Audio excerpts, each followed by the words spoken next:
Hello, everyone. My name is Apostate Aladdin.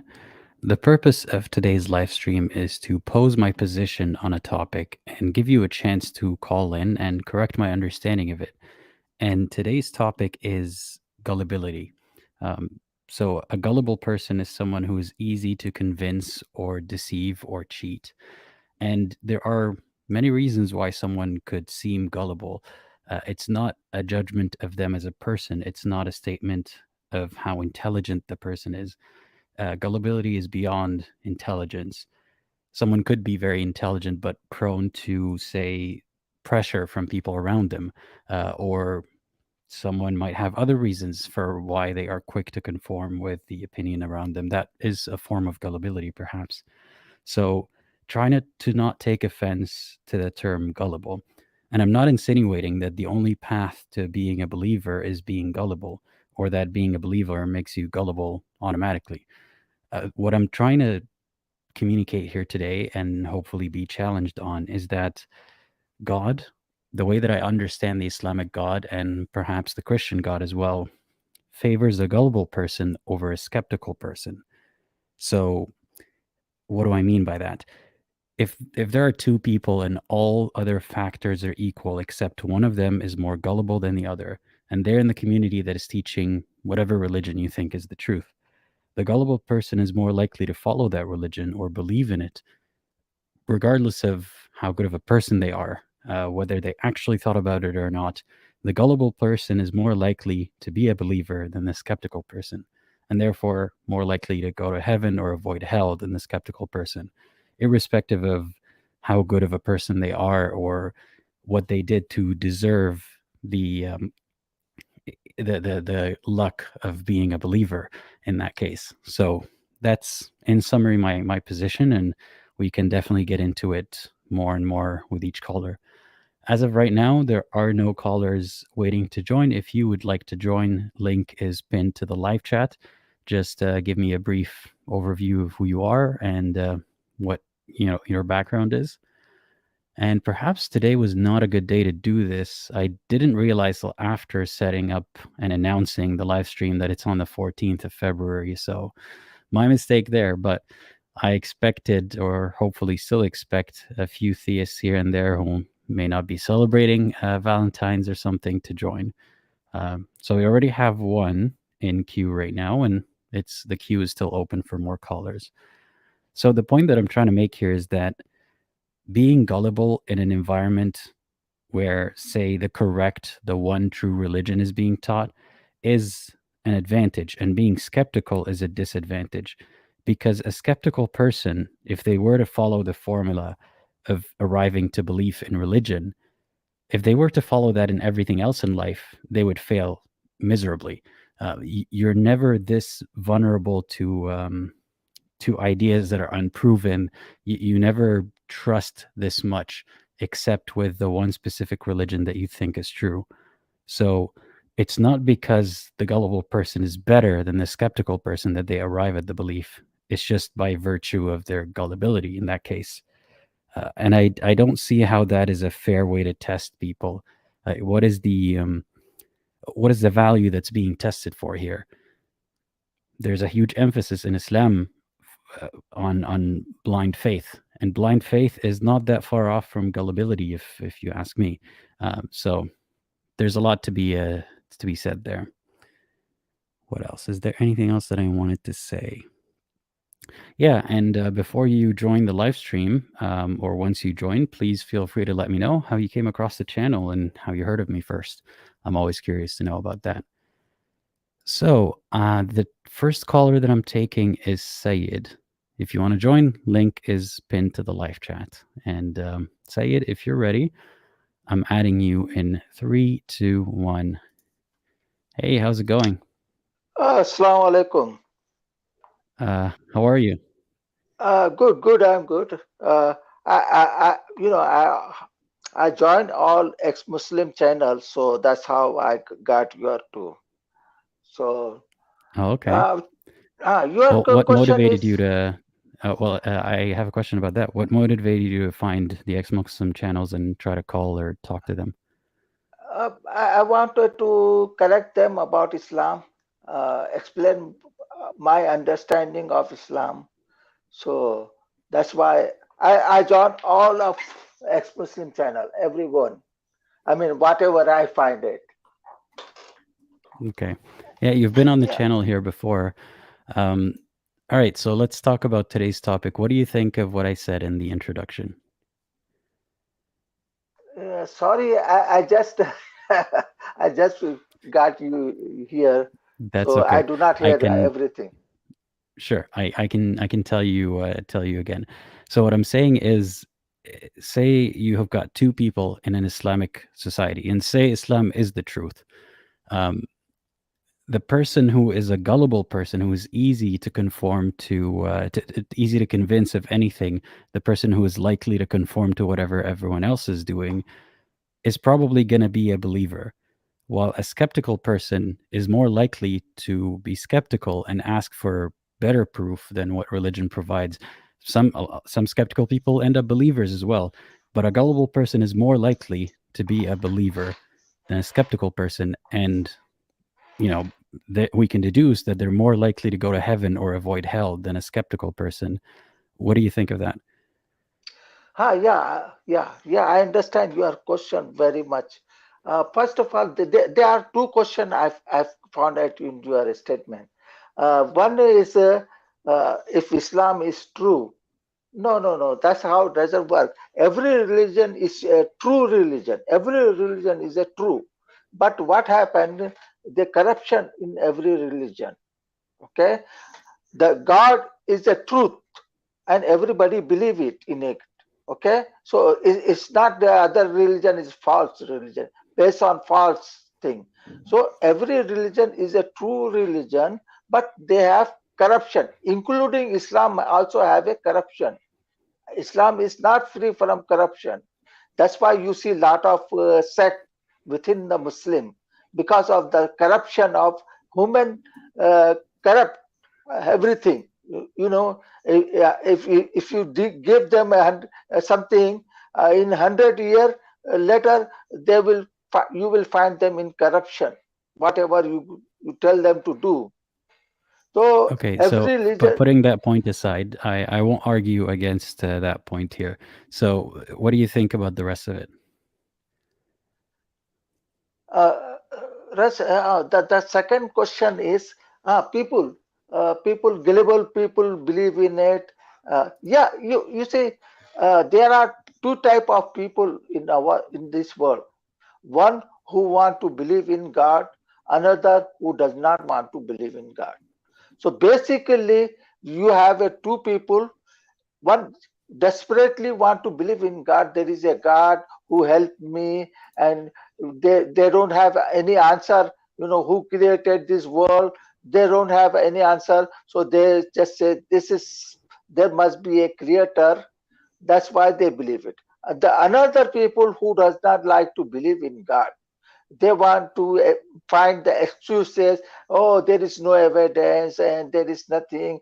We came from something, evolved, and this evolution is true. There must be a true self life, and we don't know how their life came about, but there is no God. So these are two No, type of that's a very people. simplistic dichotomy here, that either someone wants to believe in God or they don't want to believe in God. There's Yeah. more to it than that. No, there is nothing more to that. There is nothing more to that. One believer want to believe in God because they don't have any answer for how life came about, and plus it's helped them to cope with their sadness. That's all simple thing to believe in God. The another one, they don't want to believe in God because they don't like authority over them. They say life must have come with something created, must have come created. We don't But know. you make this assertion that Maybe this is reality, but then I'm telling you, I'm not in either of those positions. Where do I fit then? no. Where you fit? But if you have some other reason to believe, tell me about it. Where you fit that in that? I don't fit in either of those categories.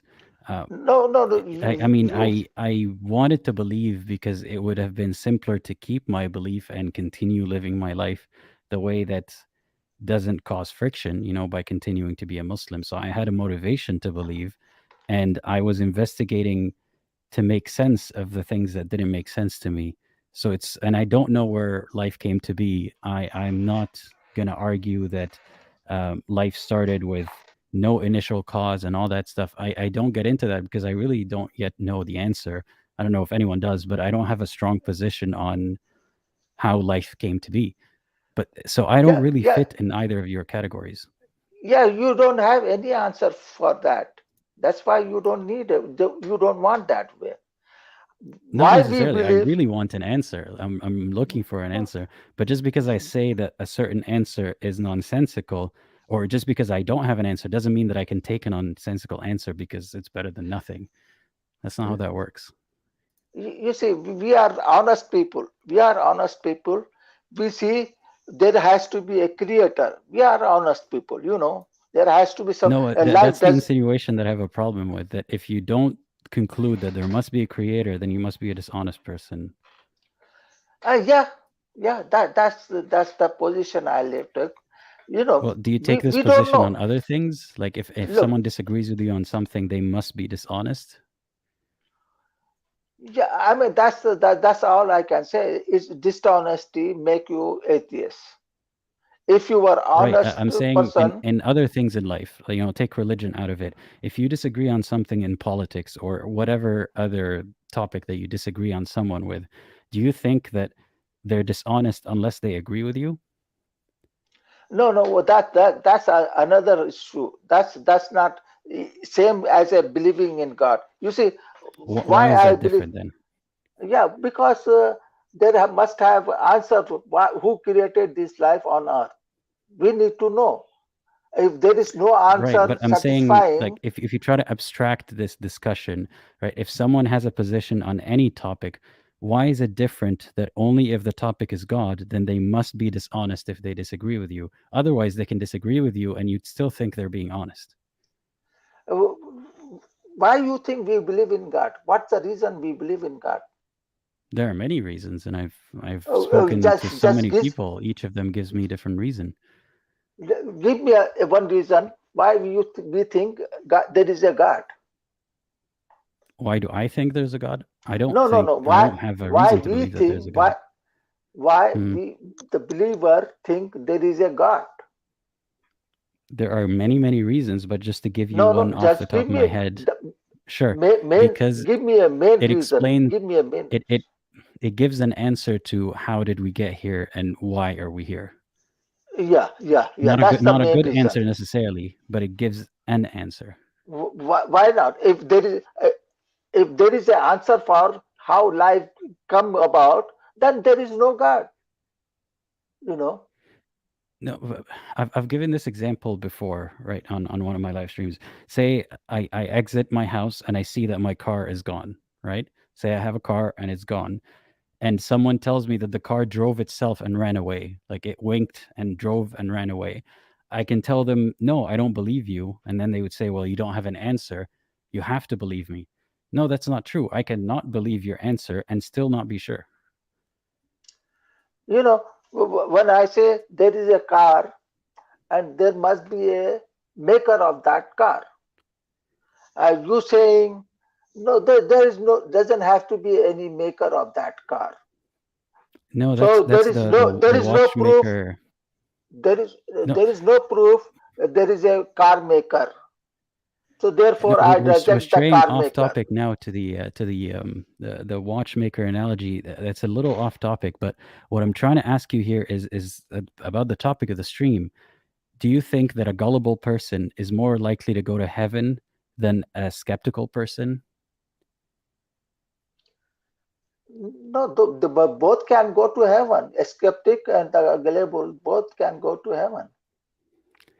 Right, I know that, but I'm saying a gullible person raised in a Muslim society is probably going to continue not doubting the religion or not thinking about it because they're gullible for whatever reason. But a skeptical person is more likely to think about it And they might even be wrong that the conclusion is Islam is false. Maybe they're wrong. But because of their skepticism, they run into this issue. But a gullible person would not run into this issue. Isn't So and that's the big thing, is that a disbeliever doesn't really go to heaven in Islam. So this is the cutoff. This is the threshold. uh, are you saying people who believe in God is a gullible people? No, that's what I was explaining in the beginning of the live stream. I'm not saying that to believe in God you have to be gullible, or that everyone who believes in God is gullible.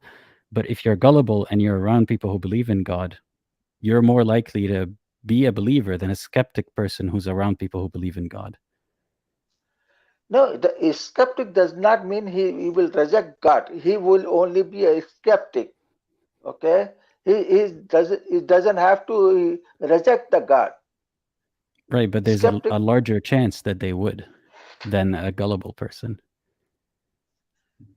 No, you you dividing the person who's a skeptic, who is a intelligent, and the person who believe in God is gullible. That's unfair. No, Unfair that's to not at judge all what like I'm that. saying. No, as I explained multiple times here, I'm not saying that believers are gullible, or that if you believe, therefore that means that you're gullible. I'm saying if two people, everything else, all factors considered, are the same, except one is gullible, one is not. The gullible person is more likely to go to heaven with less effort than the skeptical person, who has to go through the questioning and all these hurdles of things that seem, suspicious. And either they would conclude that they don't believe, or they would need to go through more work than the gullible person who just says, yes, I believe, and just goes to heaven. You don't see that Yeah, issue? there are more gullible atheists than gullible believer. You understand? That's not the topic here, and I'm not going to argue that. Maybe that is true. And a person can be an atheist just because they're gullible and everyone around them is atheist as well. But if we acknowledge that, then we acknowledge that it's a game of chance, and it means that if you're a gullible person, you'd be very lucky if you are around believers, and you're doomed if you're around atheists. Yeah, let me tell you something about the people. The majority of human are gullible people. Okay, regardless they Okay. are believer or they are atheists. The majority of women are, they do not use brain. Okay, they are gullible. They follow the leadership. Many atheists follow the Richard Dawkins, and many Muslim follow the mullahs. They trust them. So many atheists trust the Richard Dawkins, and like that, like those people. And Muslim are also a Christian, and they also follow, they have a leader, they don't use brain. Okay, so majority of both women are gullible women, they do not use their brain. So Okay, it let's take your is. premise. Let's presume that most people are gullible. All right.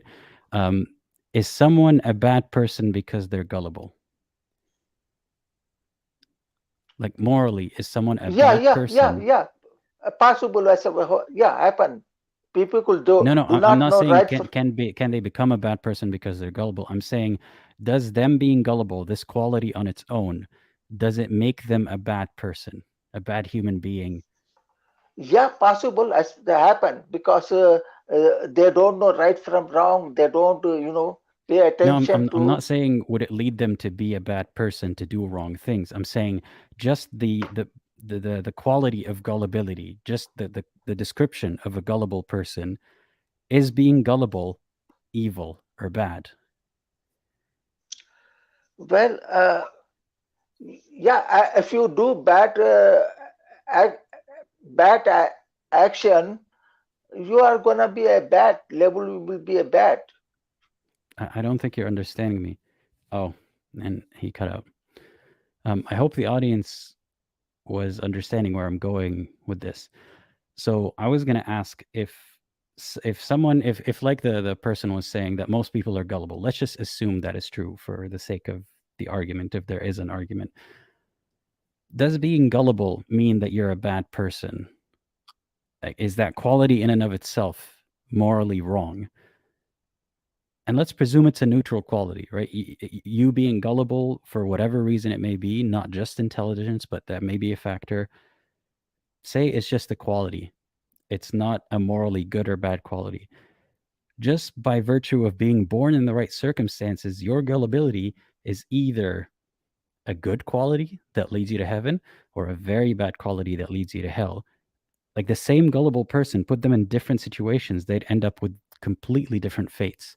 That's what I'm trying to communicate here. Syed is back. Hey, welcome back. Yes, sir. Yes, sir. Yeah. Thank you. Yeah. So, yeah, I miss. I just get out suddenly. Yeah, what happened? I don't know. Yeah, no problem. So to repeat what I was asking, like say someone, for example, is tall, right? That's a quality. You can describe someone as tall.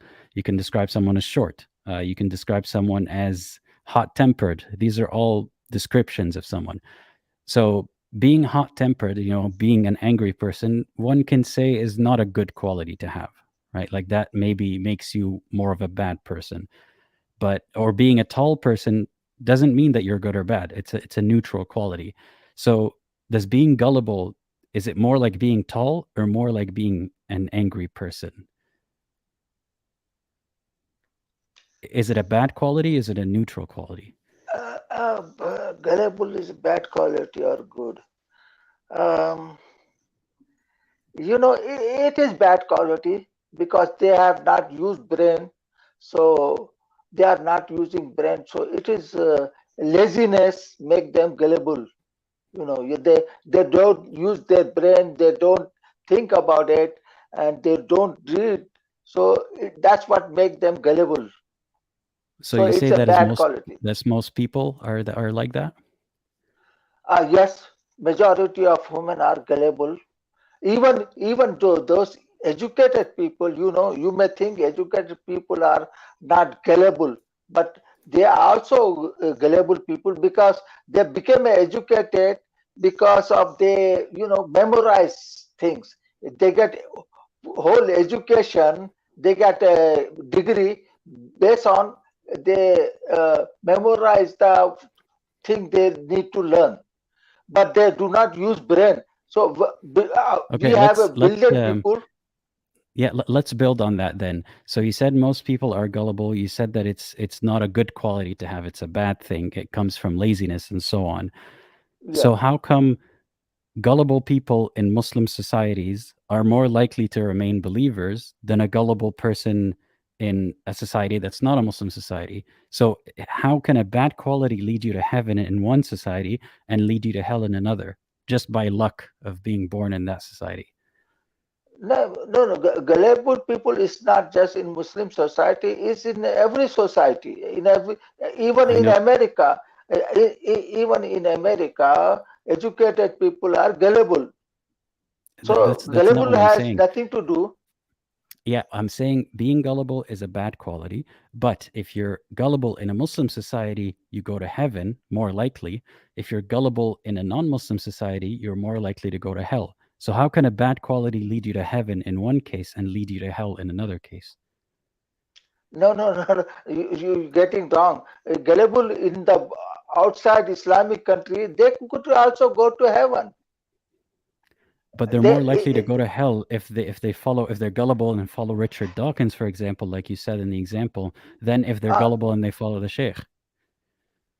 yeah, yeah, yeah, yeah. You see, Right. So you don't have. then like the gullible person who follows the sheikh and the gullible person who followed Richard Dawkins, both of them are doing the same thing. Neither of them is actually a better person than the other, but one of them is going to heaven, the other is going to hell. Yeah, because they chose that way.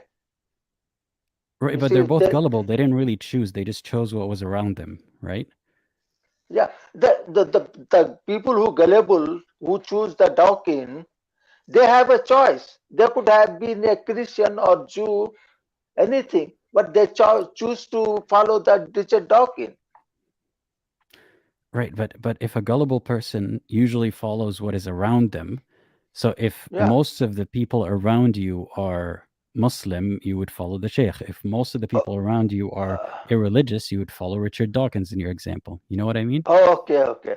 I think I got your question. What is you really want to say? Okay, okay, okay. God program our brain to believe in God, and God also program our brain to know right from wrong, the morality. God program our brain to know lying is wrong, cheating is wrong, and stealing somebody property is wrong.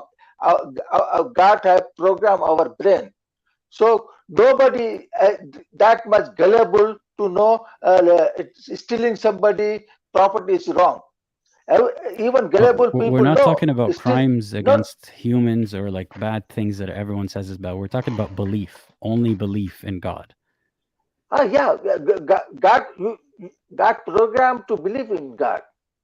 Okay, He programmed. When you denying God, you are gullible people. They know there is a God exists, but they choose So to even the deny gullible, that. they know that God is real, but they're denying it, according to you. Yes, yes, yes. The gullible Yeah, people we've had this they discussion know. before. You don't think anyone can actually be convinced honestly that religion or this religion is not true or anything of this sort. Anyone who says that God isn't real or they don't believe in religion, they must be denying and lying. Yes, they're lying. They're lying to their teeth. Yeah, I've said this before. Like part of having a discussion is assuming that the other person is telling the truth. Like that's the only way to move forward with it. I don't know if there's anything I could tell you if you think that someone like myself, and I'm not taking this personally, but that I'm lying in my position. Then what are we talking Yeah, about? I think you are intelligent person. When you say there is no God, you lying to yourself. Right, I get what you're saying, but what I'm saying is I don't know what else to say to further the conversation. Um, so yeah, I Yeah, appreciate yeah. you You calling in see, once again. this is my belief. Allah said He programmed human brain to believe in God, and He also programmed brain to know right from wrong. If some person is stealing or cheating, don't. If he say I did not know lying or stealing people property, I do not know is a wrong thing to do. He's a lying. Okay, because God programmed his brain to know stealing somebody property is wrong. So he cannot say I do not know that. I think we're going very far off topic, but what I want to ask you then is you said most people are gullible. Do you think you are gullible? In some cases, yes. Some cases I am gullible, but So, but you said most majority people are gullible. Like, are uh, you mo- most people? majority of women are gullible. Very few you will find intelligent who use their brain. Very far, Right, 4, 5, and or 10, under right, and in 10%. those cases, like, can there be someone intelligent who uses their brain but doesn't agree with you on the God position? Yeah, yeah, they could, and they still be lying. You know, Okay, intelligent yeah, people okay. could, intelligent people could, uh, I mean, they don't believe in God. They still be lying. Just like people like what you call his name. You know that he he talk about the black hole. I forgot his name. The British scientist, his name. So, You know okay, that, let me ask you this then. Um, say you are a Muslim, which you say that you are, and you're not forcing your beliefs on anyone, but I am someone who wants to believe, who comes to you and says, I don't believe in God. I'm being honest, and I'm telling you why I don't believe in God. And you're saying I'm lying about that. How am I yeah. supposed to eventually believe you? You see, when you die, and there will be uh, resurrection. and No, day before of death, judgment. before death. Like we're here, we're talking about like I don't want to No, no, die a no, no, no. disbeliever, right? Yeah, yeah. So I'm answering your mhm. question. When you die, there will be a resurrection and the judgment day. When you will not say, God, I did not know you existed. You will be saying, That God, doesn't. give me one more chance.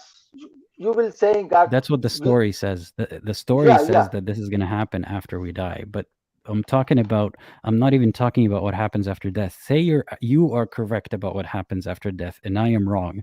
But I tell you, I don't understand how you arrived at the conclusion that Allah is real, and you tell me no, you do understand, but you're lying. How am I ever going to arrive at the same conclusion as you? No, no. One thing you need to do is stop lying to yourself. Then you will Well, I'm be telling able you, to I want to believe come back you. I want to believe in your God. What can I do? And you telling me stop lying? to yourself. When you lie to That doesn't yourself, make it much better. no, no. Look, you need to find the answer. Who created this creature on earth? Who created them? And if you Well, I'm find talking to you to find the answer, right? And I'm saying I don't know the answer, and I'm not sure how that's you arrived at your conclusion. You're you, telling me stop lying to yourself and believe that there is a God. That's the conclusion that I don't know yeah, how to get to. you when you say you don't know what created life, and you know nothing can be created life except some has to be a creator. So this is the answer for you. If you do not have answer, then you will never find any answer other than God. Well, say I agree with you, for example. Say I agree with you so far, and there must have been something that created us. How do I arrive from that point to therefore it is Allah specifically, or your Oh, God, or it has a no, no. personality? Forget about Allah or anything.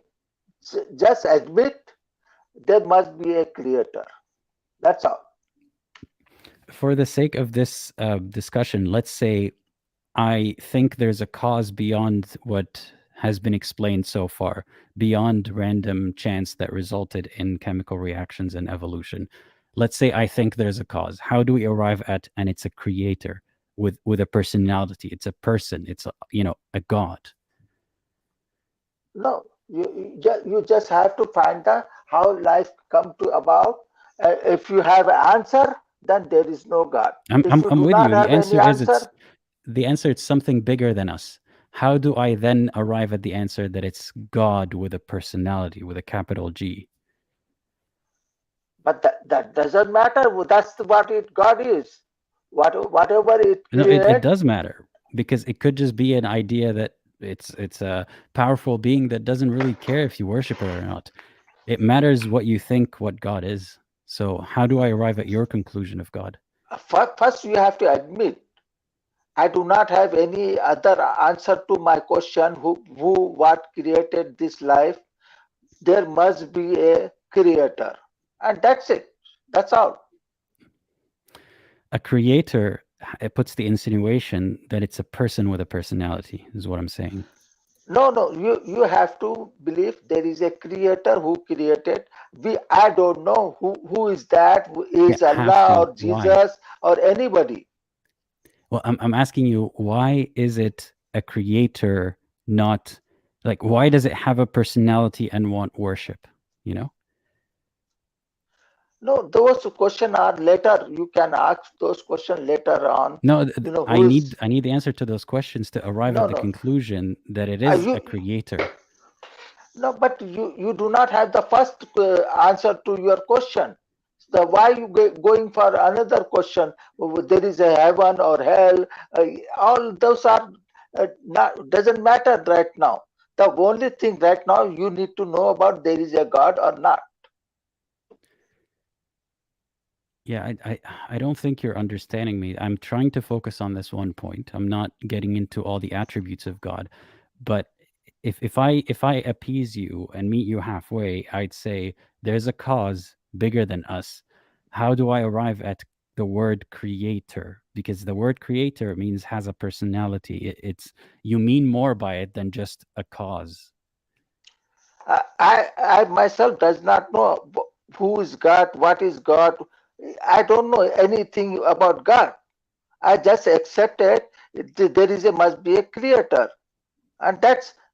Then I developed the belief in Islam, Quran, the word of God. I believe because So that's the all. you don't know anything about God, but you believe that Islam is the word of God. That's something about God that you know. Yeah, because it's Quran make sense to me. So I accept this is must be from the creator. Right. Yeah, I think we're going around in circles here, but I appreciate you Okay, but calling in again. Yeah. okay. One more thing, sir. I will tell you about that Richard Dawkins. He's a clear liar. I can prove to you right now here. Right, but There that's not was the topic of the stream, and I no, no, don't no, care no, to defend no, Dawkins, so no, you no, no. can do that some other time. Yeah, no. I just give me 1 minute. He said, No, I "Where have to is get to the next caller. You can take out your gripes with Dawkins another time. Unfortunately, I don't care about the topic. So okay, yeah, okay. I Thank you, appreciate sir. you calling Thank you in. for Yeah, bye bye. all right. All right, thanks again, Syed. We got two more callers in queue, so thanks to the callers. Please leave a description in the private chat of what you would like to talk about or which religion is yours. Um, thank you so much to Stars for this very generous super chat. Way too generous. I really appreciate it. Thank you so much. And please, if you ever want to donate like this, links are in the description. YouTube is a little bit predatory with their cut of the super chats. So for your sake, I'd appreciate it if you choose a different medium. But whatever it is, I am very appreciative of this super chat. Thank you. I want to answer this by Ghazi had posed this in the beginning. If we were to push back or play devil's advocate, I'd say that just because the gullible person became convinced quickly, that doesn't mean a God might prefer them. So, in the framework that I'm explaining, God prefers the believer over the disbeliever. So maybe God has levels of preference and thinks that the person who took longer to convince or thought of it harder, whatever is better. But all that doesn't matter because all of these people, including the gullible, are better than a disbeliever. That's the cutoff, at least the way it is in Islam. So that's why I see that devil's advocate position is not exactly still answering it. All right, yeah, I'll take the next caller. The next caller is Jack. Jack, I hope you're ready. I'm adding you in 3, 2, 1. Hey, how's it going?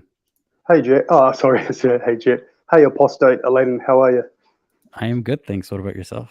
Yeah, not too bad, thanks, man. This is I'm new to calling in and all that kind of stuff, and kind of new to your channel as well. I haven't subscribed, I don't think, but I just enjoy people. I'm a Christian. I enjoy such a cordial discussion, especially that you seem to be. That's your energy. It's really awesome. Thank you for that, and thank you for having me on. I'm glad to have you. Cool. So does God favor the gullible? Is that correct? Yeah, did you hear my explanation of it in the beginning? Or I can explain it a little bit better again. Please. Sure. So what I'm saying here is not that believers are gullible or that the only path to belief is gullibility or that, by virtue of being a believer, you are a gullible person. That what I'm saying from the Islamic framework and also in the way people see Christianity sometimes in Jesus's eyes, a gullible person in a Christian society is more likely to remain a Christian and go to heaven than a skeptical person in the same society. And in that way, God favors the gullible. And when I was talking to the previous caller, we were talking about this example. Take a gullible person and put him in a Christian environment and say he follows Christ and goes to heaven. But put him in a different environment, say Islam, and Islam is not the true religion, he will go to hell. Yep. Not by virtue of anything that he's done or thought, it's just, by virtue of his gullibility. So that's my position on how God favors the gullible. So is it correct in kind of saying that it's almost a product of our environment is what religion you will be? that is a bigger point that I believe. It's Yes. related to it, probably related to it. I don't really, I'm going to be honest and say, forgive me if I don't nail the point exactly, but my skeptic brain would say that for me, if I was trying to explain God or the existence of God to someone who's non-religious, I think it would be rather hard to use biblical scripture, because if I just say, oh, we believe God exists because the Bible says so, and the Bible is the word of God, well, first, that's a presupposition, obviously, that I'm expecting you to presuppose that the Bible is the word of God, therefore you must believe God exists because the Bible says God exists. But in Romans chapter 1, it says that man are without excuse because of what has been created. So in Christianity, I think, I'm probably wrong, correct me if I'm wrong, anyone out there, but there's two main ways of the evidence of God existing. And with a skeptic mind, one would say nature itself, or the creation itself, is evidence of intelligence. Would you somewhat agree that the possibility of a God existing through just looking at the complexity of organisms and life and seasonal patterns and orbits and cosmic orbits, the complexity of the human eye, or the complexity of the DNA code, that it is possible that a creator being could exist with these things? Yeah, I think I understand where you're coming from. I'm undecided on this topic. I could concede that the complexity in the world is hard to explain, and I'm still learning on it. So it's not like I've assessed all the possible explanations that don't involve a creator and concluded that they're all wrong, but they seem difficult for me to comprehend at the moment, which makes me inclined to say I don't know. So I leave the possibility open that there's a bigger thing up there, that would you not necessarily sorry. up there, but like a higher, some cause that is not simply the explanations that we're getting. But the difficulty for me is linking it to a God with a personality. Yes, okay. So there could be an intelligent force who's not necessarily has a conscience, or not necessarily intelligent, but a force which is greater, putting all this together.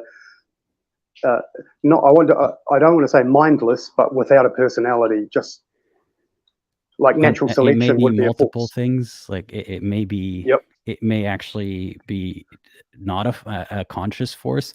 I don't know what that is, but the difficult part for me is linking it to the personalities of God that we see in religions. In scriptures, in certain holy books, for sure. On the point of gullibility, for me, and there's many who have been quite intelligent and smart people, but I guess intelligence and gullibility aren't necessarily exclusive. You couldn't really, someone may be a genius, but also buy a lemon car, they're gullible, you know what I mean? Oh yeah, I touched on that in the beginning, and I want to reiterate it to make sure that people are following.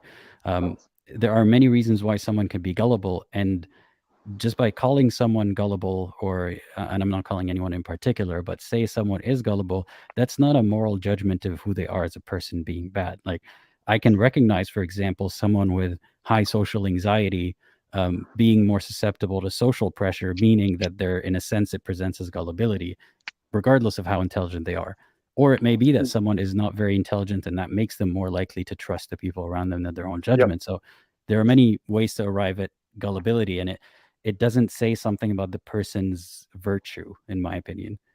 For me, I wasn't raised religious. I became a Christian at 30 years old after a spiritual experience where I prayed and said, please God help me, and expecting no response. And that night I had an experience or an encounter with Christ, and it led me to the Bible, and I believe that's the word of God, but that's very subjective. before that, I'd always believed there had to have been a God. And for me, it's very simple. At a young age, I looked up and I saw the sky and it was blue. I'm talking toddler, young, and thinking, wow, what a strange color for the sky to be.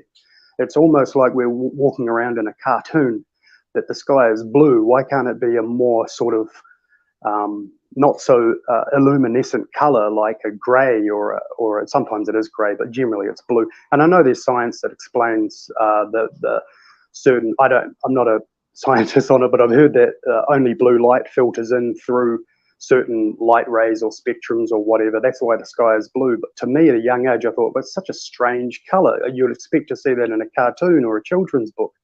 That kind of opened my mind to thinking of the possibility of a creator being. And with that, I was doing a bit of study on the DNA code and how the DNA code is made up of 4, I'm not sure if they're called amino acids, or 4 bits of information, and they're arranged in such a precise way that we get a tree or a beaver or a human being or a stone. And the way that, or whatever, everything, I believe everything is made up of a DNA code. I'm not sure if that's true or not. Like a rock is a rock because of its DNA. Yeah, I think or only living things, but not only organisms. rocks. Okay, Yeah. Yep, thank you for that. So a banana would have a DNA code, correct? Yeah.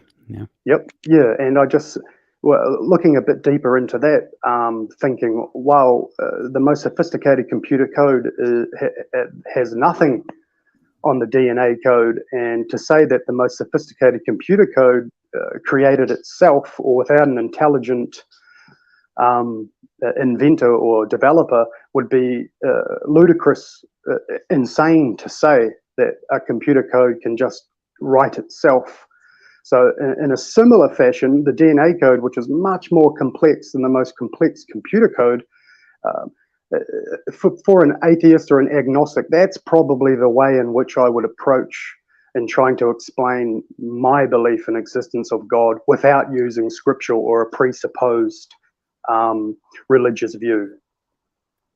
Well, I've got a few things to say about that. First of all, that conversation would fit very, very well in those live streams. I have other live streams where I ask people to call and tell me what they believe and why. And this would fit perfectly in there. But we're talking now, so I do want to continue this conversation. Just something I noticed. Where I grew up in the Middle East, and I distinctly remember being puzzled how the sky is very blue in cartoons and in children's books, but the way that I saw the sky is mostly not blue. Because of the weather, because of dust, because of all sorts of things. So I just think that's funny that I wonder, had you grown up where in my environment, all other things equal, and Christianity still being around you, would that have triggered you to think about God the same way that you had described? Or would it have there been something else maybe? And I'm not going to say too much about the intelligent design argument because it's a bit out of my depth. Like, I have some thoughts, but they're not well-rounded about it. And it still doesn't help me get to the next step of, let's presume, I'll meet the believer halfway. There's something bigger than us. How do we arrive at yours? Like, for example, if you had all the same thoughts, but you grew up where I grew up, would you have prayed to Allah instead when you had that experience? Good question. I remember distinctly I was sitting in church. I went to a Catholic school, right? And I remember a priest or whoever it was out the front, and they said that Jesus is the savior of the world, and he saved the world by dying. And then my instant thought was, how can a man save the world by dying? Superman saves the world. You understand where my logic was at that age? I was adolescent, so I just sort of fobbed it off. And I remember my parents got into Eastern mysticism. They were Tai Chi teachers. And I got into that too. And I was told about Taoism with its yin yang and its balances and whatnot. And then I heard about this guy, Muhammad, in the Quran in my 20s. And I'm thinking to myself, well, I can't believe in Jesus because how do I know? No one's told me. Like, this is purely me just choosing, really, isn't it? So which one is God? And I remember that was really it. Really, that was where I stopped. And obviously, I had a subjective experience with Christ, and I came to the scriptures. I don't know where I'm going with that. So, sorry, man, I lost my train of thought. But I think when I came to the Bible and started reading about God, it made sense to me in the fact that if there was a God, he would love. I would expect that he would care for his creation, and which is what we see in the Bible, where Jesus was sent into the world. It's not some higher power, high and mighty, sitting on his throne and just commanding us, yet not getting his hands dirty. So it made sense to me that God would come down and actually experience. I mean, I would think it's a bit this is probably subjective as well in my own thinking, and it is, I'm sure, but in my presuppositions or pre-assumptions of God is, I would think it would be quite rude of God to command us and put us in this world of death and suffering and command us to do all of these rules and follow all of this, yet he never gets his feet wet. He doesn't come down, or he's never suffered, but yet we're going through cancer and death and all sorts of illnesses, and this world is hard, whether you're healthy or unhealthy, it's difficult. But the fact that Christ came down, or God came down and became a man and suffered and died and rose again for the sins of the world, that made sense to my logic, that God actually cares so much, and he proves it and he shows it. You know, I want to comment on that for a second. Yep. Coming from a Muslim background, we have this very authoritative mentality in Islam. So I would not have thought of it that way, that God should have kind of paid his dues by suffering with us. Otherwise, it's rude of him to ask us to go through all the suffering and worship him and whatnot. In Islam, It's actually the other way around. It's rude to question God on his methods. He's given us all of this, you know, we would be worse off without him, all that kind of stuff. So we don't even get to demand or expect him to show up and, you know, try life to suffer with us or anything like that. So that's, you know, to highlight how the perspective that we're coming at from, it really depends on how we grew up with it, the idea of God.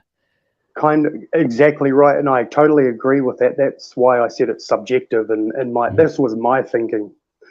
This is a subjective thought of my own, and to me, I wouldn't say it made sense. Therefore, that's why I believe the Bible.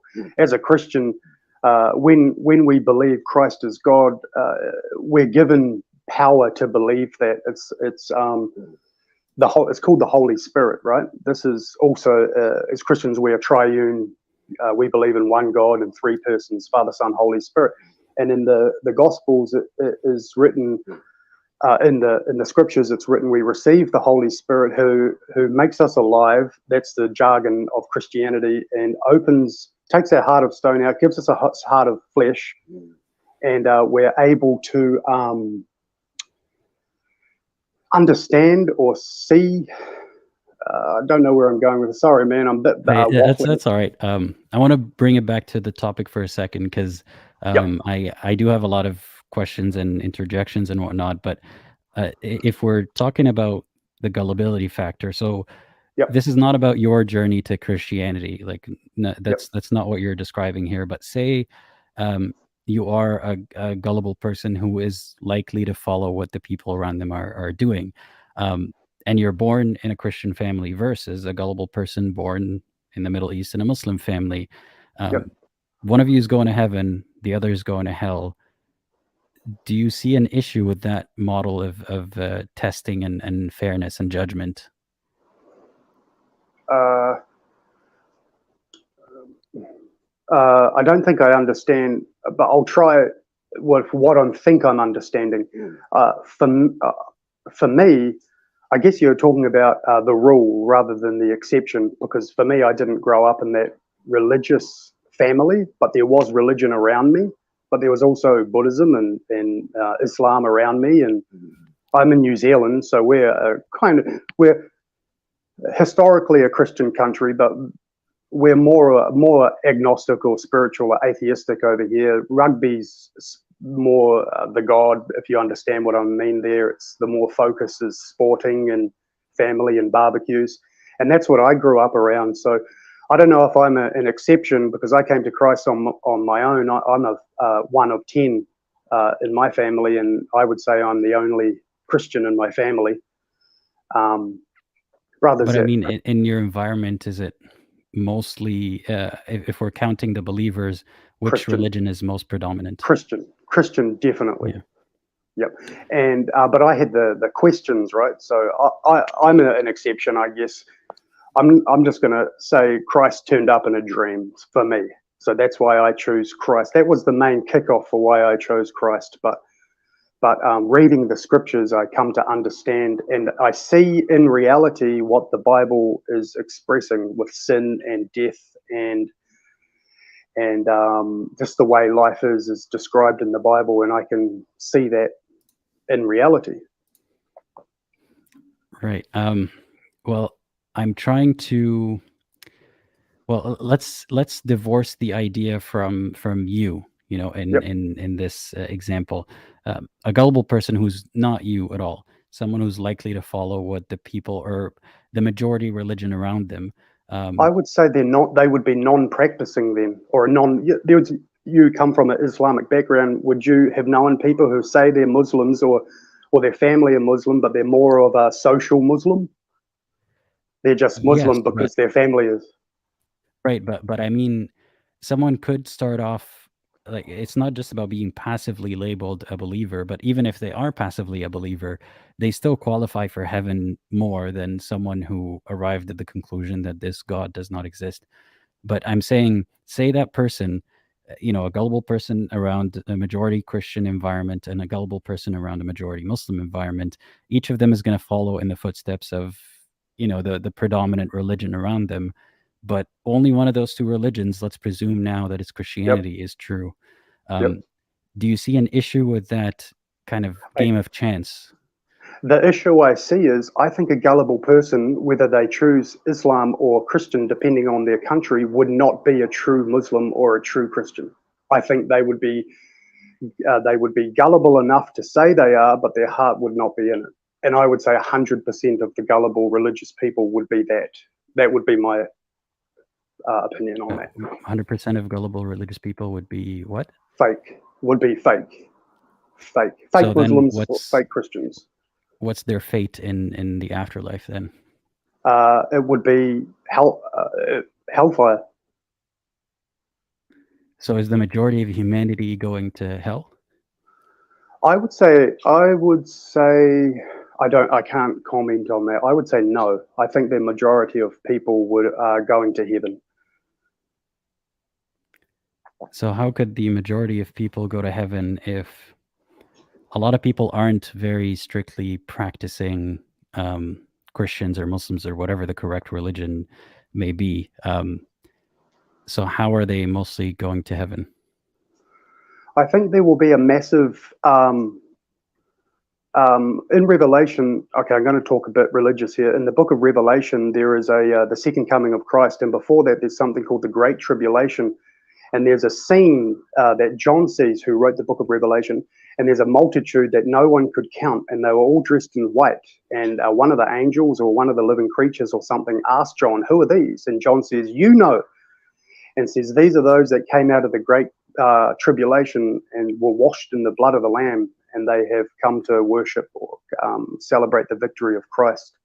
And it was, I think today living, there's more people living today than that have ever died. Now, I'm not sure if that's correct. That's just what I've heard. But I looked at the world population 2,000 years ago when Christ was living, and I think it's around 200 million.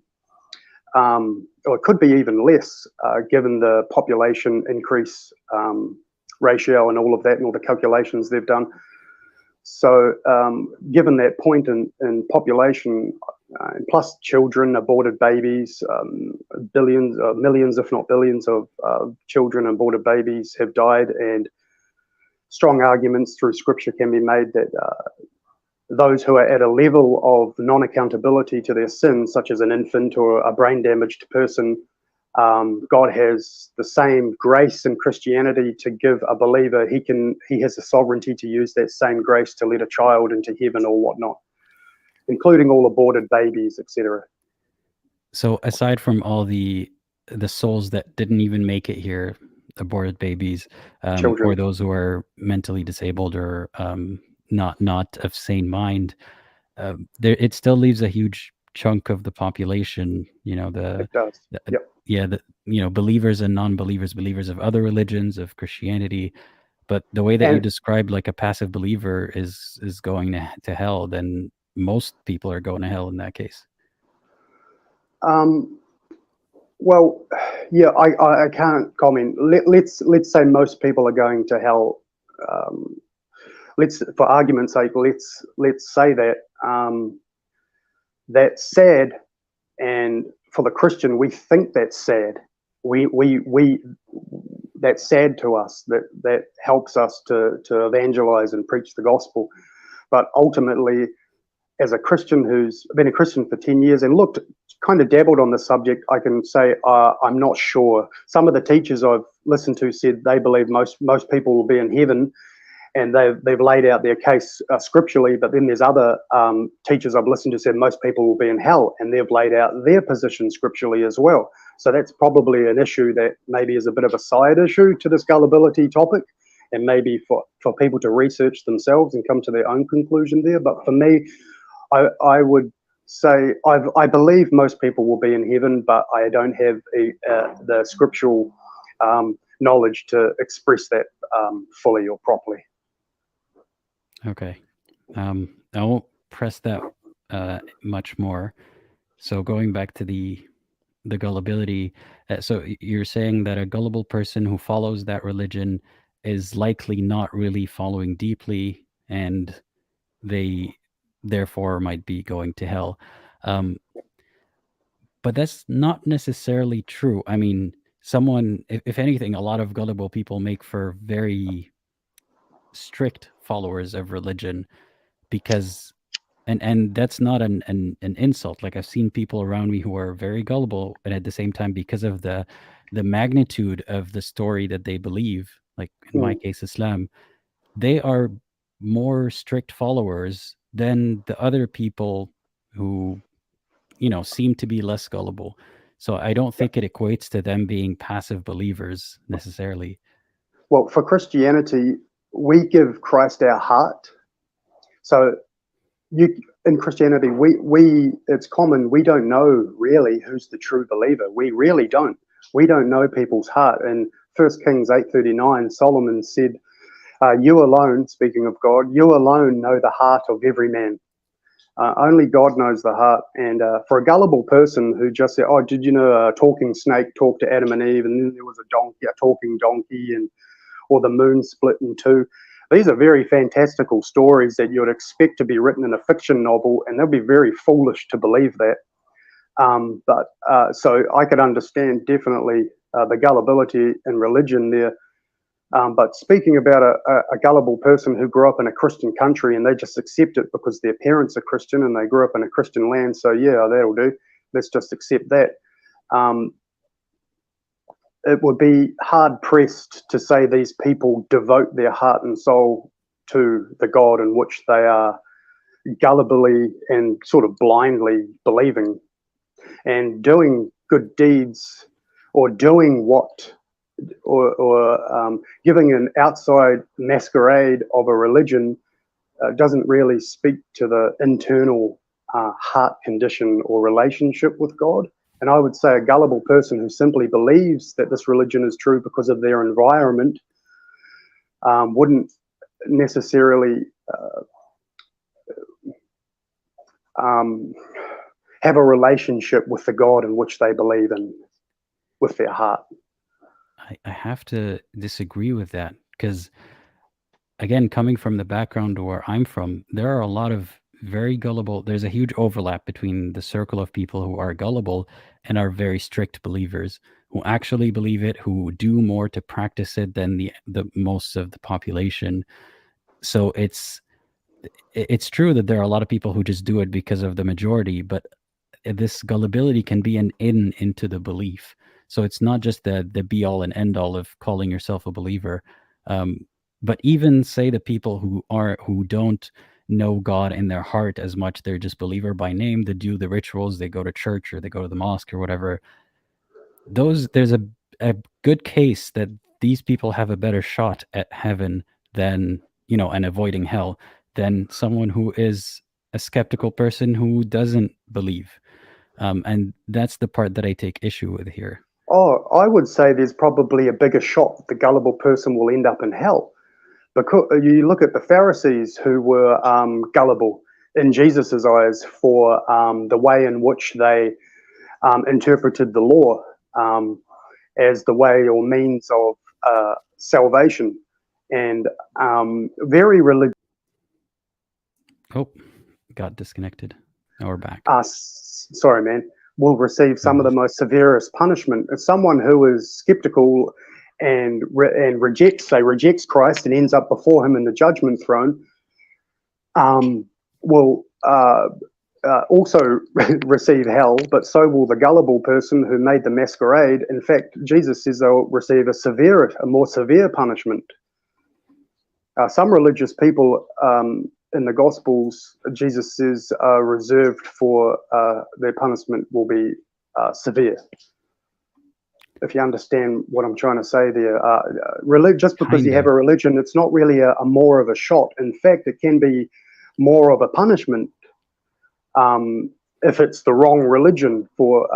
Because in Christianity, it's like, I'll try and sorry, man, I'm trying to be quick. No, I think I get what you mean, and I want to comment on that. You said it's possibly more of a punishment if the gullible person ends up following the wrong religion, right?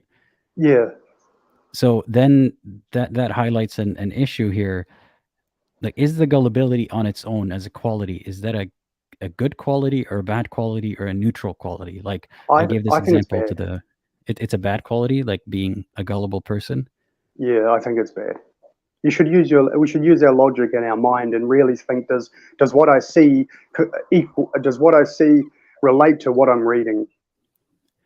I'm not just going to read it. For example, someone is gullible because they don't have a strong personality. They don't assert their position very well.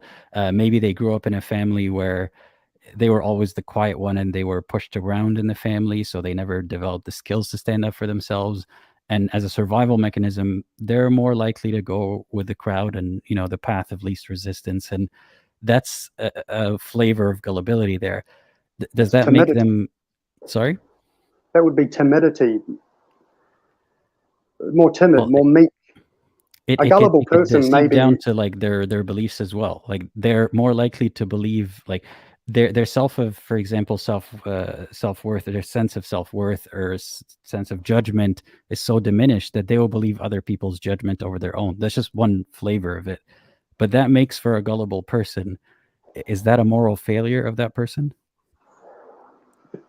Yeah, well, it kind of is as well. Like, timidity to the point where you become bullied and led on a leash would be a bad thing for sure.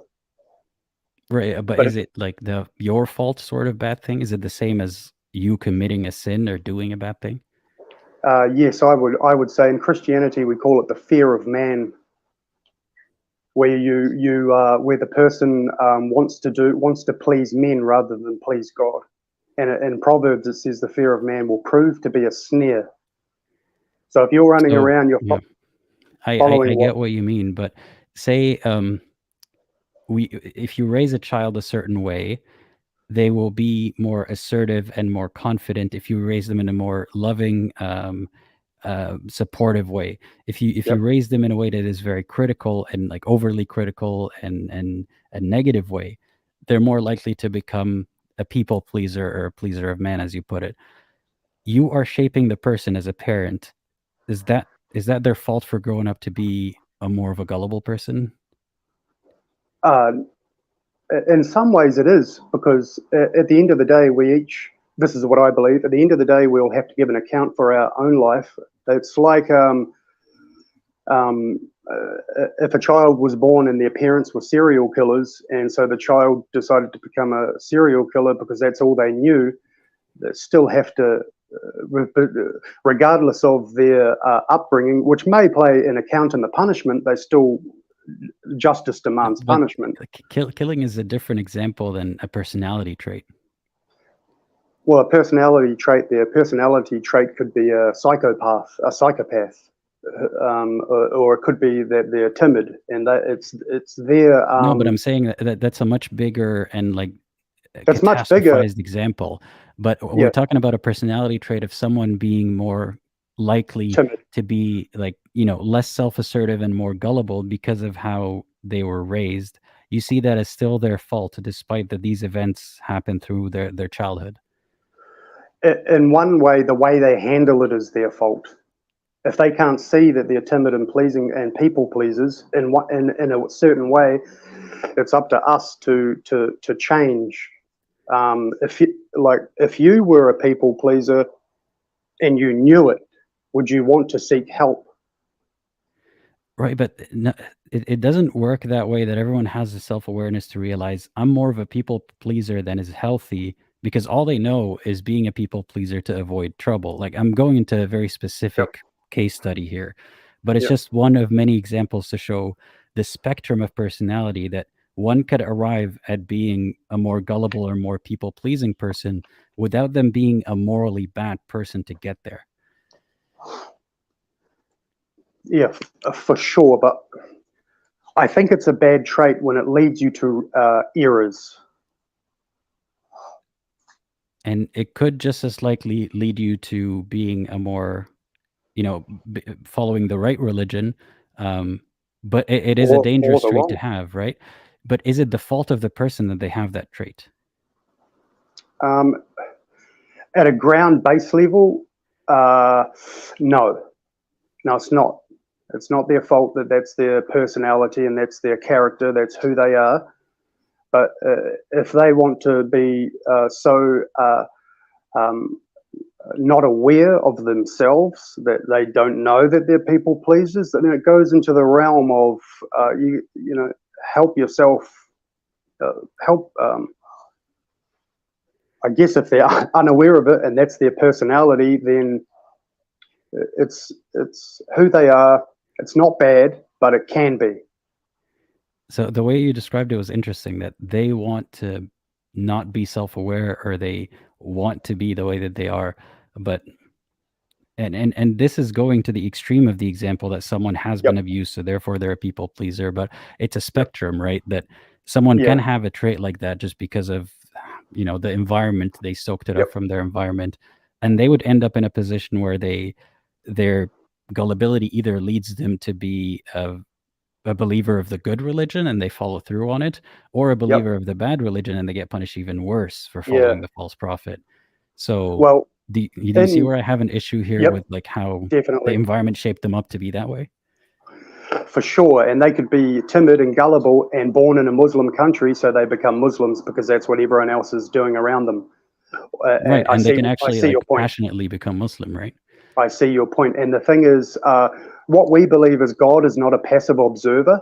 So if he wants to work in this timid, gullible person's heart, he has the authority and ability to bring that person to the right religion, to put it before them and work in their inner being for them to accept that as the right religion.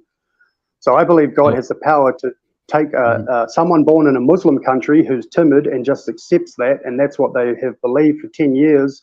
I believe the Christian God, the biblical God, has the power to bring that person out of that timidity or gullibility and show them the truth of the Bible. So does God, you said God has that power. Is it possible that God would fail to exercise that power? No. So does God exercise that power with everyone? I would say, go to John 3, where Jesus says, unless you are born again, unless you are born by water and spirit, you cannot see the kingdom of God. This is what we call the new birth in Christianity, or regeneration. It's when God comes into the person's life and makes them new and opens their eyes. And yes, he if they are gullible, he overcomes their gullibility. And in 2 Timothy 1 verse 7, it says, God gives us a spirit of power, love, and self-discipline. And that overriding of gullibility would fall under that category of divine power, where we have God indwelling us and slowly over time transforming us to be more like Christ, more Christ-likeness, who wasn't gullible, who wasn't timid to the point of just following the crowd. So God... My skepticism here would show like that or my skepticism would explain it as, if Jesus doesn't get into the hearts of people and overcome their gullibility and fix them in that way and give them faith in high numbers in the Middle East, it's because of people are a product of their environment. And it seems like either Jesus's power is ineffective in that climate, or the more likely explanation is that there's no involvement by Jesus. And whenever that happens in environments where there are Christians around, people see that as Jesus intervening, when it's just people picking up things from their environment or reading something and being convinced by it and so on. So how do you explain the discrepancy in Jesus's intervention in areas where he's not popular not being as common? I would say it's a divine judgment on that nation, maybe. I couldn't pinpoint that. I quite often think about Japan, which is quite a strong non-Christian country, and heavy with natural disasters, and that's just a side point. But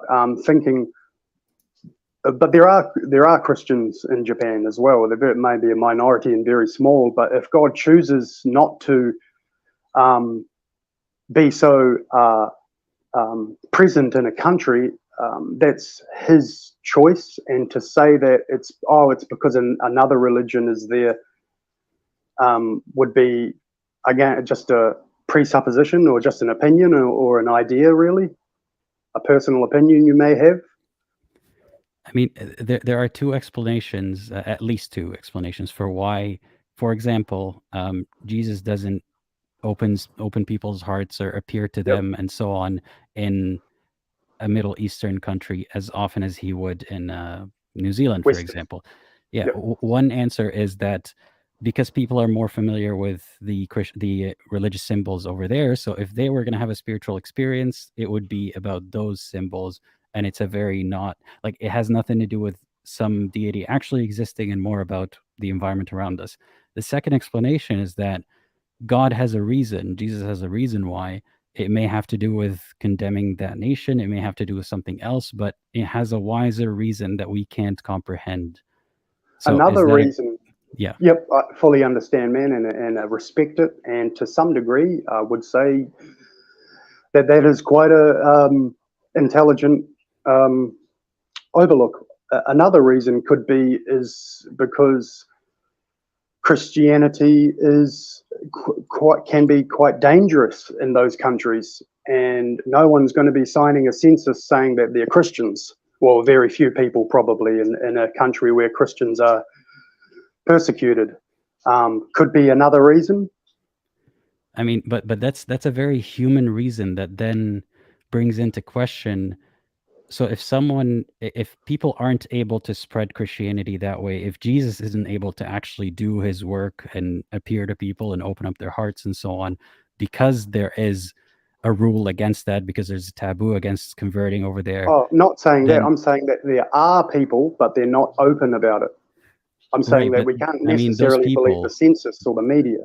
Sure, that does happen, but their numbers are still going to be way less. Like, even how if do you know that? Them accurately. It could be a lot. But we can't count them, because who's going to write that they're Christians in a country where that could cause criminal offense?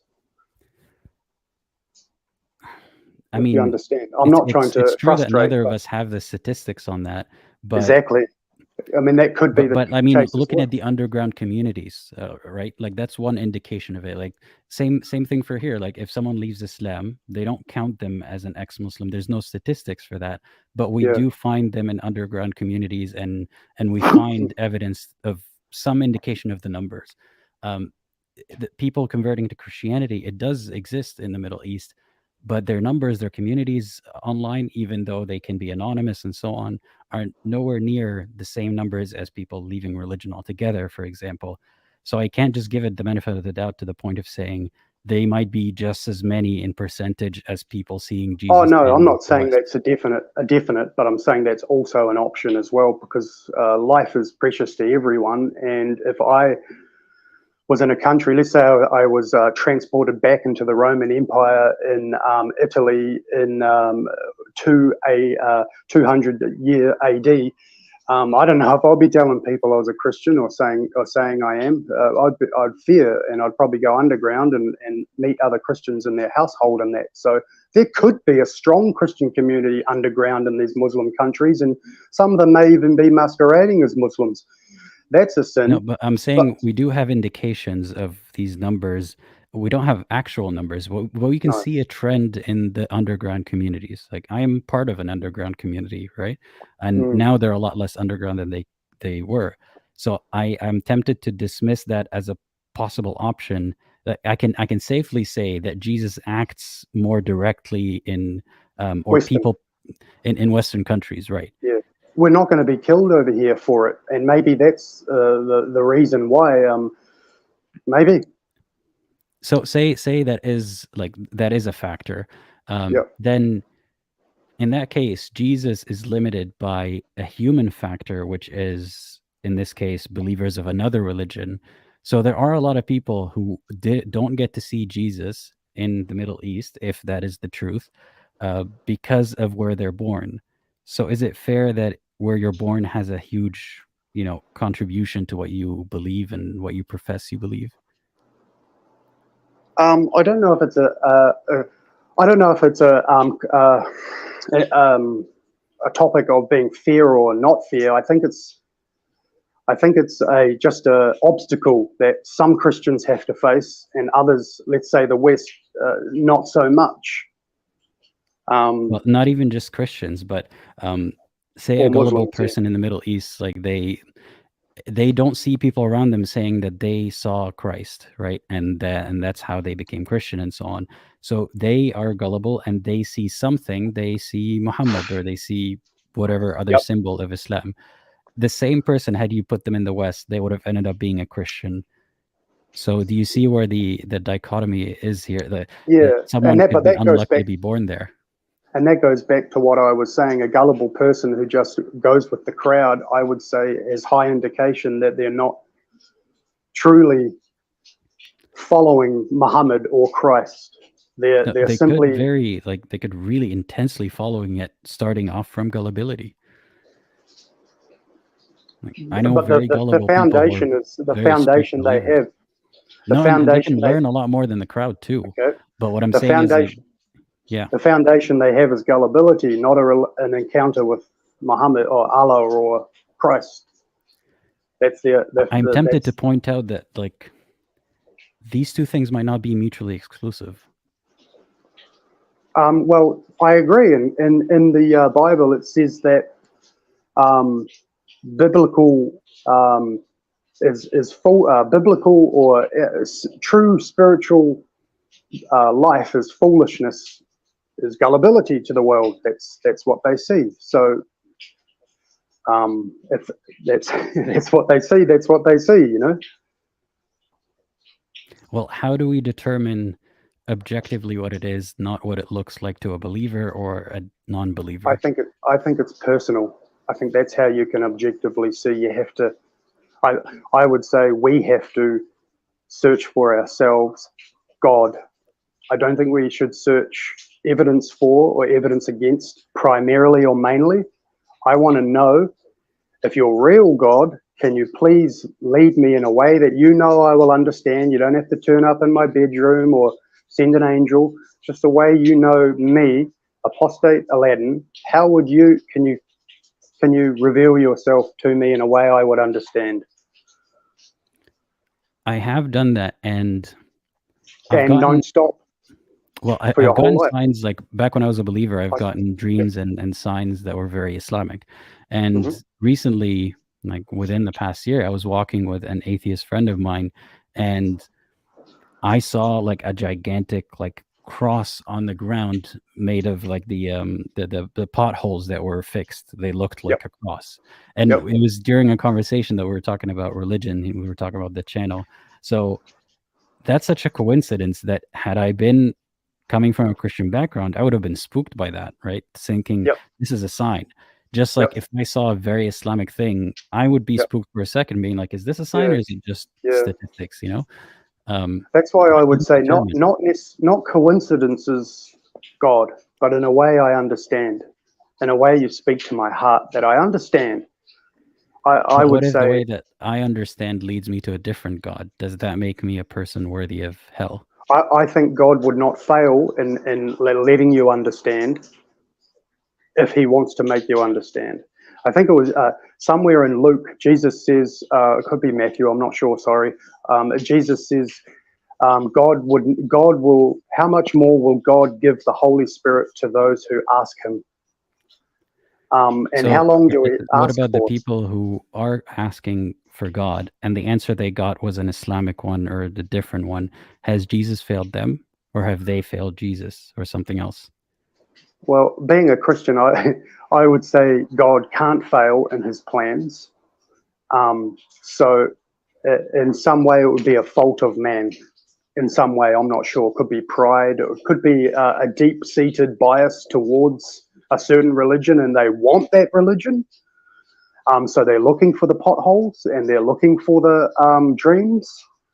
But So is it well, I is would it a say coincidence that most people who have that same bias or fault or whatever has caused them happen to live around each other? happen to live around each other. I'm not entirely sure what you mean by that. So, like you said, Jesus could not have failed them because God does not fail. So anyone who has prayed for God sincerely, even a generic God, and really wanted to know the answer and arrived at the conclusion of, say, Islam, they have failed God in a sense, or they have failed themselves, maybe. I would say they're a However you want to product. phrase it. Right, but why is it a Well, it's coincidence like that they all sitting in a happen to live church. around each other? What's that? Well, it's like sitting in a church and asking God to reveal himself, and you open your eyes and, oh, look, I'm in a church. This must be God. Like I said, just be honest with God. Just say, hey, I'm living in a Christian country. But I don't know if this Christian the Christ is the true God. Can you, in a way I understand, can you tell me? And then Allah might turn up in some way that you understand. That's not a coincidence, that you can't just go, oh, that's a pothole, God, do better than that, please. You know me. In a Christian view, right? If Allah came up to me instead of Christ, or some sign that swayed me more towards another religion, is that a moral failure or a mistake of mine? Have I failed myself for God? Oh, let's say I'm not a Christian, right? I would say, no, that's Allah, you're a Muslim, right? He showed up to you, but I'm a Christian, so I can't say that's right. I believe Christ is God. And I can't tell you my subjective way and how I got there. I know that. I can't say you have to believe Jesus is God because I had a dream and the Holy Spirit opened my eyes to read the scriptures. And now I fully understand Christ is God. I know I can't say that to you, but all I know in my own experience is I understand in a certain way, but I also understand potholes won't convince me. You know what I mean? Well, so doesn't it unsettle you? I understand that you're not trying to convince me using your subjective life, right? But doesn't it unsettle you that I could be hearing the same exact story from a Muslim and arrive at hell, your hell? It doesn't unsettle me because that's their journey. It doesn't affect me in my relationship with God because I believe I found the truth. And if they arrive at a different conclusion to me, my belief is that they are in error, be it human pride or their timidity or their fear of man has led them into the wrong direction. Etc. And that's why I don't want to be subjective and don't push on someone else my beliefs, because a Muslim, and I have heard it, they've said exactly what I'm saying. Oh, Right, but so then you're using the same exact method as a Muslim who would have said the same thing and arrived at a different conclusion. but there's, Um, yeah, exactly. but then That's you're why saying, that's why I have to say it's personal. It's between you. yeah, but you've used the same formula, arrived at different answers, but you think that there must be some other unknown factor in that equation that has caused them to arrive at the wrong answer, Yep. but definitely not in yours. Yeah, for sure. Because this is subjective, right? And I know it's subjective, and it's because I know Christ. That's how I know. And the Muslim says, yeah, but I know Allah. I go, okay. We'll see at the end. We'll see in the judgment. At the bottom line, I think that's personally. I'm sure there's other religious scholars that say you're wrong, Jack. That's not the bottom line. We got this, this, and this. But for me, the bottom line is when we arrive before God's judgment throne, that's when we will see who's true and who's not true for people who are saying the exact same thing, which we all do. Well, the reason why I'm asking is not to like, if I was in your shoes, I wouldn't be asking myself these questions to prove the other person wrong. And I understand it's subjective. I understand that, I'm not using this method to convince anyone else. But I would doubt myself, because my conclusion would be similar to the previous caller, then, that anyone who uses my formula and arrives at a different conclusion must be adding another factor in there, be it human pride, be it meekness, whatever it may be. But they have something, like it must be something else that's not my formula. But what makes you so confident that it's not the formula itself, or that the conclusion is not wrong, that there must be an extra factor? Because we have in the Bible, it teaches a transformation of life. So there's a transformation of the character of the believer or the person who has a relationship with God. So, and ultimately, going back to what I said earlier, even in Christian churches, I go to a Baptist Protestant Christian church, and in New Zealand here, and the person sitting beside me, I don't know if they're a true Christian. Everyone, the pastor out the front, I don't actually 100% know if they're true or not. And they may be saying the exact same things and the same formula in everything, but the bottom line is, do they know God? So I can't say this formula that I use is the foolproof method. All I'm saying is that's what we really have to work with, and the deciding factor is in God's hands and really not the formula or our hands. So whether Allah is it doesn't sound like the deciding factor is in God's hands, if God seems to adhere by human factors like, environment, like all these things that add up to reasons why someone is more likely to find this God than that God. yeah. So in that case, it's not really about God picking the Middle Easterner less often than the Westerner. It's about circumstance. And God could be sovereign over those circumstances. So then God would have a reason why the person, the soul who was born in the Middle East, was born there and is likely to not be a Christian? He has a reason for sure. Yep. That's the part that I wish I could understand. Romans 9. Romans No, I 9 mean, talks. how do you have the confidence that anything that doesn't follow, clear logic must be something that God understands that I don't, rather than, oh, that's a plot hole? Well, in Romans 11:33, Paul goes into a doxology, I think it's called, is when you exalt whatever God you believe in. Obviously, Paul believes in the Christian God, and he goes into a doxology and he says, "Oh, the wisdom and the knowledge." No, it says, "Oh, the depths and riches of the wisdom and knowledge of God! How unsearchable are His paths, and His judgments are beyond tracing out." So God choosing a particular people group to receive wrath rather than mercy, which both can bring him glory in a certain way, is his prerogative to choose. So if he wants to send apostate Aladdin into a Middle Eastern country and to remain there and adopt that religion and receive his wrath, is a divinely appointed decree that that's what he will receive. And that's not God's fault. It's the person's fault for not seeking him with all of their heart and soul. wait, so God had decided, I was with you, you're saying God must have had a reason basically to have things play out that way, but it's still the human's fault. Yes. Yep. Yeah, It's I still find it difficult to wrap my head around that part. Yeah, and I'm not going to lie, bro. Me too. Okay, but here's what I think on the subject. Let's in Psalm 139, King David said, all the days ordained for me were written in your book before one of them came to be. So that's Psalm 139. So what King David is teaching there, or rather what we believe in Christianity, what the Holy Spirit is teaching through King David, is that God has ordained every single human person's life before they are born.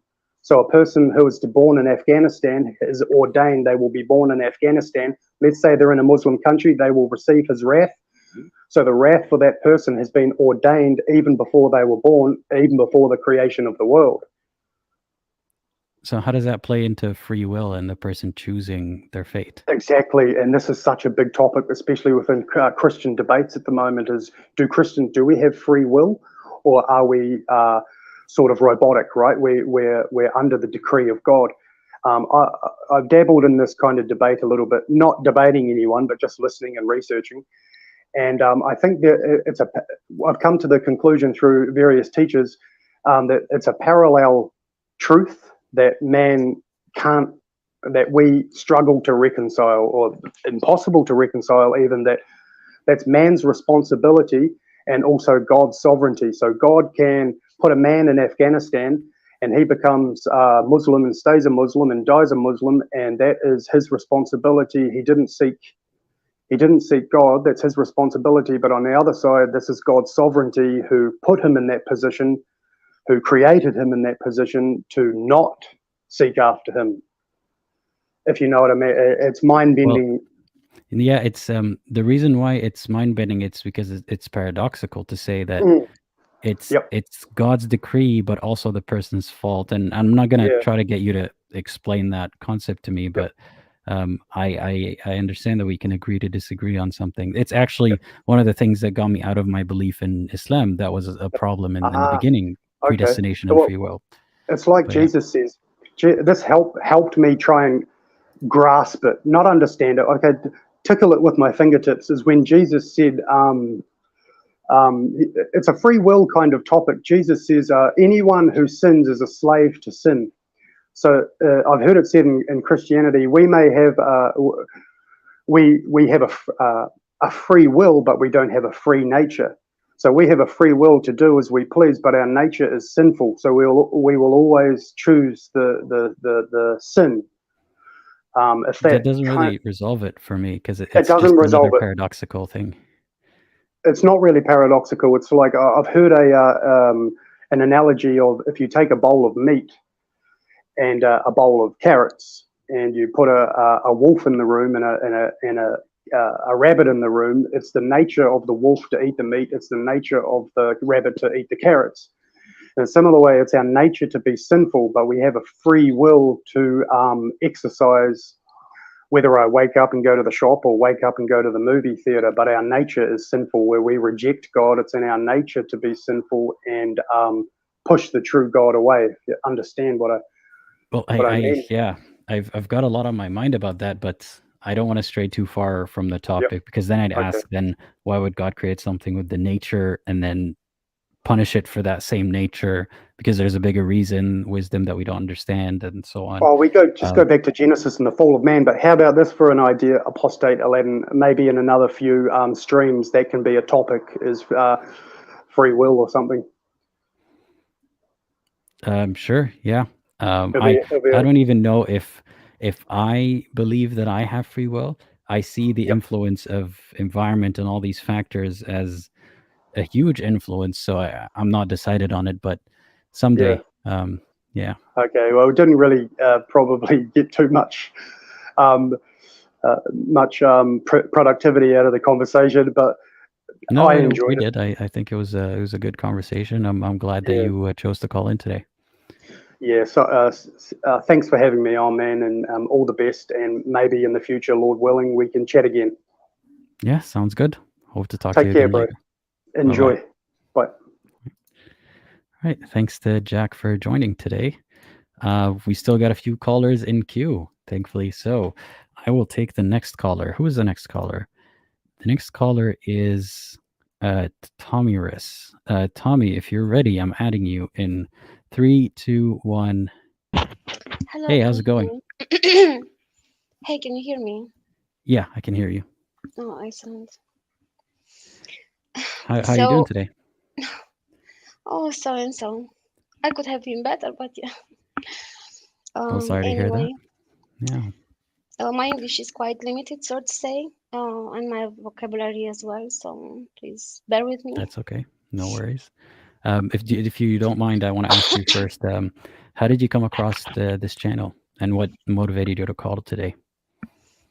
I think, surprisingly enough, I think it was YouTube recommending it, if I remember correctly. Okay. And what motivated you to call today? Well, to be honest, I'm not quite so sure because, yeah, I'm not sure if I'm the best person to talk about this subject, but There is no best person to talk about it. Don't worry. Everyone talks about it differently, and that's it's not. I'm not looking for a specific caller. You know, I'm looking to talk to everyone. Okay. So I was thinking about the subjects.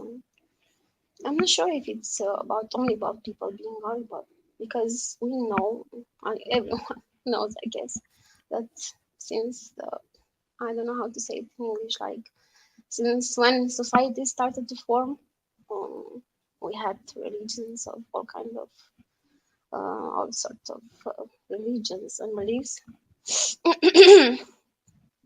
And to be honest, they all believed a lot in their gods, starting from Sumerians, Egyptians, and so on, right? Like they dedicate their lives to their gods. So I'm not sure if they all were so gullible to believe in their No. Let me re-explain what I meant by that, because I had explained it in the beginning of the live stream, but I'll do it again. So I'm not saying that all believers are gullible, or that if you're a believer, therefore you must be gullible as well. What I'm saying is that given a gullible person, if you there's two different things that I want to say here. Islam, for example, and maybe Christianity as well, really favors someone who believes so blindly that they don't even let any doubts or skepticism get into their head. So they favor gullibility that way. But in another way, a gullible person is more likely to follow with the crowd than a skeptical person. So a gullible person might go to heaven not because they're a good person, but because they believed everyone around them. But a skeptical person might go to hell just because they didn't believe people around them. So that's what I'm trying to say here.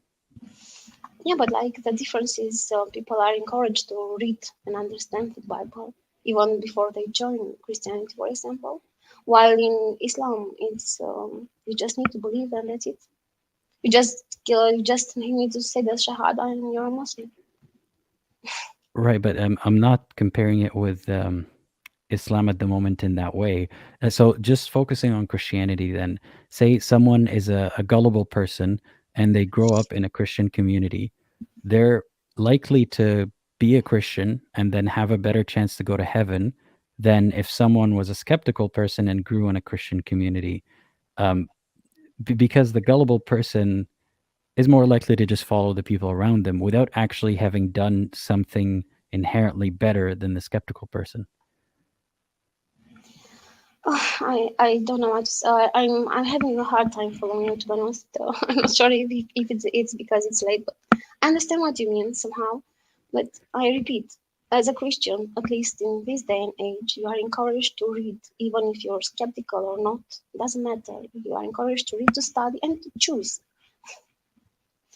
So, okay, let me explain it in a different way. Say that you are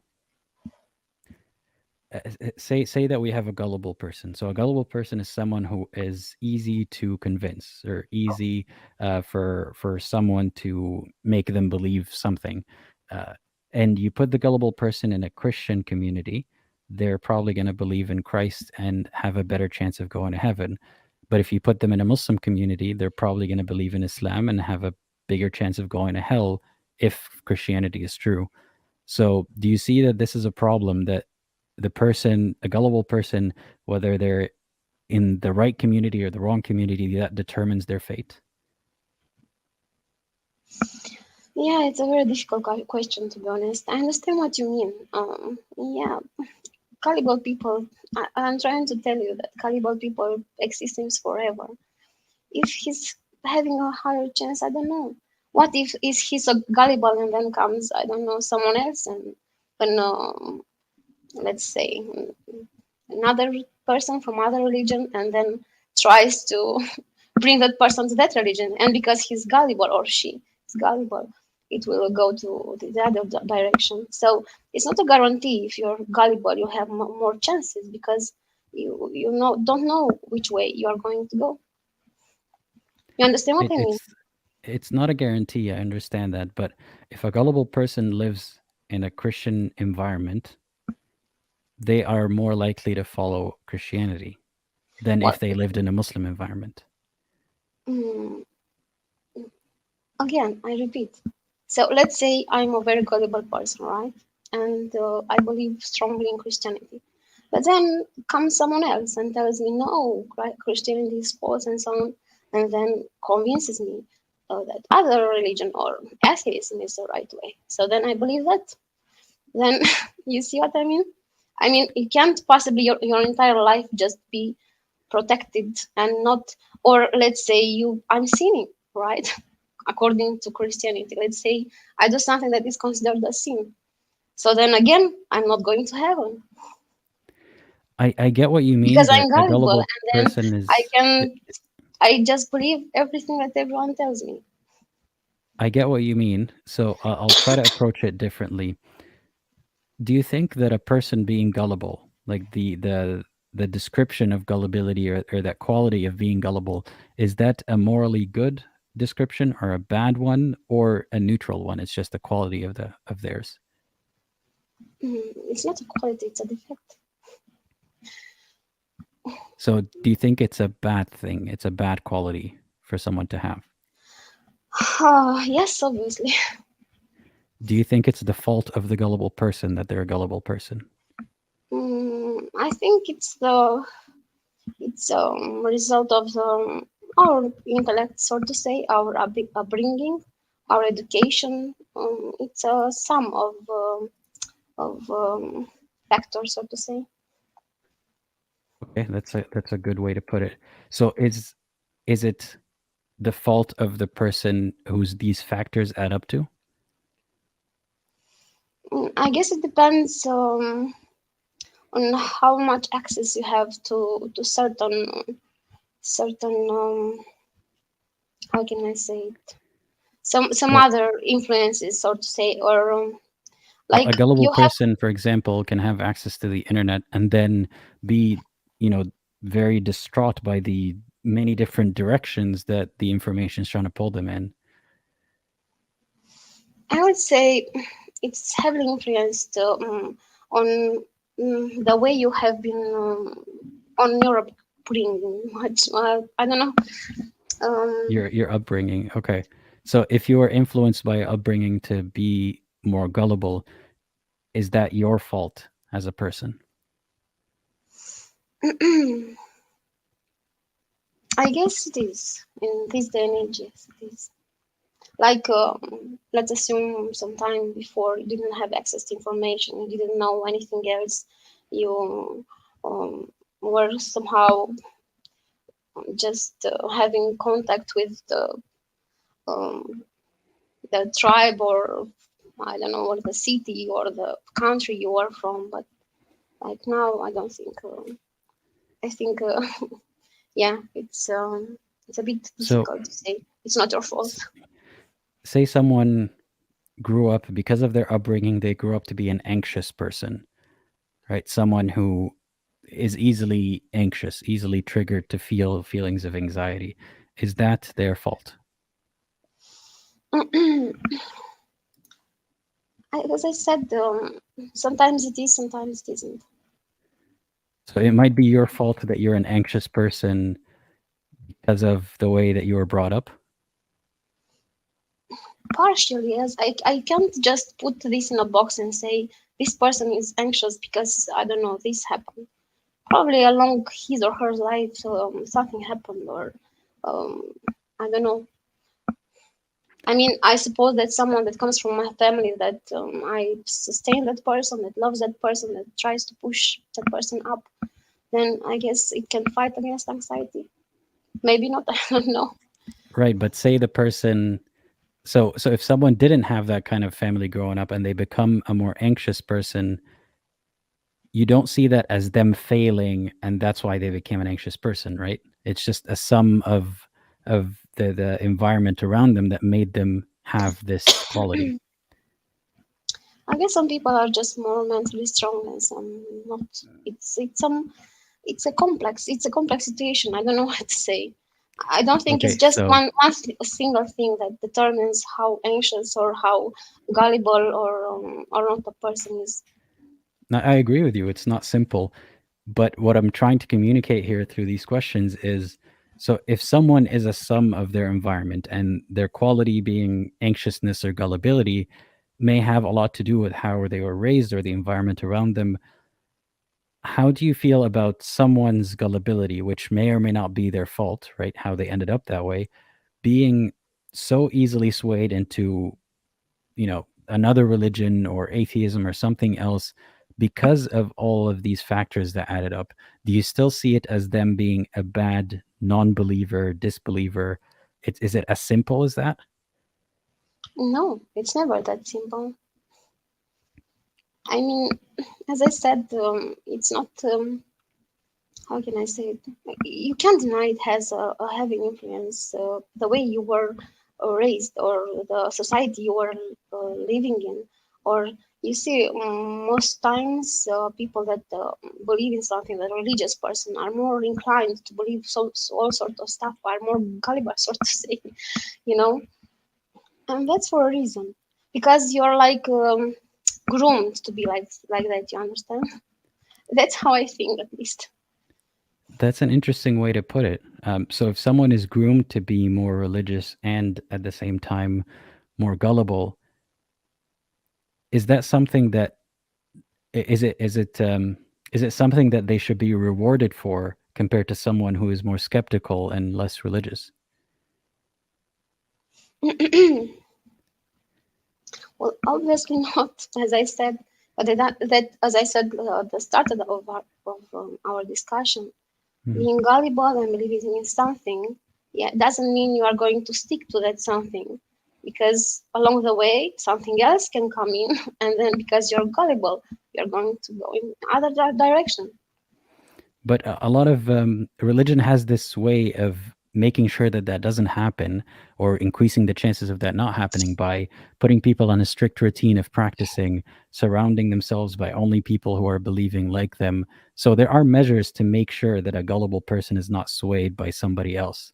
So that counteracts this point, I think. In a way, yes, but as I say, it's not about swaying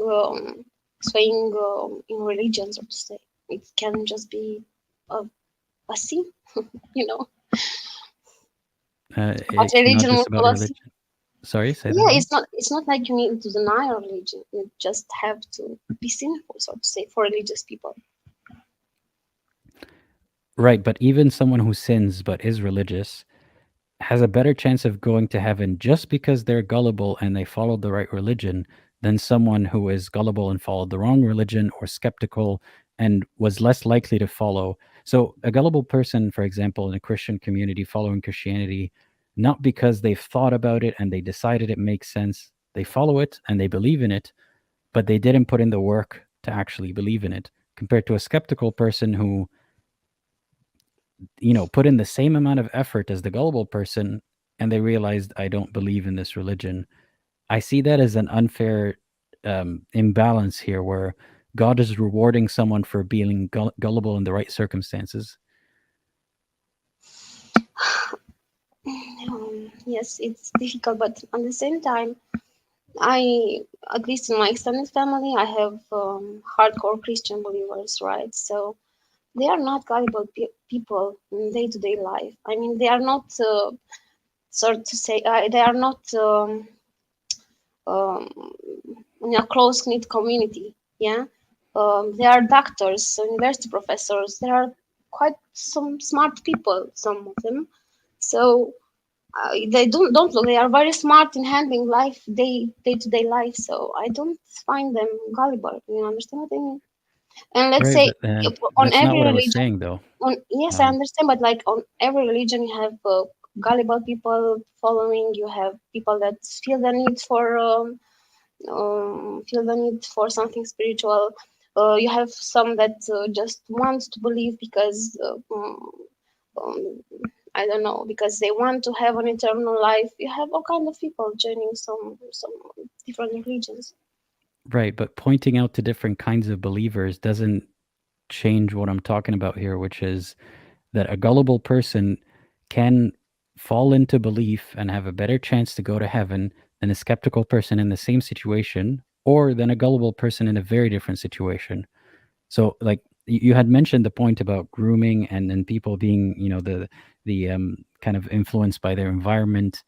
So this all goes against the idea that people are responsible for whether they believe that Christ is true or not, but rather it's a bunch of things that lead them to find that conclusion or find a different one. So do you see that someone, if they don't believe in Christ, that they did something wrong? No, absolutely not. So is it your belief that someone who doesn't believe in Christ is going to hell? I refuse to think about it. I don't think so. No. You I know refuse to I think don't about it? refuse. No, not like I refuse to think about it because I thought about it since I was a kid. So no, it's not like that. Like I refuse to not to think about it. I refuse to think that actually there are going to be people that go to hell. You understand what I mean? Oh, that anyone ever is going to hell. Yeah. So how do you reconcile that with, you're supposed to believe as part of your belief system that there are people going to hell, right? Well, we don't know my belief system yet. Well, I'm assuming that you're a Christian, but please correct me. Well, what do you believe? It will be quite difficult to explain. Yeah. I'm like the first guy. What was his name? Syed. Yeah. Hmm. I have my own religion. Yeah, but like I like Christianity a lot. Despite you not liking people going to hell, that part you don't think about when you think about Christianity? Um, I don't think they are going to hell. I don't think like hell is like how they try to push it, so to say. So do you think that the Bible was divinely inspired? What? Do you think that the Bible is divinely inspired, meaning is it from God to some? Well, no, not really. So what do you believe about God and Christianity? How do these things connect? Mm, Judging what I see around me, I think somehow I think that Christianity is mm, how can I say it? I don't know. I see people around me that are heavily Christian, as I said, hardcore Christians. They are happy. Their families are amazing. They love their kids. They're good people, you know. And that makes you think that it's impossible, that it's just something good about them. So if So, there's but any but you know, religion that can, there's a big not good thing in Christianity, which is hell. But you think that because Christian people around you are doing good things and they seem to be happy, then it's something divine about it. But the Bible is not divine, is what you think. And I think it leads you to something spiritual and good. And what does spiritual mean to you? There are all kinds of people, and as it has been demonstrated in history, people feel the need to have a certain higher power. I mean, they need the godfather, godmother, something. I don't know why they see it like that. Something they can relate to, and if that something teaches them to be good and have amazing family and to be loyal to each other and to love each other, then I don't know. But you're taking all the Must be. parts that you I mean, think are nice in Christianity. I So you mean, see the good things about Christianity, right? But you're not taking it as a belief system that came from God. You don't think so? I'm not sure what to say. I don't really think so. No, maybe not directly, so to say. Not like they say that it's inspired directly. I don't know how to explain Directly? that in English. Like, it's not like someone sent and someone divine and then just put those words in someone's mind and then he wrote it on the piece of paper or whatever they wrote back then on leather and so on. So do you think that there is a God, and if so, does it have any connection to Christianity? If there is a certain higher power, then this is the best. The highest chance is to be this one. I don't know. It's just, yeah. It has this power to change people. To I don't know this. That can I be don't said know how to about say it. a lot of other religions, right? I don't think so. Not in the same sense as this one. Right. Well, As I said, Hmm. maybe I'm biased because I live in this environment, but at the same times, it's impossible not to see it. At least around me, honestly, I can't say. Would you have seen it the same way if you were in a different environment? I guess I do because in even some people from other um, different uh, religions see it as well. You see, because you have No, I mean, would you atheists. have seen like the beauty in the Christian religion and it being the closest to something God would have sent if you grew up in a different environment surrounded by a different religion? Yes, because a lot of times you can see people from other religions saying that they see that beauty in it. So I guess I could have seen it as well. Maybe not, I don't know, but I guess I would. What makes you think that you would have found Christianity despite being in a different environment? Because they alter alter their beliefs partially according to Christianity, even if they realize it or not. But can't you see that another religion can say the same thing about Christianity? Like whatever there's overlap, they say, well, that's because this is from our religion, whether Christians like it or not. Not really, because for example, take. In fact, I don't think I should come back to this, but they try to not to model, not completely, not all of them, but somehow their main religious figure, for example, for a certain religion, tries to model their example like Jesus somehow. Well, what baffles me is that you hold Christianity in such high regard, but you mentioned that there's something that is difficult for you to think about, which is hell, for example. What do you do with that part of Christianity? You know that, Christians talk about hell and hell does exist in Christianity. How are you able to not think about it? I can say I'm not able to. I can't conceive it, so to say. I can say I I want to think about it, but yeah, because it's an issue. What's an issue about it? Well, I have the same question as you when I was a kid. So yeah, about people that live in tribes in Amazon, or how are these people going to hell because they never heard about God and so on, Well, what if right? someone told you the same answer that I've heard, which is people who've never heard about God, they're going to go to heaven or they're going to be tested again in the afterlife. How do you feel about all the people who have heard of, one God or another, and they don't believe in that specific interpretation, or they don't believe in it at all? I heard them all kind of explanation, to be honest. At least they bother to explain to you.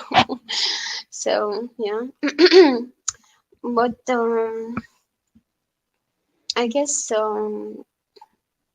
I heard them from because I didn't hear they are going to be judged by what their God put them in their minds and so on, and they know what is good and what is bad because there's like this innate power within them that can make them feel when they do something bad, even though they don't know Christianity and so on. I heard about I don't know, it's something metaphorical, and then it's not hell, it's not exactly fire, but like some kind of um, um, I don't know how to say it, just not really suffering, so to say, but like loneliness and so on, or all kind of explanation. But it doesn't seem like any of them have explained away hell for you in Christianity, have they? Sufficiently.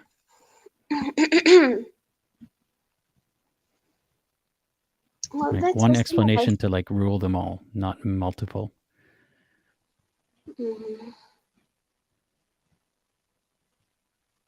I guess the only acceptable solution would be just to be a state of nothingness, just nothingness. That's it. And do you believe that? I hope that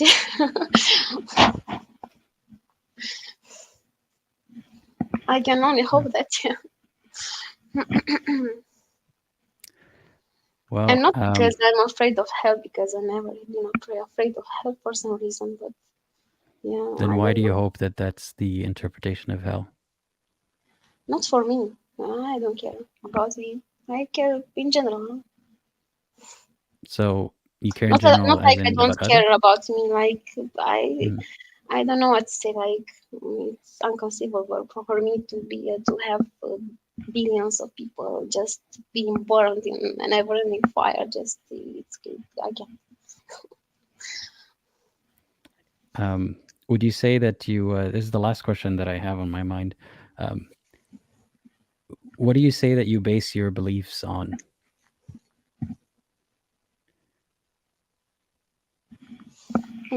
I can say based on something, but I recognize, as I said, I'm heavily influenced by Christianity because I can see the good in people, and I can see how it has the power to transform societies and minds and families and so on in a good way, not just transform because it can get very bad, but in a very, very good way. Mm-hmm. But what makes you believe you're not that convinced? Sorry? Yeah, continue, please. Yeah, I was just going to say, but is there anything that makes you believe that it is divine, aside from that it does good, from your point of view? Well, I'm not sure, but it must be something. I mean, how can something like that just has this power to transform minds? Do you understand what I mean? Do you not think that human ideas could have that In a power? good way. In a good way, in the sense that you become what? Do you think that something that has the power to influence people in a good way has to be from God? No, obviously. I see a lot of atheists and agnostics and I don't know, Jewish and I don't know, other people that are amazing people, very good people.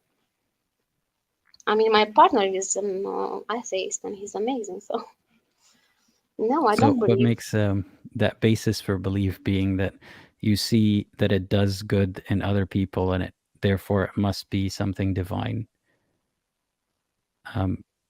But that's different from what you just said, which is no, people can have that there can be a movement that causes good in other people that's not divine. So what makes you think that this one might be?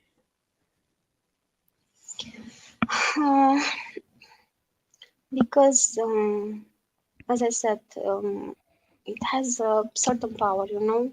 I know you don't believe in it. I know you're going to say no, it doesn't, but it has. I saw people transform from ruthless, and I know you're going to say that other religions are the same. I know, or maybe I don't know, the psychiatrist help, but in such an easy way, you know, so fast and in such a on such a transformation. Before I used to think it's very hard for people to change, you know, like you have such certain traits from childhood that follow you into adulthood and so on, you know. There's something that are hard to change that come from within you, you know. Like I saw Including like inclination to believe in a religion? maybe yes, but somehow it's fantastic that so many people believe. Why this so many societies all over the world believed in something. You see temples in antiquity, you see all kind of beliefs, you know. That's a good And question. Why? And I think there are ways to hypothesize that answer. can you please give me that answer? There are many answers for that. It appeases people's sense of wonder before they had any answers.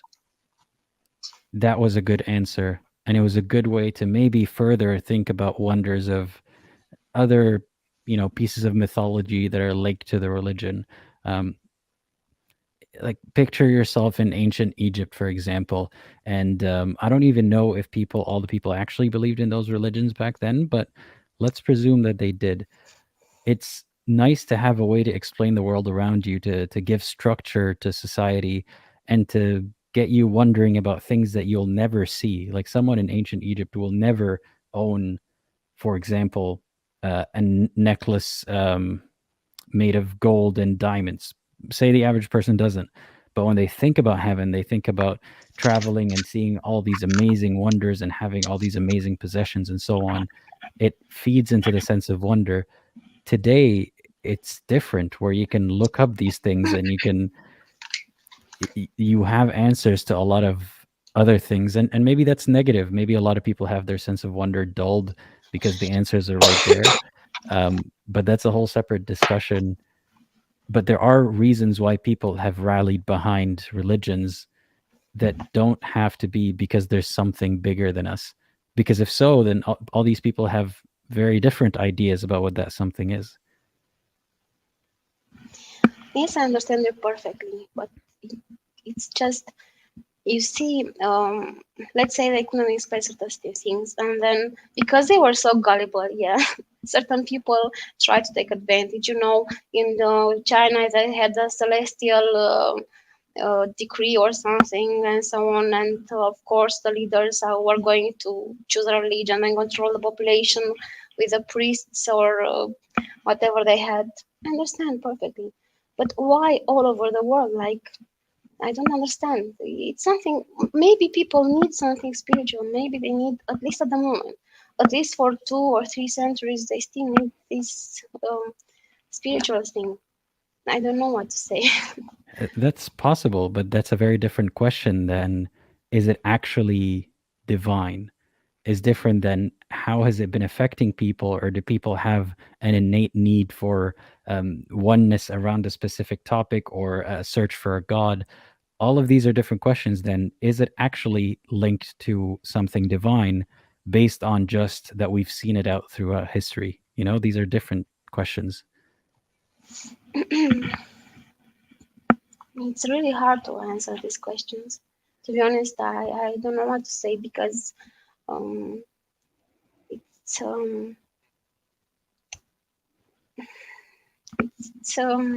somehow it's a complex subject. Well, let me ask you this then. So if you see signs of people having been religions and spiritual and many different parts of history in different locations, if you see it as a link, that all of this is linked to something divine, isn't it a problem in that theory that all these things look very different? They can be very similar, but they can also be very, very different. So is that divine thing misleading them, or is it more likely that it's a symptom of something else that's not divine, and that's why it looks different in different places?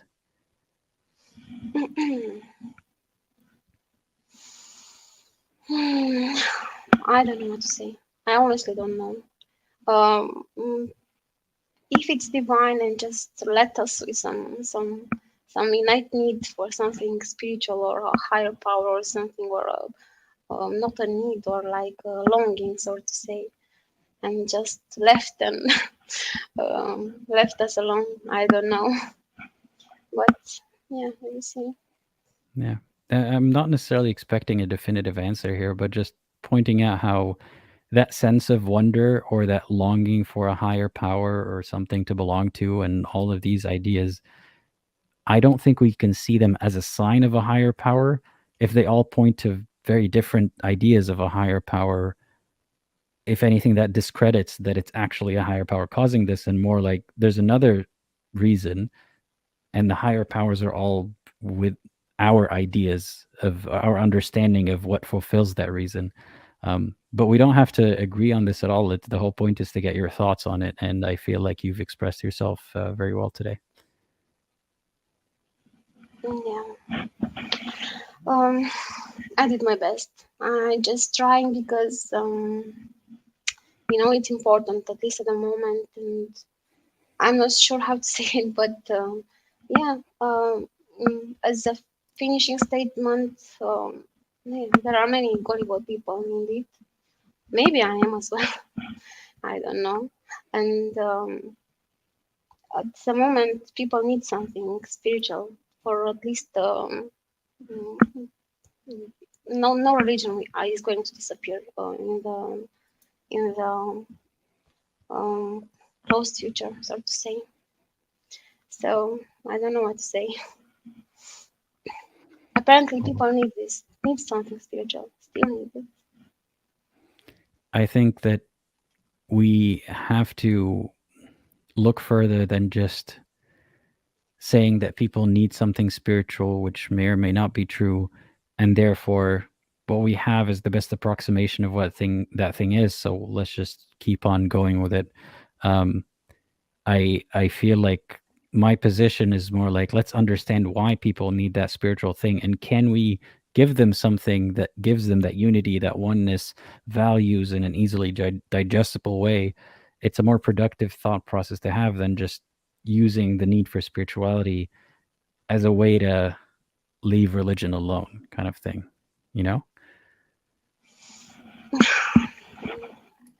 Yeah, I don't think it's possible at the moment. Maybe in the future. Yeah. Well, yeah, again, I appreciate you calling in and expressing yourself today. Yeah, have a great night, everyone. Thanks. And same to you. Bye-bye. All right. Thanks again to the caller. I want to give a shout out to Paul. Thank you very much for giving, what was it, like 20 people memberships? It's amazing. I didn't even know you could do that. So for everyone who didn't see that, he gave a bunch of people in the live chat free memberships to my channel. So you get a few perks here and there. Like sometimes I post about my cats, I post announcements or updates. So thank you, Paul, for giving people memberships. That's very nice of you. And thank you again to the caller for joining. We have 2 more callers waiting to join. The next one is Divine.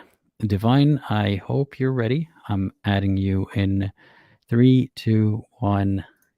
Hey, how's it going? You're muted, by the way. Yeah, hello. Hi. Yeah, glad to be here. Yeah, happy to have you here. Wait, I can hear my echo. Can you put on earphones by any chance? Okay, can you hear echo still? Let me give that a try. A little bit. Well, okay, let me see. Still, then maybe I have to go without a phone headset. All right, let's. How about this? I'll mute you while I talk. Okay, and then, I think it should be oh, okay this is now. better. This is a lot Okay, better. okay. Great. Okay. So I was going to start by asking you, how did you come across my channel and what motivated you to call in today? Oh, so started. I'm a Christian, but I knew little about Islam, and so I started listening to David Wood, Apostate Prophet, and one time your channel just came across, and I saw. I mean, I liked your, though not be. I liked your logical and the way you break down ideas. It was very, very appealing to logic. So I decided to follow you to learn more about how the other side also think. Because though I'm religious, I get to see how to build points, how to see things from logical points. I lack that in my life, like how to see things from a logical point of view, how one thing leads to the other, and how you could do deeper dive into an argument. I learned that from you, so I'm always yearning to listen to you and get to see how logic works. And then I called because I kind of like disagree with you, like gullibility. No, I think. Did you hear, by the way, me explaining what I mean by the title during this live stream? Yeah. Okay. You are saying that if you grow up in a group of people who believe, you are likely to believe. Am I missing the point? Yeah, but to reiterate it very quickly, it's that gullibility can either lead you to belief when you didn't really earn it any more than a skeptical person. Skepticism can lead someone away from belief because they are more skeptical and they need better reasons than a gullible person. So in that example, the gullible person is being rewarded for gullibility. On the other hand, if they're a gullible person but in the wrong circumstances, just like a gullible Christian who ends up becoming a Christian, they are a gullible something else, atheist, follower of another religion, whatever. But just because of the same exact quality of gullibility, they end up in hell compared to heaven just because of their circumstance. So that's a summary of what I was saying. Okay. So I'm a Christian, but I'm a sort of a different group of Christians who do not believe in hell or heaven. So maybe, yeah, if the hell thing is true, then you're right, because you I feel like we need to believe at a point. You need to be gullible at a point. But if some are being rewarded and some it works against, then there's a problem at that. If that's the definition, then I concur. But do you not believe in heaven and hell? No, those things are metaphorical. Like those things do not like exist as physical states of being. Those things are things of the mind. So if you are experiencing pain, then you are in hell. If you are experiencing joy, peace, and happiness, bliss, then you are in heaven. And that's what I was taught. I learned from the Bible. So there's no physical place of torture and blah blah blah, and those stuff. Interesting. Okay. Yeah, and I am not one to argue with that or assert that the Bible actually says that there is and so on. So I will take you at your word that you believe that hell is more like so is hell a state of mind in this life?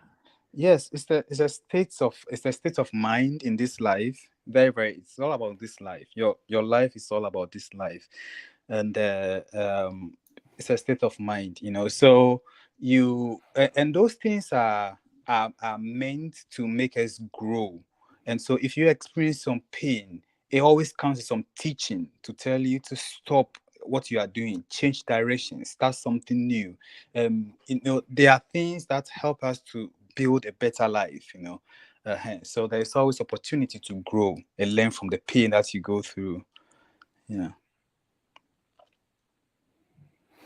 That is an interesting perspective on it, and I'm trying to think of how it will fit in with this discussion, or how I can approach Yeah. this Yeah. discussion so it fits in, because most of my premise has to do with a paradigm of heaven and hell, like a system of Yeah. judgment that way.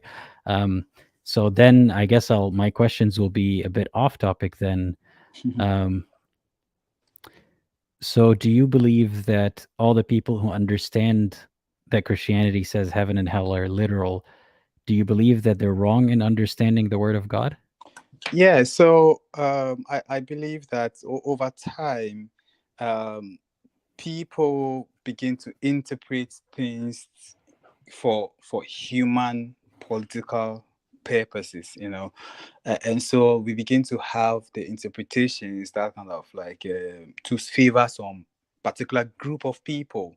And over time, and I see this run through all religions, all people, but like if you go into the Bible, for example, when Jesus was asked, like, when is the kingdom of God coming? He told them that the kingdom of God has not come with observation, that people will say it is here or it is there. It's not a thing you can point to. That is in, I think, Luke chapter 17, verse 20 to 21. But behold, the kingdom of God is within you.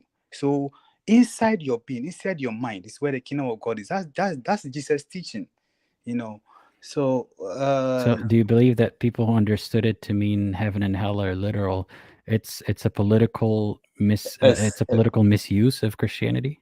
yeah, it's a political kind of like, it's a political way of trying to, I mean, that's where gullibility becomes a problem, because I see gullibility especially at the early stages of life to be very good, because you need to be gullible, and your gullibility is good if you are working around good people, like our group of good intentions, who have good projects and plans and around you. But if your gullibility falls within around people who are manipulating, or themselves are not so deep, or do not understand what they're doing, then your gullibility becomes something that works against you. So gullibility is not really the issue here, because people would you need some gullibility at a point in your life, because you don't know it all at each moment. Mhm. Well, then I got to ask you then, so you think that the understanding of Christianity that is different than yours, meaning heaven and hell are literal things, that's a political reframing of Christianity, and it's not actually what it means. That's why I give Well, it the do you think quotation. that the people who believe that and preach it, do you think they know that the truth is what you believe, but they're framing it that way intentionally for political reasons? So I think it is both.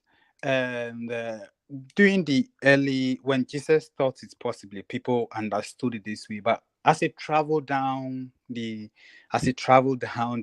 thing, especially with Christianity, with the Constantine Council of Nicaea and everything, we could see that there was a lot of political influence. So a lot of things began to change around those points, but originally, if you look at Jesus' teachings, and I can give you a lot of quotes teaching you that it is not a physical place, like it's not a physical place. Like he said, it is within I'm you. less interested in the reasoning behind it, Okay. because, like I said, I'm not gonna argue whether that is Okay. true or not. I'm gonna take that you believe that it is not a literal place. Oh yes, yeah. But I'm trying to understand what you believe about the others.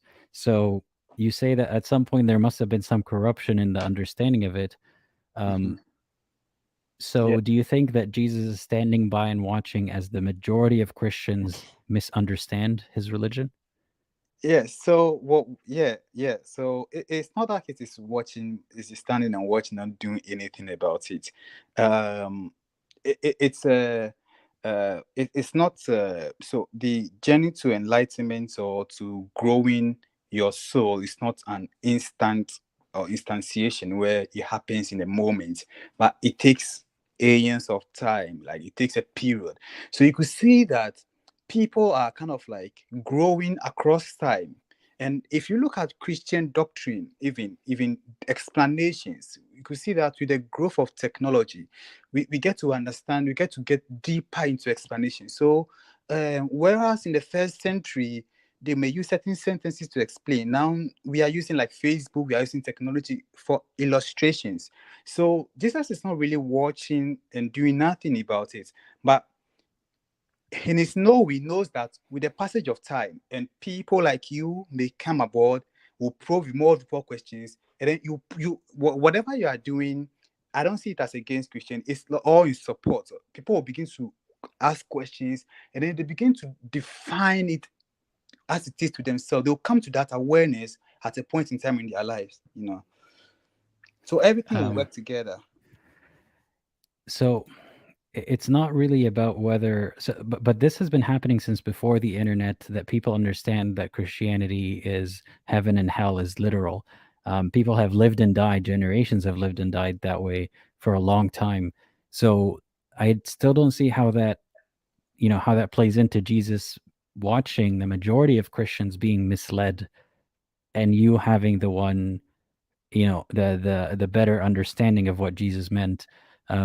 Why is Jesus unable to make everyone else understand it, or why is the majority misunderstanding it? Okay, so let me say it this way. So it's it's not like an automatic kind of like shopping where like Jesus is throwing some treats to children and say you have it, and that it's something you have to, what I'm saying, you have to work for it. You have to seek knowledge. You have to discipline yourself to come to that understanding. But what we have is a Christianity where people depend on pastors for them to teach them, or not really willing to understand, or having time alone to search and to think and have debates with people like you, to have a free to come into a conclusion. And so Jesus is not going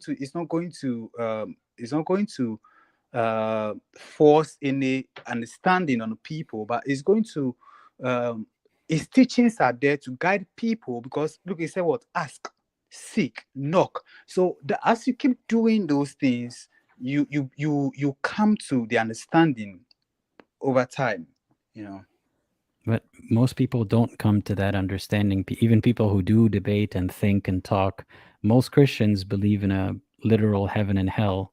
So what is different about your method of understanding it, that if they have applied it, they would understand it the same way you do? So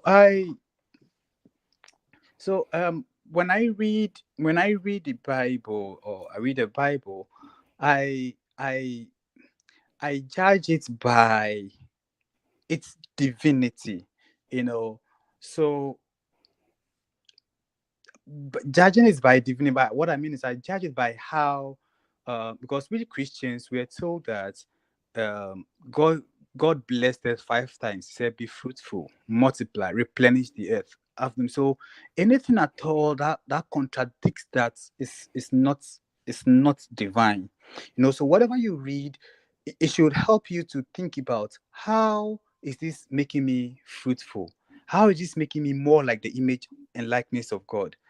So if you come to the understanding of of heaven in such a way, that means that you need to cultivate a peaceful habit, you need to cultivate a loving habit, and then that is bear fruits of it, and then But bless a them. lot of Christians do cultivate these habits, and they do all the steps that you're saying. But what is different about them doing those steps and believing that heaven and hell are literal, and you Oh, believing okay. something else? So I think it doesn't matter. Like at the end of your time, it doesn't matter.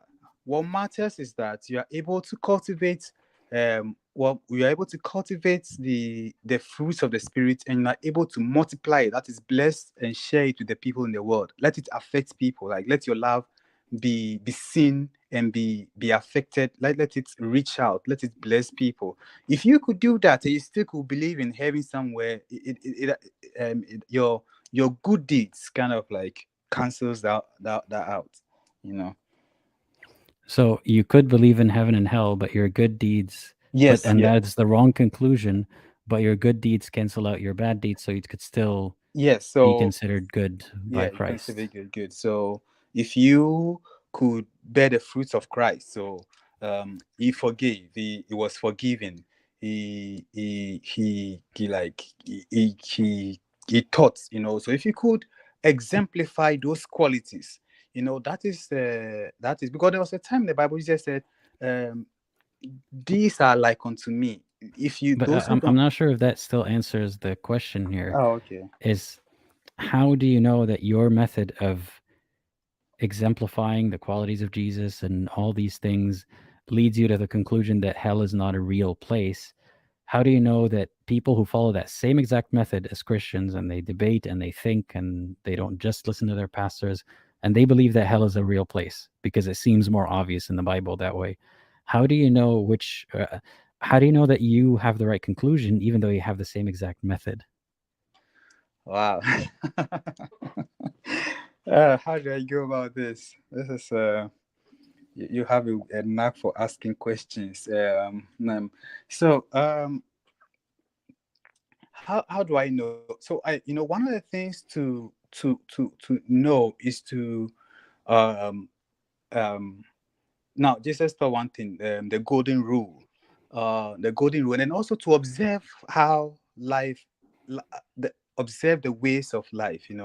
I don't think human beings um, are the most important of creations.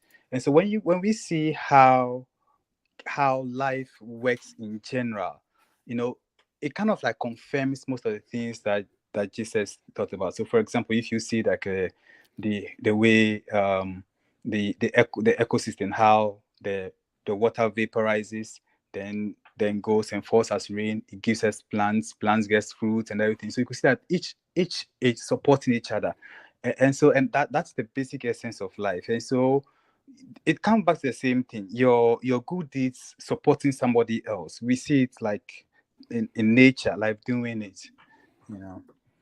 And Jesus also said, like, the golden rule, like, do unto others as others will want to do unto you. I don't see it. It amazes me how, for example, somebody describes heaven as a state of peace, bliss, love, and joy.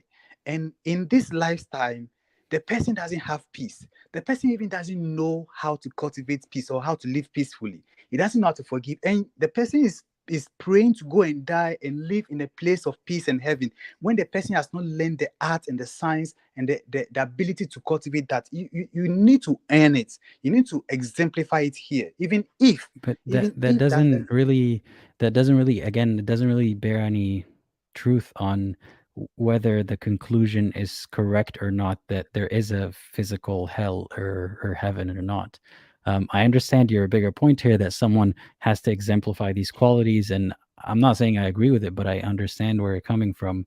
But that doesn't really say much about you using that method to conclude that hell and heaven are a state of mind on this earth, and that your conclusion is right, even though the same exact method and contemplation so has got the other Christian to believe something else. So what do you make of? Then I will give you the scripture, because I quote it directly from the scripture, which just says that the kingdom of God is not something you can see. It is not something you can point, but it is something inside you. And inside you is where peace, love, and joy, all those intelligence all come from. And so it is very clear in their scripture. And so I see, for example, and you could see, the reason why I say it's political is that recently I read from a different version of the Bible that trying to distort that and say the kingdom of God is among you, trying to point it to Jesus. But if you look at the original Bible, like it means within you, like inside of everybody lies the kingdom of heaven. So that scripture alone, I think, kind of like explains. I don't know of any other scripture that contradicts this. Well, I understand why you believe that based on that scripture, but what I'm saying is the confidence that you have that based on this verse, you arrive at a conclusion that is very different than the majority of what Christians who Oh are, yeah. well studied and well learned in this stuff have arrived at. I'm not saying you must be wrong because you're in the minority. I'm asking what gives you so much confidence in your belief, especially when the same exact method is what they Oh, used. okay. So I mean, one of the things that give me much confidence is the how it will be illogical. It will be illogical for an unknowing God to do such a thing. It doesn't make logical sense for a God who creates God. And Christianity teaches about a loving Father, a loving God. And so if this God, with all of his loving, will create me without my permission or without my intention, and then it contradicts that kind of like attributes of God. So it makes God very inconsistent for me, and I don't want to follow such an inconsistent God who today is loving, then today is going to, because I did not ask God to punish to create me. And so if he creates me, then he has good intentions, and nothing should thwart or should intervene, should I kind of understand where you're coming from there. I mean, I see that God is inconsistent with these qualities, and God can't be the most merciful and then have these criteria for hell. But my conclusion was this stuff doesn't fit together, and I can see that this doesn't add up. Not that I can reinterpret his words to mean that hell is a state of mind and so on. So, but I understand what you mean here. Like I'm saying, I hear you now, and so this kind of answers my question in that regard. okay. But can you let me see how? Because I like I said from the beginning, I like the way you do logical things. So I want to see where like there's a break in logic, so that maybe next time I might think about it and come back again. I want to see, because why would you say it is inconsistent? Where is the break? Well, I'm talking about if there was heaven and hell, right, as a physical place, and the criteria that I'll talk about Islam for a second. Allah deciding that people who don't believe go to hell, even though I can see that a lot of people don't believe because they're not convinced. It's not consistent with God being merciful and wise and fair and all that kind of stuff. And you have similar reasons for why you see that God cannot have that hell and be consistent with his descriptions. But I didn't see a way to find my equivalent of you thinking that hell is not a physical place. I didn't see a rationalization like that in my belief system that would then make it consistent and make it make sense together, So what would make you see, like, or are you yet? What will make you see, like, what kind of arguments will make you see the consistency, like?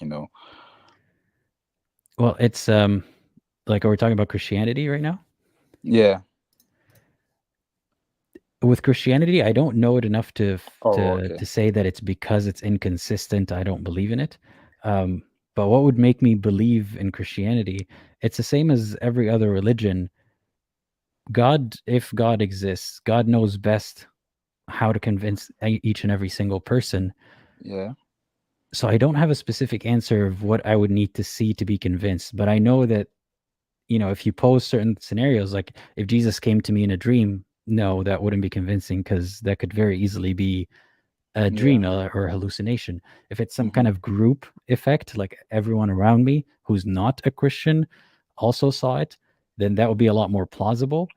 But then I would have a lot more questions about the specifics of Christianity. And I feel like if God was real, he would do a good job of explaining and proving that he's real and what he wants exactly, rather than whenever I have objections, or not necessarily objections, needing explanation of something that doesn't make sense or seems inconsistent, I have to find unplausible, unlikely reinterpretations of it. So I don't know exactly the formula that would make me believe that God is real, but God knows that formula. and God knows that formula for every single person. And I can't believe that that formula is simply blind faith or all the ways that theists have been arriving at religion so far that I've seen. Oh, okay. Okay. I think I hope you do this topic again. I'll think about it and I'll come back. Good. I'm glad that you called in today, and thank you for joining. Thank you. Yeah, have a good one. Bye. All right. We have 2 more callers, Tate, Emma, and then I added another caller to the queue. Muhammad wants to call. That will be the last caller. Most of the callers today were Christian, except for the first one. So I guess the first and last will be Muslims. So that will be a change of pace from the next 2 callers, I believe are also Christian. So the next caller is, let's see, Emma. Emma, I hope you're ready because I'm adding you in 3, 2, 1. Hey, how's it going? I can't hear anything at the moment. Oh. Are you there? Okay, my spidey senses are tingling. I couldn't hear anything. Emma, are you still there? Yeah, I'm not hearing anything, unfortunately. Yeah, the audio wasn't working, so unfortunately I'll have to remove you. Maybe try a different microphone and let me know in the private chat. Yeah, and I'm a bit suspicious because I've had like trolls try to call in this way, and then out of nowhere they put something on screen. So please do try a different microphone. So I'm gonna take Tate next. Tate, if you're ready. Yes, Emma, please try headphones, and I'll add you next. Tate, I'm adding you in 3, 2, 1. Hey, how's it going? Hi, not too bad. How are you? I'm not too bad. Thanks for asking. So I'll start by asking you, how did you Yeah. come across my channel, and what motivated you to call in today? I've spoken to you before, I think, Seeking Truth. Okay. Yeah, we had a long conversation. Right. It was to do with free will and predestination, how in Islam it says. But yeah, like I asked some of the scholars, and then they have different kind of understanding. But I do believe what they're saying is true as well.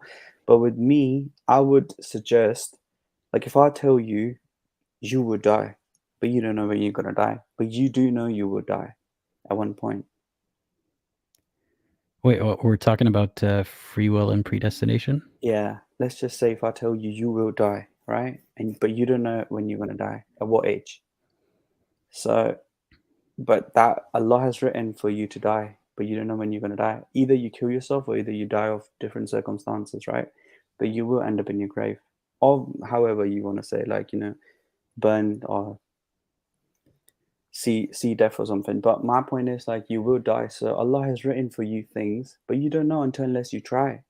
And on the contrary, you have your intrusive thoughts as well. You know how we say waswas, shaitan's waswas, right? Right. I'm trying to. It's not exactly on the topic that we're talking about today, but I'm trying to understand it before we move on to the topic.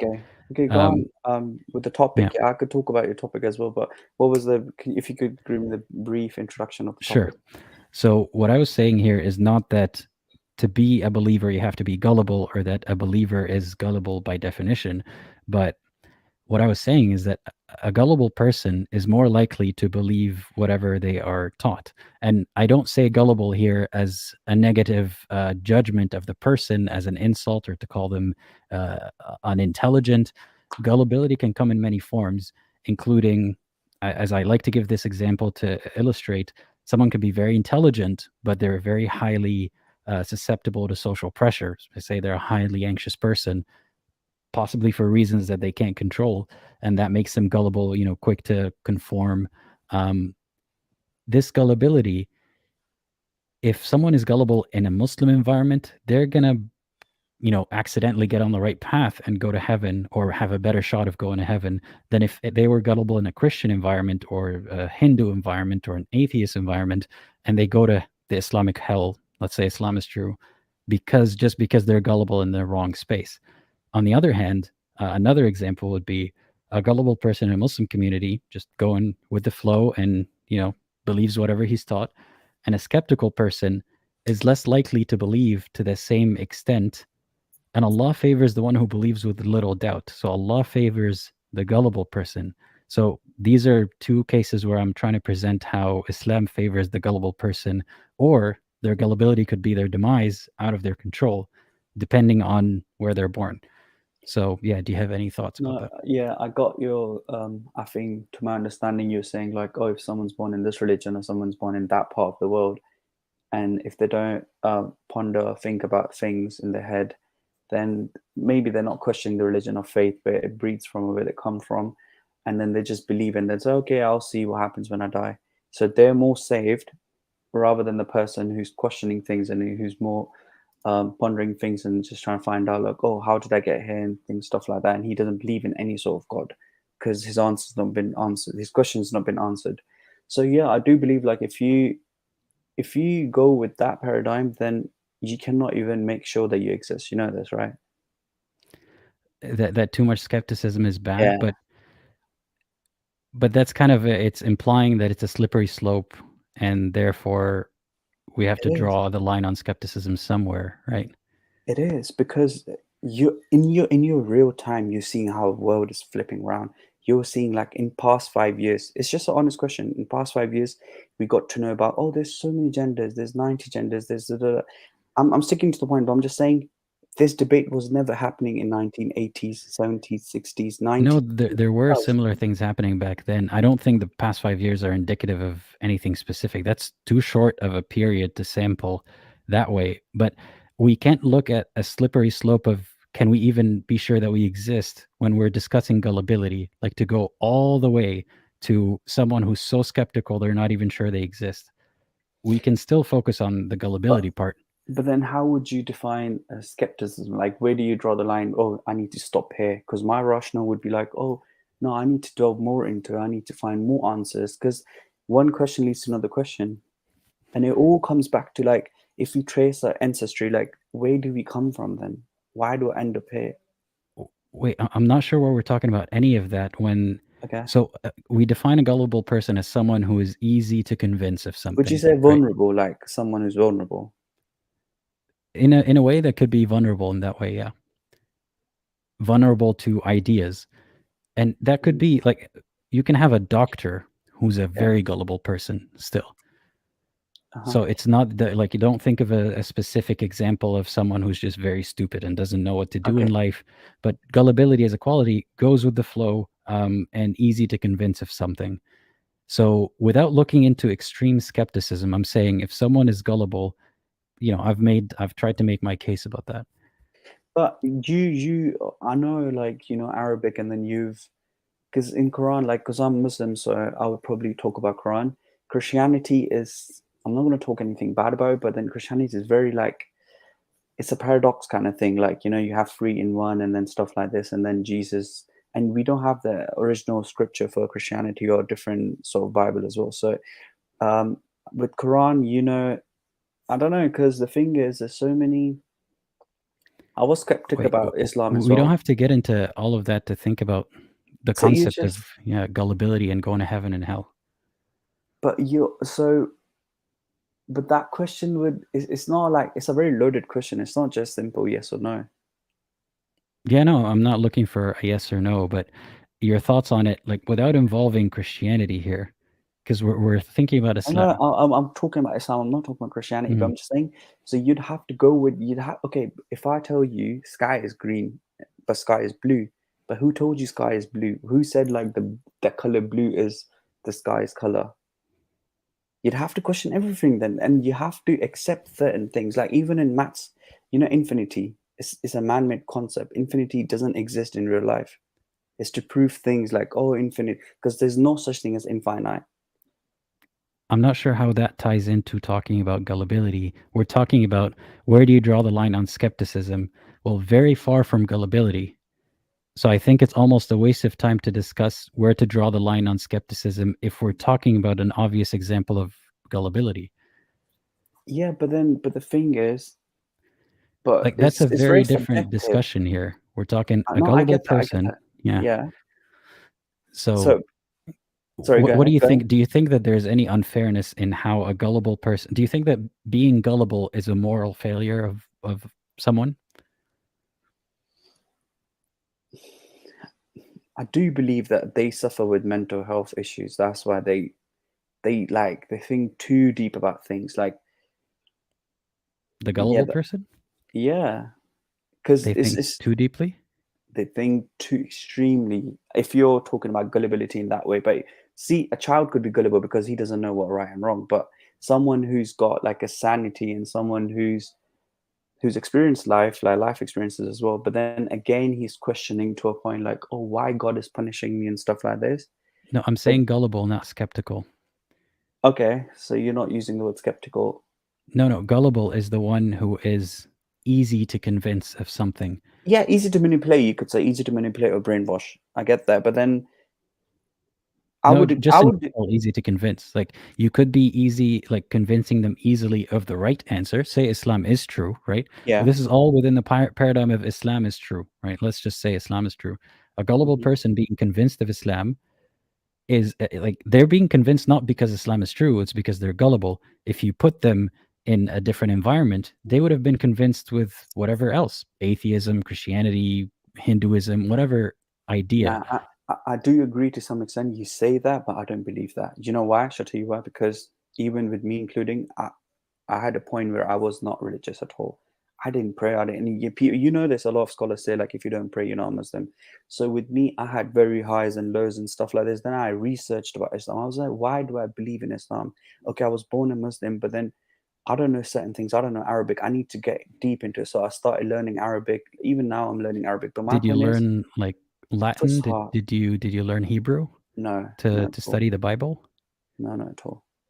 Because that's So just so too. why is there a bias that you started learning Arabic and Islam and all that stuff, if not that you have familiarity with it? Because with Arabic, I'll tell you, I could speak it in a way because I learned it when I was a kid because of the namaz, Quran, and everything. But then I know with Arabic tradition, like Quran has been like preserved and stuff. With as Bibles and like Christian Bibles, they've been. It was you said it right, Greek, Latin, and then all of these scriptures with translations and stuff. So what's the point? And then also in the But if Bible, you were really like giving it the skepticism that you yeah. seem to imply, you would have dived into it and actually learned some of these languages and tried to figure out if it's true. Point is, like, you have an obvious bias here, you know, coming from a background in Islam, you investigated Islam. But all of this is very far, like I'm asking you about the question of a gullible person, a case study. You're thinking about yourself in that, and I'm not calling you gullible. Like I'm not Yeah. putting you in that No, I am square gullible. at I'm all. gullible because I used to believe things that were not right at that time, and now I've changed. And every year I'm changing, and every year I'm changing. But But that's not gullibility. Like just, you know, changing your beliefs or having believed the wrong thing is not the same as being someone who's easy to sway. would you say like you're easy to sway? I don't think you're easy to persuade though, not at all, because you've got like very strong defense to everything that a person puts forward in front of you. So in that regard, why do you believe things that you believe? But do you think have you been persuaded by the society to be a certain way? I'm not saying No, physically, I, but I like was I you're was persuaded by my society to be a Muslim, and all my doubts and all my questions that weren't even doubts, all my any objection that I would have to an explanation was suppressed because I was a gullible person growing up. I was I was very easy to, like, I was very obedient to my family. I was very like in Mhm. line with everything. I was a very good kid, and that meant gullibility because I thought that everyone else had the answers and I didn't, or you know, religious people had the answers and I didn't. So I doubted my own judgment of these things. So, but I'm still trying to get it back to the example. Do you not see a problem when a gullible person, like, do you see gullibility being a fault of the person? I don't know, because see, that's okay. Who makes the person a gullible person? Define that. Is I it don't sort know of if mental who or illness? what do you mean who makes a person? So, okay, I'll tell you one thing. Like a person who's been, like, say, a person being raised in Afghanistan or like a third world country like Ukraine, that person is not as gullible as a person in West. I don't know if I'd make any of that generic distinction because so I can't really make a general statement like that because you have people in the West who are very gullible, be it to I don't know the news that they watch or some new theory or another or just they're gullible but they happen to be in a society that fed them the answers that were good for them in that society. But then you No, have people like I can't really say that someone okay. born in Afghanistan is less gullible. Like No, that's a I'm weird. saying someone, because they have like very strong, I'm not saying morals, but it's very hard to like, penetrate in the head. But someone who's in West, they would say, "Oh, you But changed my that pronoun." doesn't mean they're not gullible. Like someone can be very like stubborn about their position, But when but you they're a say, gullible person. It sorry, depends when on you say where the angle gullible, is I coming from. believe someone who's easily brainwashed by media, by society, or by Islamic Not religion or any necessarily. Like sort. someone can have blind spots. Like someone can be very gullible to like I'll give you an example. Um, the WhatsApp family group chat. Okay. We have a lot of family members who will believe whatever is forwarded in that group chat. But then they can be very stubborn and they would never leave Islam. But they're very, very gullible about anything that anyone says in that group chat because it's from a trusted source. So just because someone is stubborn in some scenarios doesn't mean that they're not a gullible person. Okay, but with that situation, not like the WhatsApp group chat or something, but I'm just saying, I'm hoping that you're trying to ask me, like, just because I'm quite skeptic and I question things very deeply and I'm not getting the right answers, so why would God punish me instead of someone who's just blindly following a religion without questioning it? Is that the fair judgment? Not exactly, because I don't see myself in that situation anymore. Like, I don't believe that this is actually happening and God is actually real. But I'm trying to, like, it's a problem that I saw even as a believer that there are biases here that are outside of the person's control. So if a person being gullible is not really their fault, like some people are smart, some people are stupid, some people are gullible, some people are skeptical, some people are tall or more Some people are anxious, short, yeah.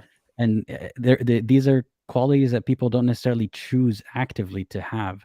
And if having that quality and then coupled with the possibility of being born in the right or wrong circumstance, it changes your outcome in the afterlife, then it's not really about the virtue of the person.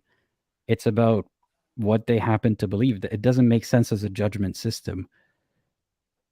No, I get that, but my understanding is like, do you have all the answers for every question that you have in your mind apart from religion? You must question other things as well in life, like, Of oh, course, why is yeah. it like?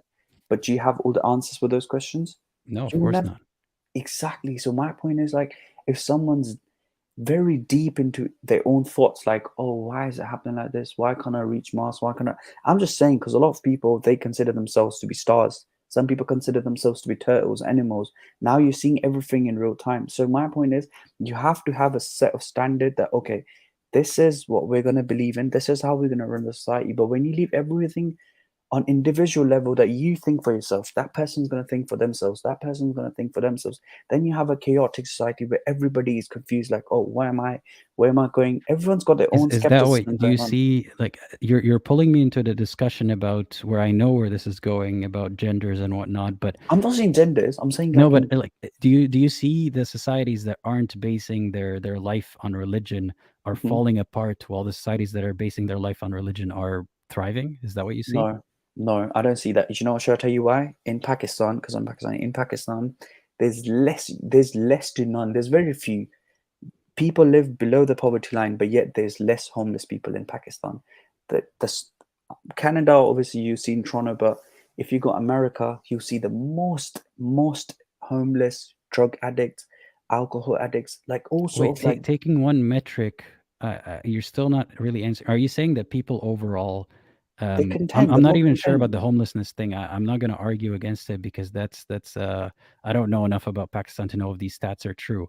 But Okay, people you are could talk harmed in about other Saudi ways in Arabia. You could Pakistan, talk or about they're Saudi Arabia. unhappy. Okay, Yeah. you could talk about Saudi Arabia. Do you see like there's more homeless people in Saudi Arabia or in There's America, more first like country? borderline slavery in Saudi Arabia. I'm not talking about Islamic slavery. I'm talking like people work in very shitty conditions there, but it's not counted as, oh, it's a homeless person. It's a weird statistic to focus on. When, like, I'm saying as an overall, do you see that people are happier? Happiness indexes are happier It's in religious greater. community? 100% is greater. But if you were to talk about, oh, people are in Scandinavian countries or Japan, you'd say like people are more happy, but there's more suicide deaths as well. People don't even count suicide. That's in just in the previous call, we had people talking about how Pakistanis and people from similar backgrounds talking about how much people shame someone who had died by suicide, and then they don't count it, right? It goes in the statistics, is not counted. So I don't know why people focus on the statistic of suicide, not realizing that it keeps happening. And if it doesn't happen, it doesn't necessarily mean that it's for good reasons. Like, people can be suffering even more in these countries. Again, we're focusing on very simple statistics here. I'm trying to ask you, like, about the point of the stream here, the topic. Do you not see that gullibility can lead someone to heaven or hell in a way that has nothing to do with what the truth is, or what, if they're good or bad people? I don't know. That question is very like difficult for me to grasp on, because that question doesn't seem like it's a very, straightforward answer to that question, because that question is not, I'm not saying you've not structured it correctly, but I'm just saying maybe it's my understanding that when you say gullible, choose another word except of gullibility. Choose something, because if you say like, oh, that person is not very smart, intelligent, and he's just following blindly his parents or his religion because he doesn't put like, weight in his mind, and he says, okay, let me think about other things as well. But if you say that, but then there's a lot of non-Muslims who are converting into a lot of Christians basically, and 70% of converts or reverts, you would say, in the UK are females, just because they're going through trauma in their life, just because, so they need some sort of support. That And I statistic doesn't believe, really work in your favor, because that's more of a sign that people don't join because it's real. So wait, they're joining because they're traumatized, and you see that exactly, so as a it would sign be of a the coping truthfulness? mechanism. It would be a coping mechanism. Right, So but you if see that then it has nothing to do with whether it's true or not. It's about it being a coping mechanism, or, so they get married to a Muslim. oh, not married, but they're just getting married, they're just becoming Muslim because they know, like, okay, if I'm suffering in this world, then I probably get better treatment in the hereafter when I die. But that doesn't work in your favor if the stat is abused people turn to religion out of desperation. It doesn't have anything to do with whether it's true or not. It's actually a bad statistic. I would not want to quote that statistic. No, I'm not quoting any stats, by the way, but I'm just saying, like, it's a study basically, but I'm just saying, for you, okay, for something to be true, what is the paradigm for that? What are we setting baseline that, oh, okay, if this fits the criteria, then I'd say this is the truth and this is the falsehood? I'll answer that by going the other way around. What has Islam done to prove that it is true? Okay, Islam tells you very briefly about soul, but science can't tell you about soul. Okay, in your intrusive No, thoughts, telling can me science about tell you soul, about what does that mean? It's a very vague, like, Islam says you have a soul and it's this and yeah. that. How does that prove Islam is true? Okay, Islam is true. Okay, it comes back to how Prophet, peace be upon him, taught people why Islam is true. He said Can you say that about any other belief system? Can I tell you this belief system is true because the guy who taught it was a very good person or taught it very well? okay, the first I'd say, like, there's claims. The Quran makes claims that if you prove them wrong, then I'd probably say, okay, fair enough. Then But linguistic that's not how it miracle in the works. You Quran. don't, like, you can't say it's true So, because I make claims that you have to prove wrong. What has proven Islam?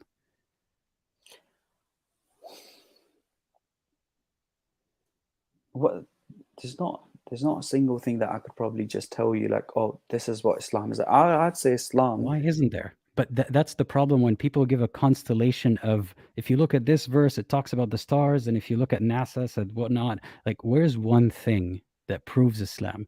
That's not a constellation of possibly impressive things if you don't pay attention to them. But would you say prophecies then? No, like, and here's the concept of prophecy is so problematic because Okay. First of all the prophecies in Islam are very vague. People are going to build tall buildings, no specific timing, nothing like that.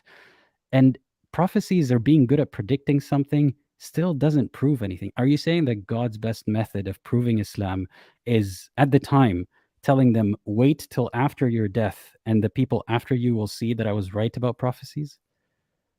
No, there's so many prophecies that even in Prophet's time it just occurred and it happened. One of them is like how Roman Empire and Persian Empire is going to collapse, and then Roman's going to win again, and then Prophet Sallallahu Alaihi Wasallam, I think it's mentioned in the Quran that it's the time slot between 6 to 9 years, and it actually happened.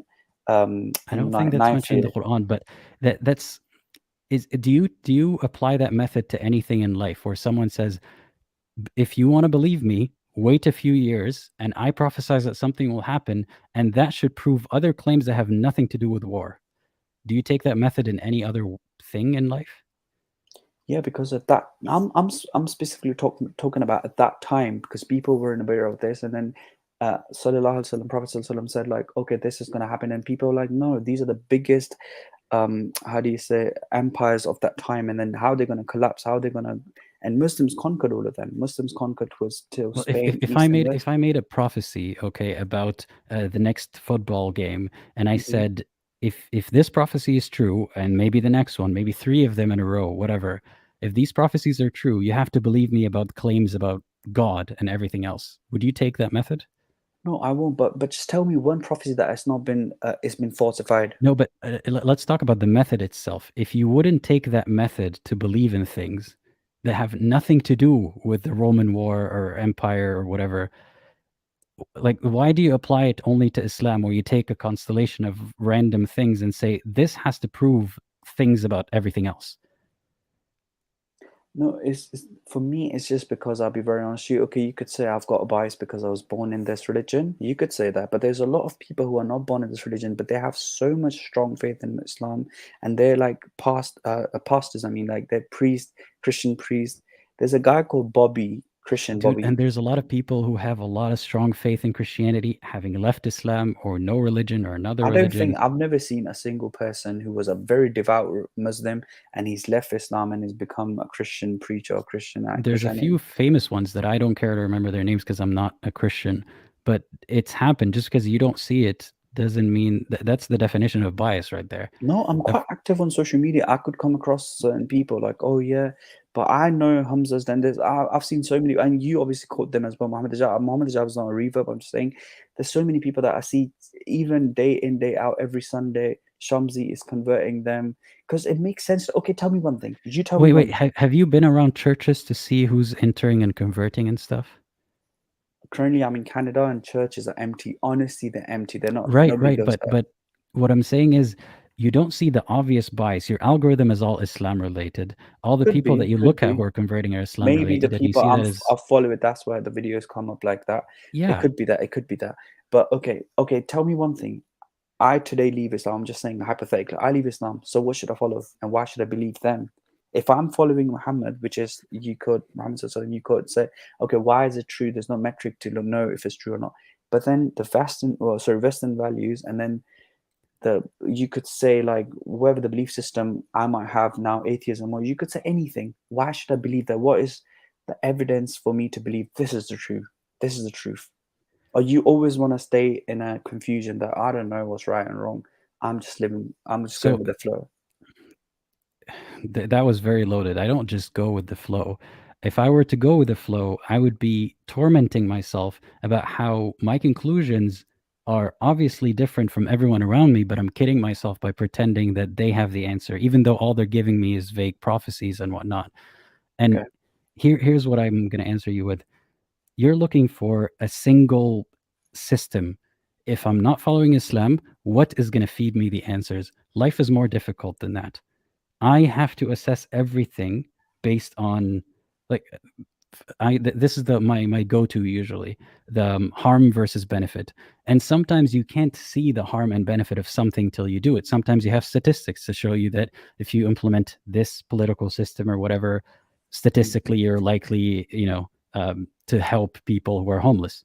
You might have evidence for that, but sometimes you have to use your better judgment thinking, I've done similar things in the past, or I've seen people do similar things. Where do I expect this to go? Maybe you're wrong in your decision making, and then you revise and you do better next time. It's a lot more difficult than but someone giving you do you believe in government? Do you believe in democracy? Do you believe in these kind of things? What do you mean by believe in? Like, do you support democracy for our country? Would you say like this system that we're currently under the influence right now is the best way to go with life? I think there's always improvement to be done. I think democracy is part of that system, but it's not just let's have a vote about every single decision ever that everyone gets to participate in exactly in that way. There's layers to it. Okay, let me tell you one thing. If I arrest you, hypothetically, let's just say I'm a country, I'm not going to name any country, but I'm saying I'm a country, right? Western country. And I arrest you and I keep you in jail for 20 plus years or 20, 30 years. And you've never been charged. You've investigation under the name of investigation of terror charges, of any sort of charges. And I put you in jail and very strict. That's wrong. But you do realize this is happening right now with thousands of people across the world. And here's the difference between here's the difference. And here's why you're trying to put me in a box that you are in. You see, if I think democracy is good, therefore every single thing that democratic countries do is good. No, leave democracy. I'm just saying it's happening around the world. But I'm just saying, I arrest you, I keep you there, but then I release you. So all those years that are lost and everything, and I know that, if I die, there's nothing there. It's going to be all blank. Why should I not just kill everybody on this planet Earth? So I would feel better about myself that my life is destroyed. I want to ruin everyone else's life as well. Because my life reminding me of the previous call, you have very concerning inclinations here. So if you were harmed for 20 years by a government, right? Mm-hmm. And I don't know if you're giving like justification for what a terrorist could do, but they're harmed, they're held by the government, not actually investigated, and then released 20 years later. It's all unfair. Then you think that without Allah, there is moral justification for you to go out and kill and retaliate against everyone because someone harmed you for 20 years. Yeah, because when I was being harmed, nobody gave a shit. Nobody. It's not me personally, but I'm just saying there's currently injustice. You have deeper issues than just like Islam, if that's how you think. Because I can tell you why, without bringing Allah into it, rationally. In this case, you taking revenge on people who, sure, they didn't care on competition to get you out of jail. But they weren't the ones who put you in jail. Exactly. So, same point. Without a religion, if you don't tell me like, this life has a purpose and stuff, without a religion, I don't have no purpose in this life. I would rather kill myself and then just why suffer every single day? Why go to work? Why get up and just have like someone. Then you need to find a purpose that's just not God is going to do better when I die. But someone without divine personality telling me what is the purpose of your life, because I've been around money, I've been around women, I've been around everything. Why is the example always money and women? Like there are people who are not who have lived without religion, and they're telling you what makes sense in their life, but you're still saying I would rather kill myself. No, but tell me something, right? What is the most pleasure for men? That's too generic. That's thinking of men. That's thinking of men like Islam thinks of men: sex, money, gardens, and Jannah. There's more to it than that. Exactly. There's nothing more than that. Trust me, I'm telling you. Maybe for you, but not for me. For most of the men, why they look at women in a thirsty way? Why they look at women and just sex, everything sex? Because a lot of them are gullible and have been taught that this is normal and healthy. Exactly. But who's telling them it's normal and healthy? Muslims. It's not Muslims. It's the government telling you, go have sex, be promiscuous, be this, be that. What are you talking about? It's literally the agenda is like telling people to go do whatever you want to do. Wait, hold on. Islam gives you 5 qualities, yeah? Islam says we want to keep marriage. There's no fornication and adultery. Okay, hear me out. And then Islam says there's no alcohol because we want to keep the sanity. Islam says there's no drugs, we want to keep the sanity. Gambling, interest is forbidden in Islam, right? And so in Judaism, so in Christianity, but Christian people don't know about this. But my point is, bring it back to the topic here. Okay, we're at the topic. Exactly. So I'm saying there's one way of life that's preventing me from all these harms that I could possibly get myself into, right? And then there's another way of living life that's telling me, go do drugs, go do alcohol, go do whatever you want Which to do. way in am life. I living? Because I'm neither living yours nor the other one. Where do I Exactly. fit So in? you're in confusion because you're constantly in the state of skepticism, like, oh, I don't know which way is the Wait, but better way. somehow in my confusion, somehow I'm not going to go out and kill people, I'm but not you saying are that it was. close to it I'm without not God? close. I'm not saying about myself. I'm just saying hypothetically, there's people that's facing inhuman injustice in this world, right? And nobody gives a fuck about them. So if there's no Who religion says that holding up, nobody gives a fuck about them? nobody gives a shit about them. Trust me, I'm telling you. In America, you could pull up the stats on Google. Over 25,000 people are innocent who have never there's Right. no The way. same thing happens in other countries, but you're saying in your I'm saying version of that. reality, No, I'm you're saying saying in that in your version Islam. of reality, at least Allah is going to make up for it in the afterlife. Exactly. That's the whole point. That's hopeful thinking. That's not really about reality. That's about it would suck if nobody cares and that's the end of it. So instead of getting up and caring, you will Exactly. pray for them. Exactly. So my point is, why should I care about praying for people that I know like there's no justification? If I'm they not should saying care you for should. me? I'm saying in your version of reality, Yeah. you are not going to go and petition to get that person out of jail any more than I would. You would just pray for them because Allah is Exactly. going to take care of it later. Exactly. So But the difference is I would see it and I would feel bad and get up and do something about it rather than praying to Allah. So what are people doing nowadays? Can't tell me. People are. What do you think this channel is about? Why do you think I've been talking to people for 3 hours and 20 minutes I now? respect you. This is why I speak to you, because your reply, yours is way different than other people. But I'm just saying, not on an individual level. I'm talking about holistic level. Look at the whole world, because world is not just one person. Come on, it's billions of people, Right. right? On a holistic level, what I see is countries that have Islam in the forefront of their, of their ruling, of their day-to-day life, are not doing any more humanitarian than other countries that have the luxury, perhaps for other reasons, I that not agree. just about God. I agree, right? but they have this coping ladder, like they could climb on, and they say, okay, in this world, I'm gonna suffer, and then when I die, I'm gonna get all the rewards for my suffrage in the world. But then in your way of life, if I believe like there's no creator, there's nothing there, first off, I'm living in confusion and delusion. Second of all, I'm always constantly battling with myself, like, why should I do this? Why always me? Why am I suffering only? Why this? Why It that? sounds like you're suffering a lot, and the only way out is believing that Allah is real. You could say that, but then I'm not suffering, but I'm just saying, like, I've tried other way of life as well. So this is why I said, like, I came back to Islam because I tried the other way of life, but then I realized, What's the other way of life? I've been around, like, as I stated before, I've tried everything that a non-Muslim would try. Basically, I tried everything. Yeah, but that's the thing. Like, your other way of life is hedonism, or Islam, which is delayed hedonism. So that's what I'm saying, hedonistic way of life. I've tried that with pain. There's another way of life that's not hedonism or delayed hedonism. There's something else. And what that is? I'm trying to explain to you how I live, and you say, but I don't see how that would benefit me, because in that hypothetical scenario, I would want to die. But you were always in it, because you've not experienced, maybe you've not experienced that, or maybe you have, I don't know, I can't generalize, but I'm just saying something. Wait, hold on. Okay, before I let you speak, just tell me, let me say something. Okay, I'm just saying, with your way of life, I will always be paranoid that if I die, what if I was skipping all of these things? Maybe Islam is truth, maybe Christianity, I'm just saying hypothetically, maybe the religion is the answer, but I was escaping it, and the minute you die, you see angel of death, and your whole life is, I can't go back now, and I'll be tormented in the grave. But then with my version of life, I'm staying away from the sins. I'm keeping myself like away, even if I'm suffering. Let's just somebody come and kill me or stab me. I know I've had this faith in my creator or my religion that I will be rewarded for all the suffrage that I've suffered in this world. So in that way, I might have a hope, and it might be true. It might not be true, because you can't say it's not true. I can't fully say I know it's true, but I can't fully convince you that it's the truth, and you can't fully convince me it's not the truth. Do you get but my the point? difference is, like, what you believe in is on its face contradictory in this many is why ways. It's called belief. That's why it's called belief. It's not like, so it's not convincing. It's belief. So you can believe in things that are contradictory.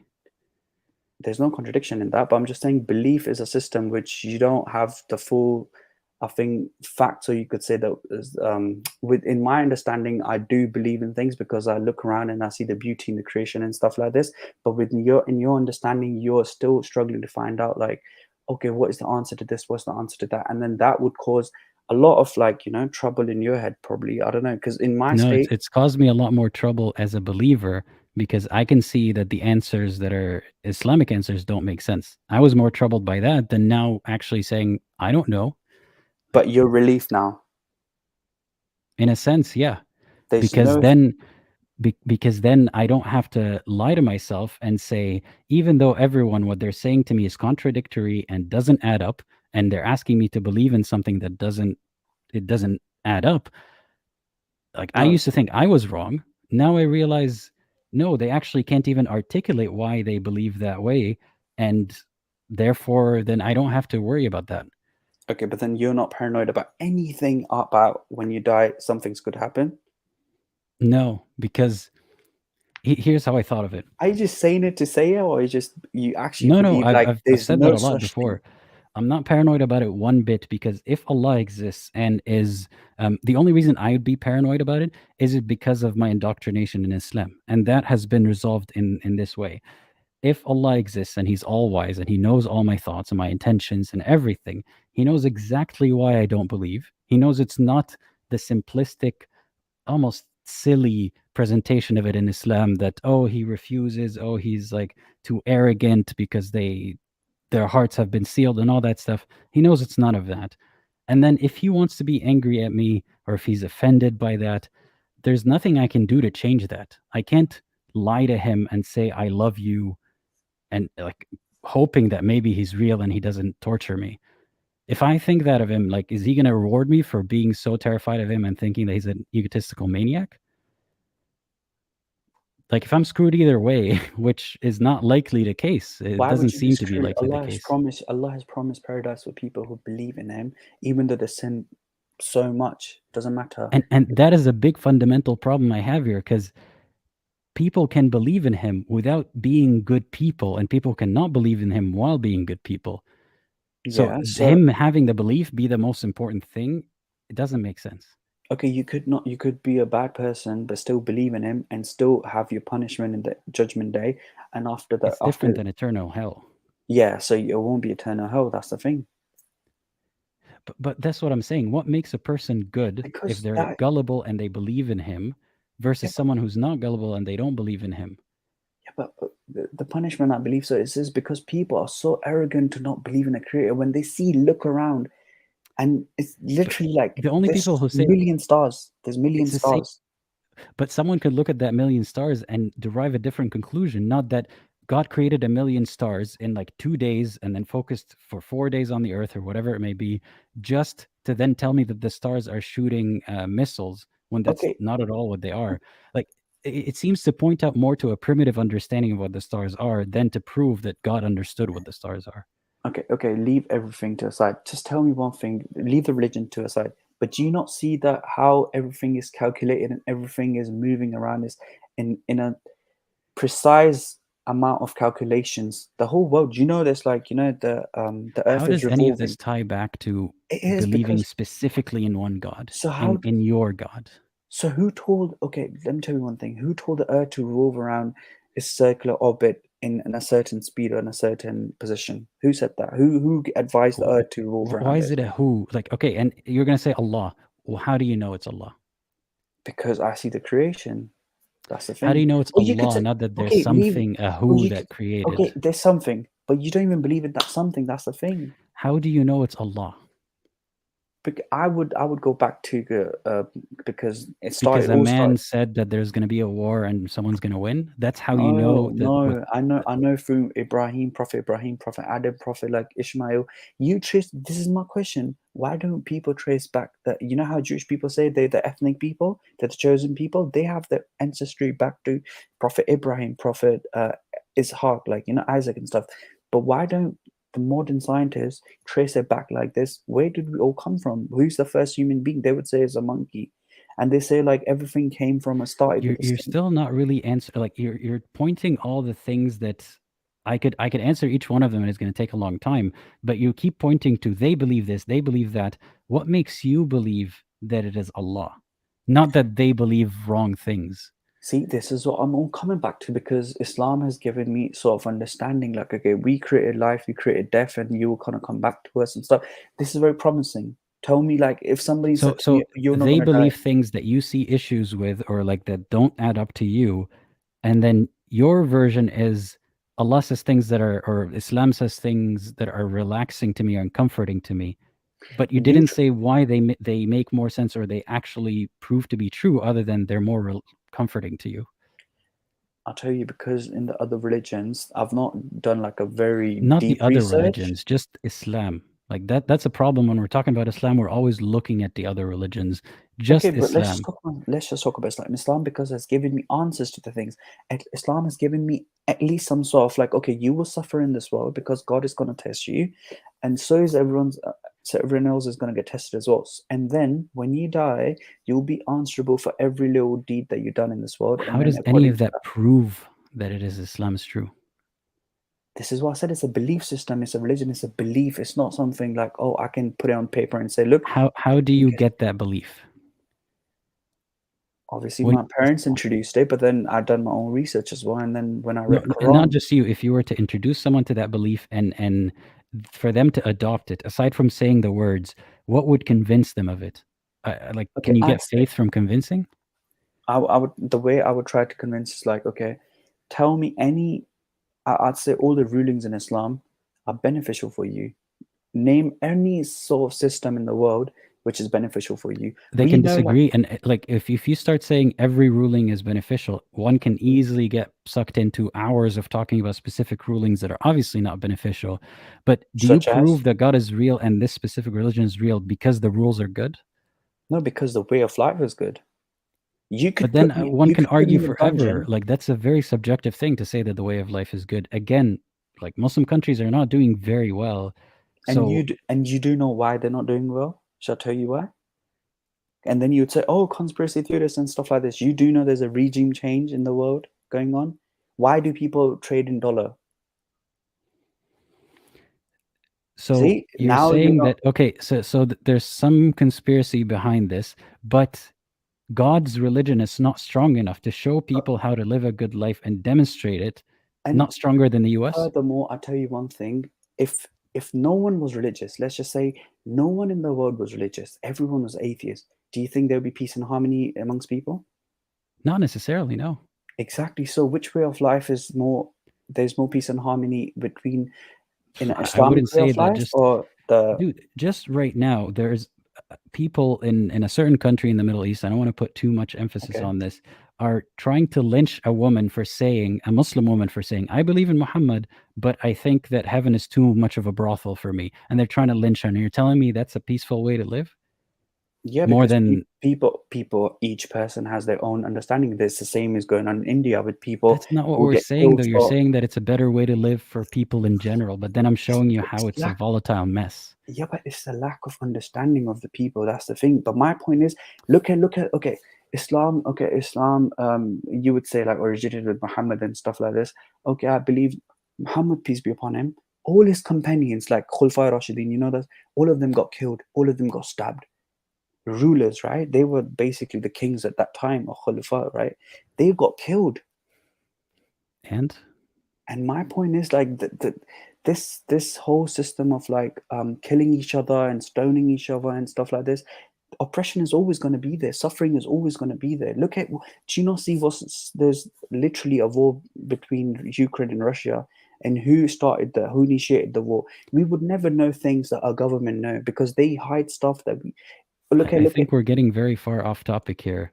I'm just saying, why do you believe what you believe? Give me the answer. I've given you the answer. Like, I believe constant re-examination of what I believe. But when did you went to a laboratory and you done the research yourself? About what exactly? About any atom. We can be at this all day, but just because I draw the limit at some point and I say, for example, no, but it's not exactly. But me drawing the limit at peer-reviewed research, for example, is not the same as you drawing the limit as trust me because God said so. That's a very different limit. My research is based on like prophecies and stuff like this. Your research is based on like okay, 5 people sat together and you don't know what the agenda is behind. You do realize people have biases and they lie? Do you realize people lie or they don't lie? Who is I don't see how. who's more prone to lie? Someone who knows there's no creator. I'm not going to be answerable to anyone. If I could hide it, if I could, chat Dude, shit Dawa about people certain lie things. on stage and they believe in God, allegedly. So it doesn't seem to be stopping people. So you can't just say because someone No, doesn't it is. believe in Come on, God. like it is. I've seen my parents. They don't lie to me. They've pretty much like they don't lie to me. And then you could argue That's about great. like close But people who don't lie to you and stuff like this.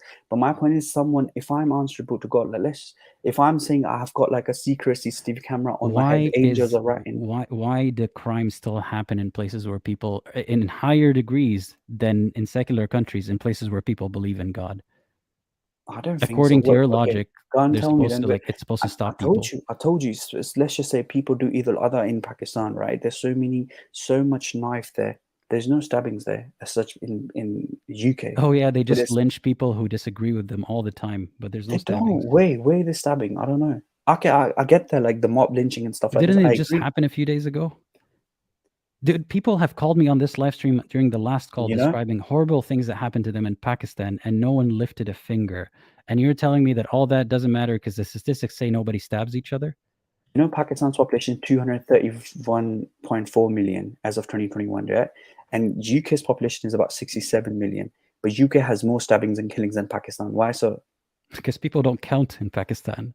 No, they do. 100% they do. 100% they do. And in Pakistan, dude, if one person we dies, always get sucked into these side conversations that have nothing to do with the topic, and you still haven't really answered the topic. So I have to end it at some point here. Okay, but I do believe, but that's the question that you'd have to ask yourself. Like, am I going to live in the confusion and delusion for the rest of my life, and then find out later on if I die? Okay, there was such thing as like this, and then. With me, I would probably live my life peacefully and freely, thinking, "Oh, God." It doesn't sound like a peaceful way to live if your thoughts are, "I can see why someone would go on a rampage if they didn't believe in God." That doesn't sound like a peaceful foundation. But where do you see more school shootings and stuff like this? Where do you see more rampages and people killing people? Obviously, you know where you see that, right? Because the gun control problem in the U.S. isn't indicative of anything. There's more guns available in Pakistan. Dude, you're always going all over the place, not really missing the point. Always being like, then what about this? What about that? What about that? I would much rather. Why do you live in the UK? Why don't you live in Pakistan? I live in Dubai. I live in UK. I live in Canada. Why do you live in Dubai? You live in Dubai? Yeah, I live in Dubai. I live in Canada. Obviously Canada as well. And I live. Why do you not give up your Canadian passport and just stay in Muslim land?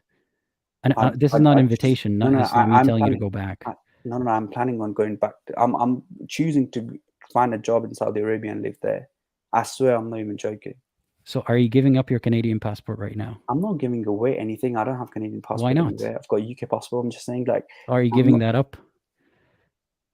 I don't know. To be fair, what I'm trying to get at here, I'm not saying. I'll tell you one thing. I'm not saying go back to your country. What I'm trying to get at here is that you see that there's a better life in this country. That you're saying is corruption is rife there. Corruption is everywhere, even in Saudi Arabia. Okay, I'll tell you. Right. But your parents and you've built a life based on the privileges in the UK, and you are not letting go of it. But then at the same time, you say that they're doing worse morally. No. Listen to me.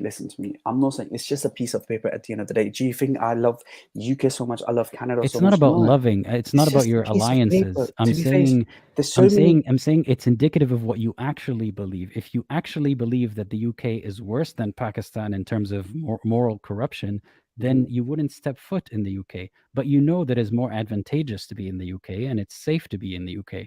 It's not as safe, to be fair. It's not as safe. Your death is going to come to you. Anything. It depends. If you're a Pakistani guy, maybe sure, Pakistan is still just as safe. But if you're a Pakistani woman, then no, the UK is way safer. No, but see, that's the thing. You think women should be roaming around in the streets the way. It's not how it is. Roaming around, women going to where they want to go is roaming around. It's not. It's literally how. Okay, if I go roam around wearing all the luxury stuff, I will get robbed. People get robbed in the UK with gunpoint. I'm sorry, but you're used to. It's the same metric. We're going off topic here, and now we're talking about that women roaming around is the same as someone who's walking with it's the same as something that is to be stolen in a bad neighborhood. It's the same as men roaming around. It's the same as men roaming around. I sure hope you never get married. Honestly, Honestly, do listen to me. It's the same as men roaming around and getting killed and stabbed up. It's the same as that. Why are you dividing men and women? I'm not dividing men and women. I just said, like, if you want to stick together. We're getting into a very different discussion that is off topic, which is why I don't want to engage with it. So okay, no worries. It was a good conversation with you, but with me, I would just say to you, like, please consider looking back into any sort of religion, not just Islam, but look back into any religion and see, like, okay, what are the fundamentals? People have been following this for so many years, and I come to a conclusion. Okay, I listened to this as a scientist, and now I've got a conclusion that it was very, like, you know. I'm now very you confident that question- my method of like self-assessment and assessing what I believe in is way better than whatever you're trying to describe here. And billions of people who've been following since the dawn of human time, they've had it wrong, and then all of a sudden this new generation, Gen Z, came forward and they said, okay, No, this is the it's way it just should that be. people have been killing them every time they try to say that something's up, and now But you it's getting harder to killed. do that. Yeah, but you're getting killed now as well. Even if you're atheist, but you go against the government, you get killed up. You get killed. But I'm trying to answer your point here. Are billions of people wrong and then suddenly there's a new generation? No, this generation has always existed. The descendants have always existed, but now it's harder to mute them. So that's why you're hearing it more. It's not Gen Z. I'm not even Gen Z. Okay, It's but because really, now we have the space to do it. Okay, but really and truly, do you think there's a freedom to live your life the way you want to live here, in Canada, in UK, in all these countries? Wait, sorry, say that again? So you're telling me if you're an atheist person, you have the actual freedom to live the way you want to live? You could support whoever you want to support? I don't understand the question here. What Okay, is freedom. I'm just saying freedom. So you're saying people have been getting killed, or like people have, because whoever spoke against the agenda, which is the religion, whoever spoke against Christianity got killed, whoever spoke against Judaism or Islam got killed, yeah? Apostasy, you could say. So people who go against their own country's values, or somebody who challenges the government and stuff, do you think they don't get if killed I or lived in jailed? the UK right now, I can say all day, fuck the Queen. I think this is wrong. That is wrong with Parliament, whatever. I'm not going to get killed for that. That's, I don't know if you're trying to Really? make some parallel between But this you're and like, you're wrong, because in Scotland, I'll tell you one thing, even in England as well, people who support different clubs like West Ham or East Ham, they get killed up because they support certain and football that should teams. tell you how stupid and gullible people are if they're going to kill each other over soccer and religion. Like, I don't see Exactly. the point that you're trying to go with here. Protestants kill Catholics. My point is, football, whether it be religion, whether it be football, whether it be anything, people should have the freedom to do whatever they want to do. I agree to that, right? Okay, but then now comes to a point where you say anything against your government, they put false charges against you, they put you in jail for 20, 30 years. What are you talking about? It's not, I can criticize the government in countries where I have freedom of Okay, but speech. I can criticize the government. I wouldn't be killed for it. And that way you would never okay, hear that opinion. Okay, in Sweden, somebody burned the Quran and was Right. given rightfully. But can you really put the Nazi salute and support Hitler like that? Now it's a See? debate about free speech. No. It's not free. I don't want to skim over it because you'll feel like you made some grand point which you really are not making. Okay, But at the same time, it's a very different topic that I don't want to get into. So yeah, but you get my point where I'm coming from, though. Like, I you really said, don't. I get where you're trying to go with this, but okay, you're but really you do. you're not even giving the one point it's enough time, and you skip to another point. Well, what about this statistic? What about the Nazi salute? We're not really getting anywhere here. No, you said freedom. You have freedom in the UK. You have freedom, and you could say, like, fuck the Queen and stuff like this. Okay, well, I We're agree. talking about this just because you said the point. Suddenly, like, billions of people are wrong, and suddenly there's a new generation of people I who wouldn't think even they're say right. about I'm billions just of saying people. I'm just that's saying, only because now there's people who can say it without being killed. but they That's why. cannot say. That's what I'm saying. They cannot say. You can't say Dude, Hitler's. it's not even relevant to the point I was making. I'm saying now there's people who can speak about Islam without being killed. Therefore, we hear about it more.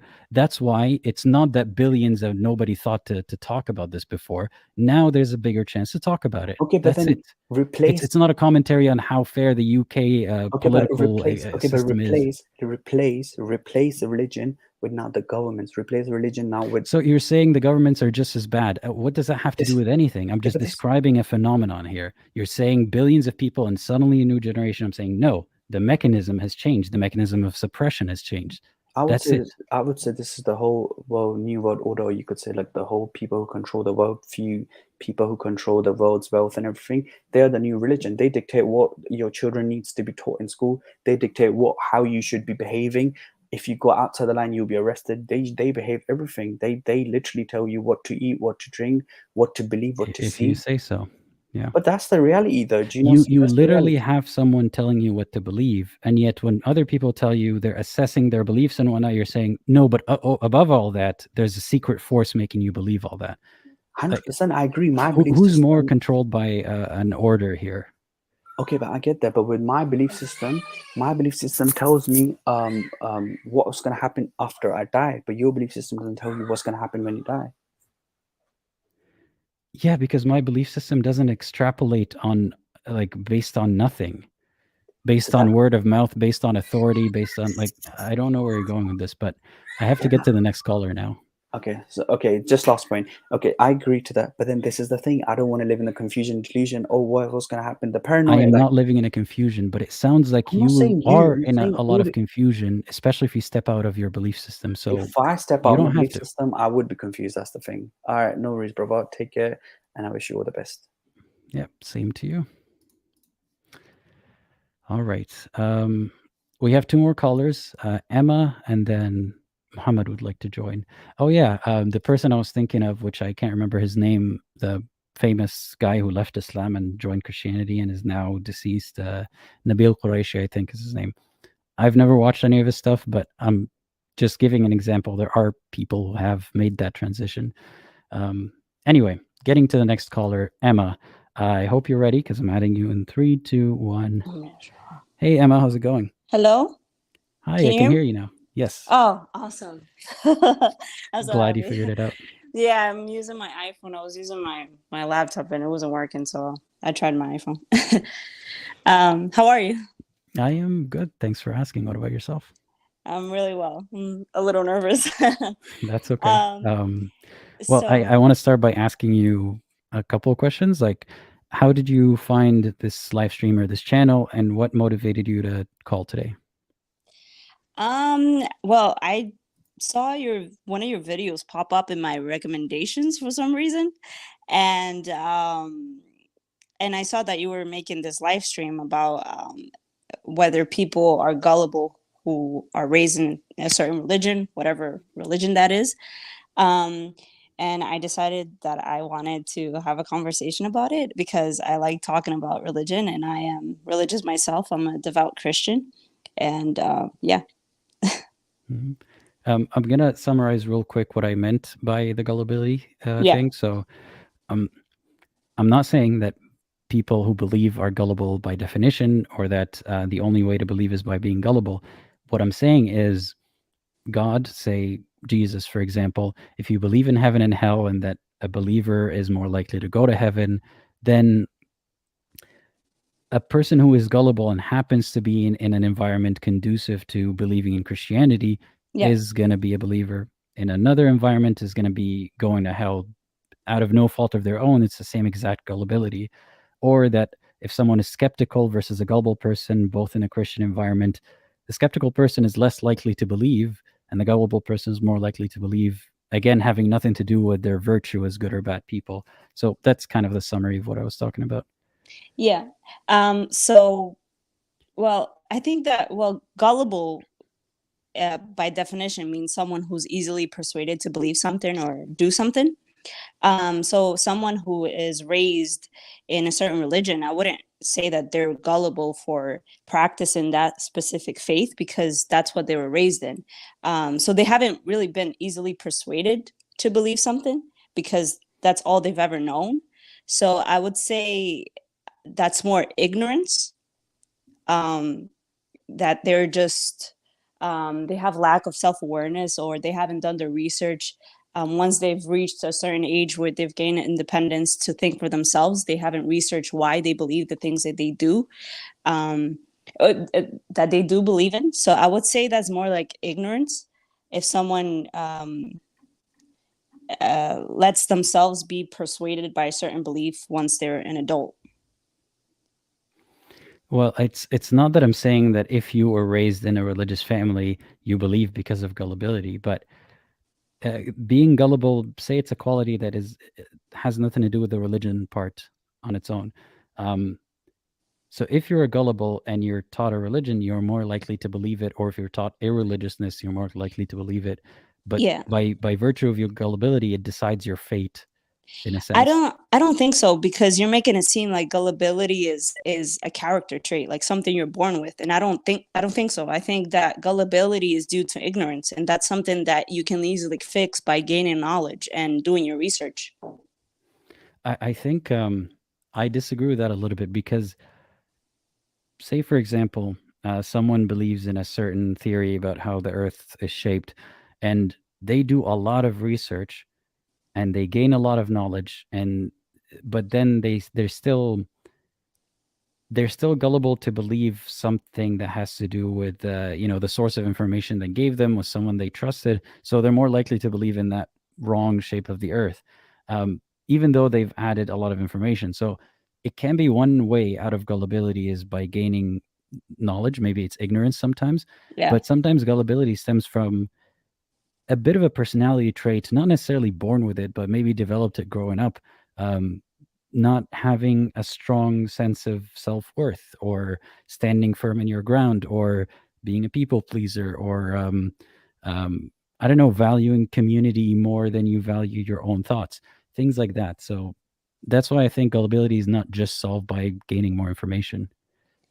Well, it also can be, how do I say, whether that makes logical sense, what they believe, like, and I know that can be a bit subjective, like what can make sense to me might not make sense to someone else. So that can go into like whether truth is, whether there's such thing as an objective truth, because what can be truth to me can be false to someone else.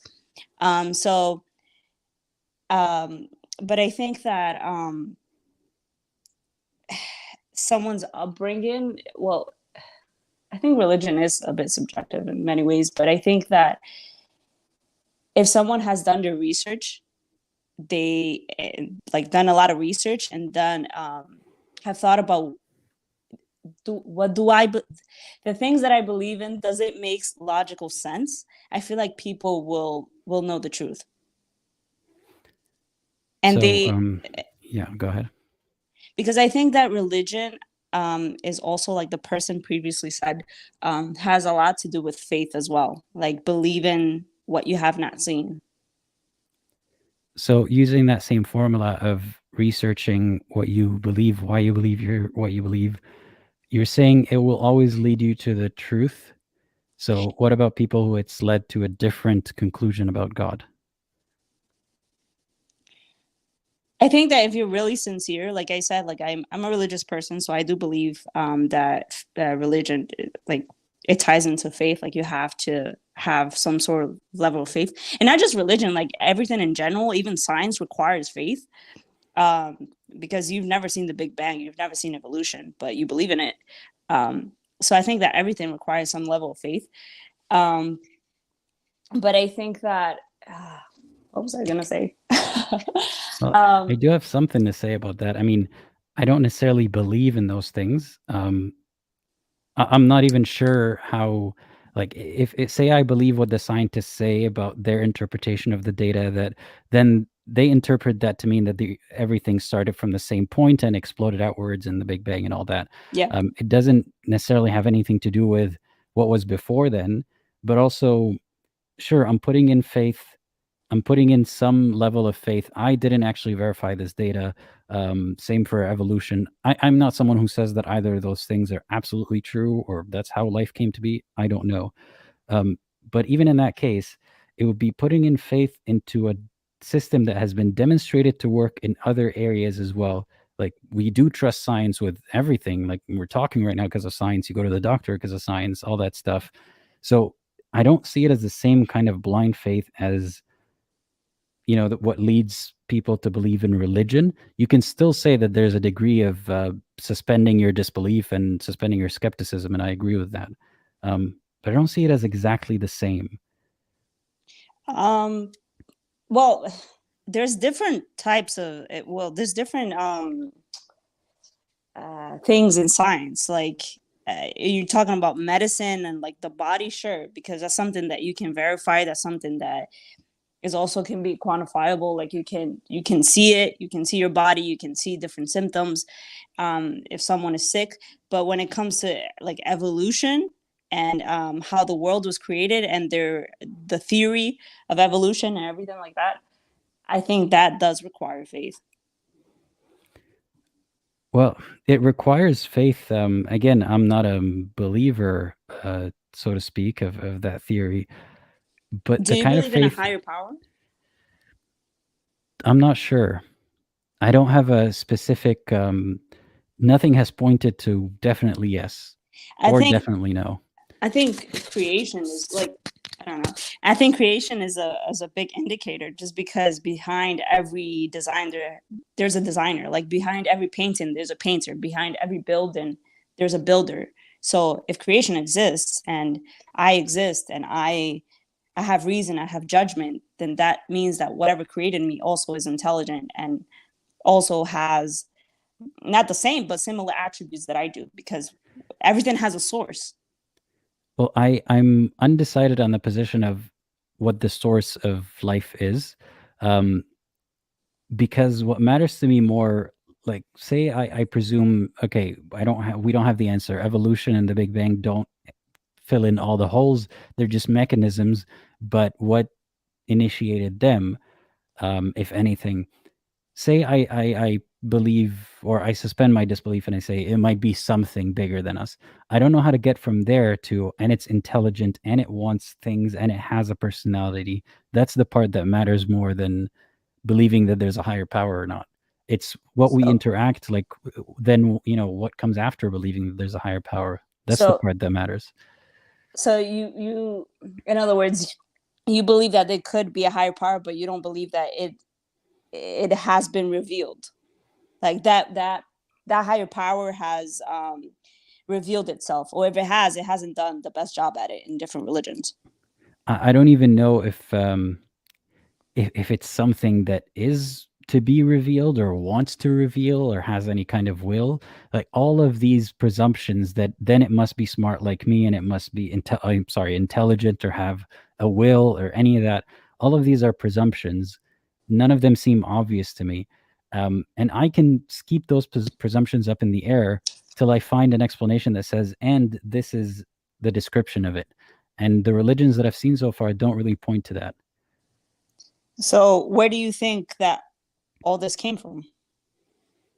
I'm not sure. But it's just like, to simplify it on a small scale, like imagine you're walking through the forest or whatever, and you step and the shape of your shoe becomes a puddle that some animal finds itself in, or some insect or something, and it sees that puddle as perfectly made for it to grow to a certain size. Like say it's a tardigrade or some tiny insect, and it thinks this was perfectly made for me. Someone made this puddle for me, when it was actually an accident, and other mechanisms like the insect already existing or something else having made the insect has put it there. So I know that in this example, in this analogy, it doesn't really explain how the insect came to exist, but I'm saying from the insect's point of view, it saw that world around it, the puddle, as a designed thing for it, when it just happened to be for it. Like another intelligent being existed, be it me and maybe the creator of the insect, but the interaction wasn't intentional to make a puddle in a home for it. You know what I mean? It wasn't intentional, but it does prove that there is someone who made that puddle, which is where I'm getting at, that there is a source, there is a creator that made all things. Then whether it was an accident, intentional, whether he made this world intentionally or not, we see it, so it exists, unless you think we're living in a dream. No, but what I'm saying, it's productive. Like I can keep it up in the air. Did something make all of this or not? Or is it multiple things? I don't know. Why is it one thing? But then so then it will go to polytheism. But why are they gods? Like it could be one thing or the interaction of multiple things, but then what makes them, therefore I must worship it, and it wants worship, and it loves me, and it cares for me, and it was intentional, all that kind of stuff. Why does it want us to to obey it? Like why does it have to be laws that we have to follow in order to like worship it and please it? Not That's what I'm saying. specifically. It's a bigger thing of not just why do I have to follow rules? Like, why do I have to be submissive to someone? That's not what I mean. It's more like everything else that we infer about this thing. Why? I mean, is it more likely that people have been wrong about these ideas and projecting their own ideas of God? Like, you know how people say man was made in God's image? I see it the other way around. Like, God gets angry because the person who imagined God gets angry, and so on. That seems more likely than these descriptions being accurate, because nothing has shown it to be accurate to me. No, I personally think we were created in God's image. Like, for example, like, do you believe that you have a soul and a spirit inside of you? Like, do you believe you're just like human? Like, you're just like flesh? Yes, and I'll tell you why. I don't think there's a metaphysical quality to it, because someone can get a brain injury and there's a lot of things that could happen. They could forget all their memories. They could not know how to do certain motor tasks or like how to understand an image that they see, but also their personality could change very slightly where they're more prone to anger, for example. So because of that head injury, someone is more of an angry person, maybe downright even. Well, that would just suddenly be PTSD. No, not because I'm talking not as a psychological reaction, not PTSD, but more like physiologically, because of the damage of a certain part in the brain, right? That they behave differently. But that is a mental issue. But that's not a mental issue as in the person because of an event that happened to them and how they perceived the event, their personality changed. No, that's a biological problem. So the person becomes more angry or maybe even unrecognizably angry. Does that mean that their soul has become a more angry soul, or some chemical reaction happened differently? Is a chemical reaction. Also, you have to know why they had the brain injury in the first place. Like, what caused them to have the brain injury? Like, were they in a fight? Were they were in a situation? There's an example. I can't quote his name, but sometime in the like 1800s, there's maybe early 1900s. I'm not sure. Yeah. Some railroad worker, probably in the U.S., and an explosion during the construction. He got like a piece of metal lodged in his brain, and he survived. Like, it was taken out and he survived, but then he became like his personality changed a lot. So did his soul change, or was it just a biological reaction that changed his, what we think of his as his I think it's personality and soul? like neurons in his brains or something were damaged that caused him to react in a negative way and cause him to have a personality change. That's what I believe. Right. I don't believe does his that soul change changed. his soul? Okay. No, So, his but- soul but is the what- same. But then how can you so confidently say that he has a soul that is responsible for his personality when we see how one can mess with that personality? Well, I don't think, because I think there's a difference between your core personality and habits that you develop through different experiences that you face in life, and even personality traits. But I think that your core personality is your soul and stays the same all throughout your life, and can be, and different habits can be added to that would slightly change your personality, but you'll still stay the same person all throughout But life.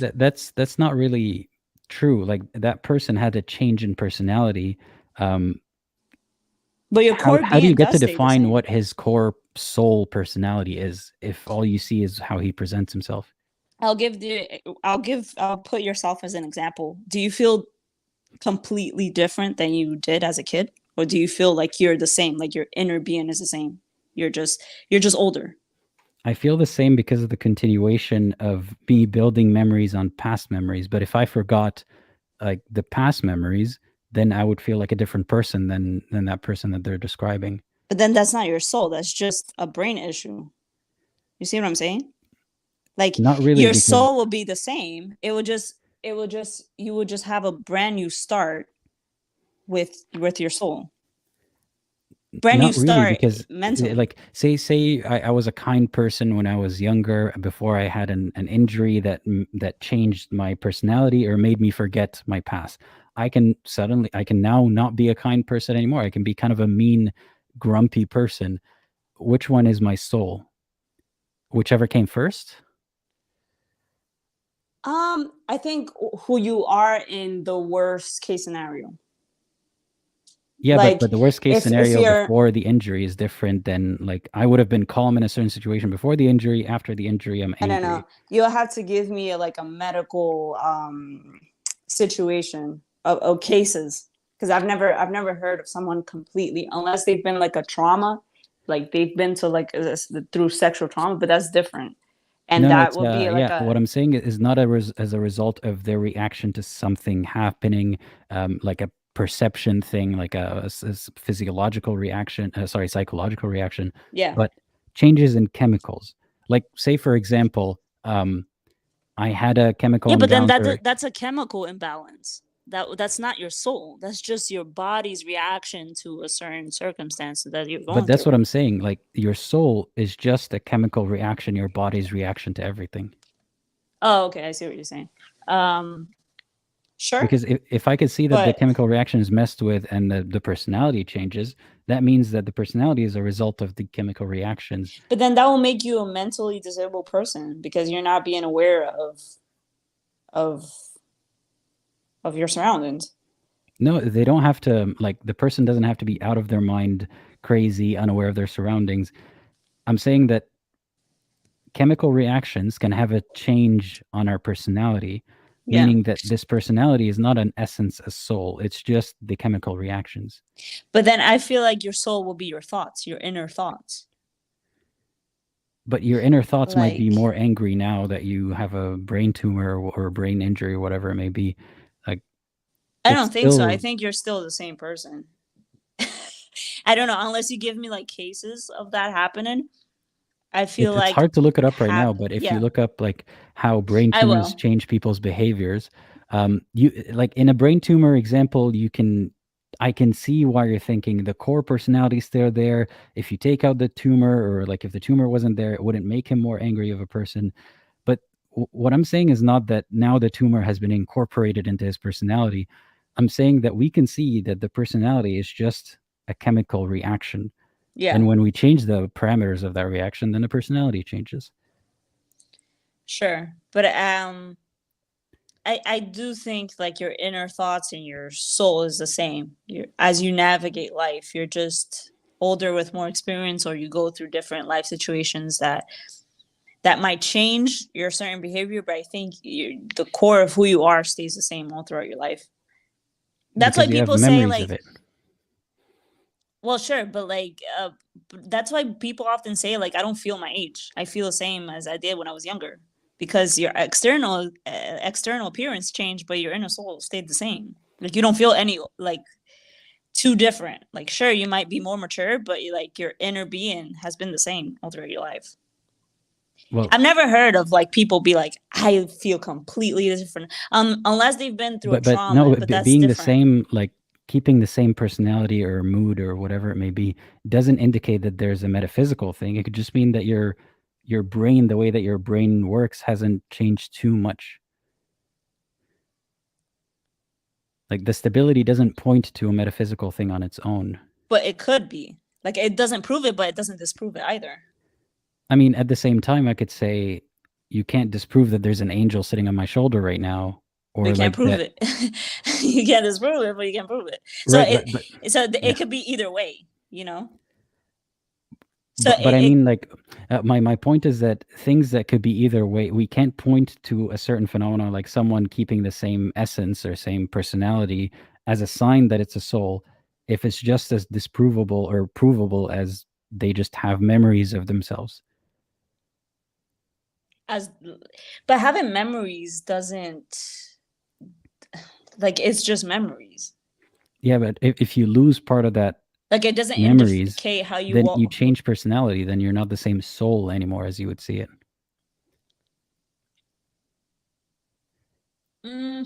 I think it'll be the same. You just haven't brand new. It's like if you were born again. Like, I'm not talking about Christian version of born But again. why do you say why are you so confident about it happening that way? Because I feel like you do have a soul that is connected to your inner thoughts and your inner being that stays the same all throughout your life. Right, but you're saying hypothetically, if you lose your memory, you feel like that person would behave as if they're born again with the same soul.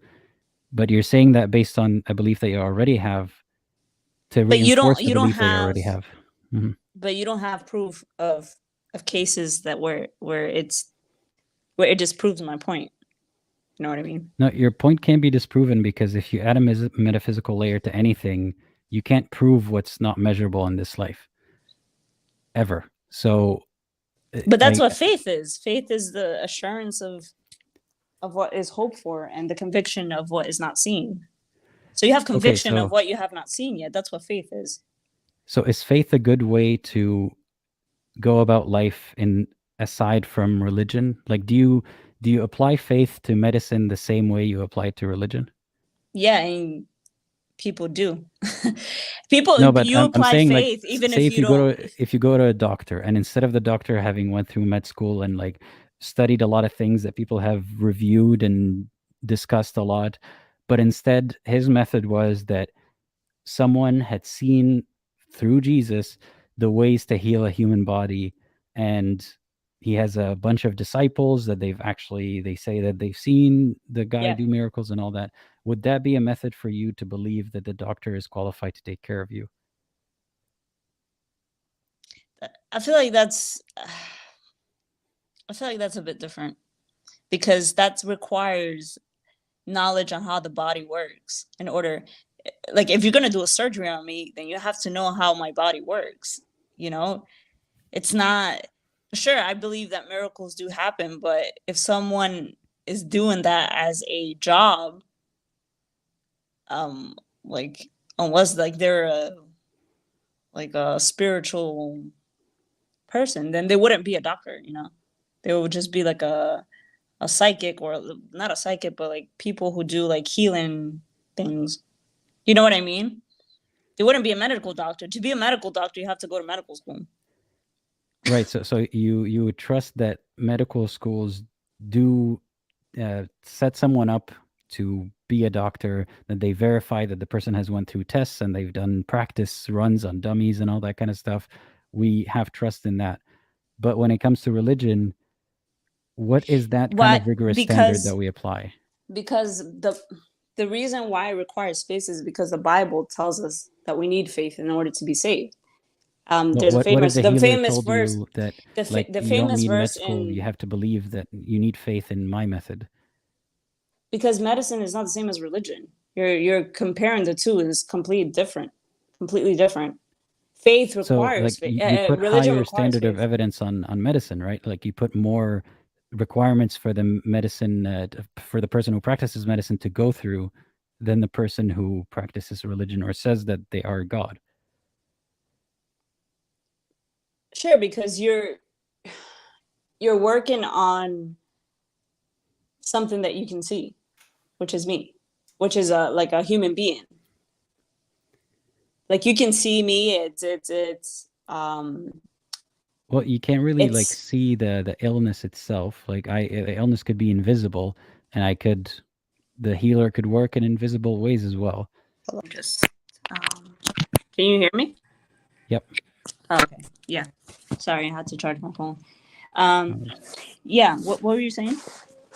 I'm saying, like, the human body thing. It can be an invisible illness. It doesn't have to be something with symptoms, but you would still expect the person. You'd still vet them by, or at least the universities and the hospitals and stuff. They vet them to a very high standard. They're verifying. This is how we check. So, is there a way we can check with God? Religion? Yeah. No. Because it's not quantifiable. God is not quantifiable. You can't see it either. So how can you be so certain of your belief compared to someone who used the same method to arrive at different? The Bible says that now faith is the assurance of what we hope for and the conviction of what you have not seen. To be a Christian means, well, I'm putting Christian as an example because that's what I am. To be a Christian means to have faith in Christ. Faith is the pivotal, it's the central point in Christianity. You need to have faith in order to be saved. We're not right, saved. But what I'm saying is, like, you're very confident that you have the right faith, But if a Muslim said the same verse or the same kind of idea and said you have to have faith in Allah, Yeah. and or some other religion, like maybe Islam has obvious problems to you, some other religion, and said the same exact thing, how would you know which one of you? And it's not for the sake of debating each other or proving Yeah. the other person wrong, but for your own sake of knowing that you're safe in the afterlife. How do you know which one of you is right?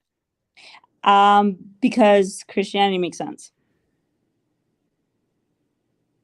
to And me. they would say that their religion makes sense. So who's right? That's basically what you're saying. Yeah, or do you not think maybe they're right? No. Why not? I think I'm right because well, first of all, I think it makes I think the Bible makes sense. I feel like it is consistent. Like all through the Torah, through the prophets, even in the New Testament, I believe that God has been consistent. And well, if someone, I wouldn't do that, but if someone was to point out inconsistencies, would you be inclined to believe them or believe that they're wrong and the Bible is consistent? I believe that they will be wrong and the Bible is consistent. And I believe I've seen a lot in. But here's the problem here is you're using the Bible's consistency to affirm that your faith is true or Christianity is true. But if someone were to point out inconsistency, you would not believe that because the Bible is true. I believe, well, like for verification, for vetting, there has to be like, God, a back and forth. God knows people's hearts, right? So I feel like if someone is really genuine in their faith, a Muslim or Jewish or whatever your religion is, I feel like they would be led to the gospel. That's exactly what Muslims say, but about their religion. Yeah, about their beliefs. Yeah. Do you believe in free will?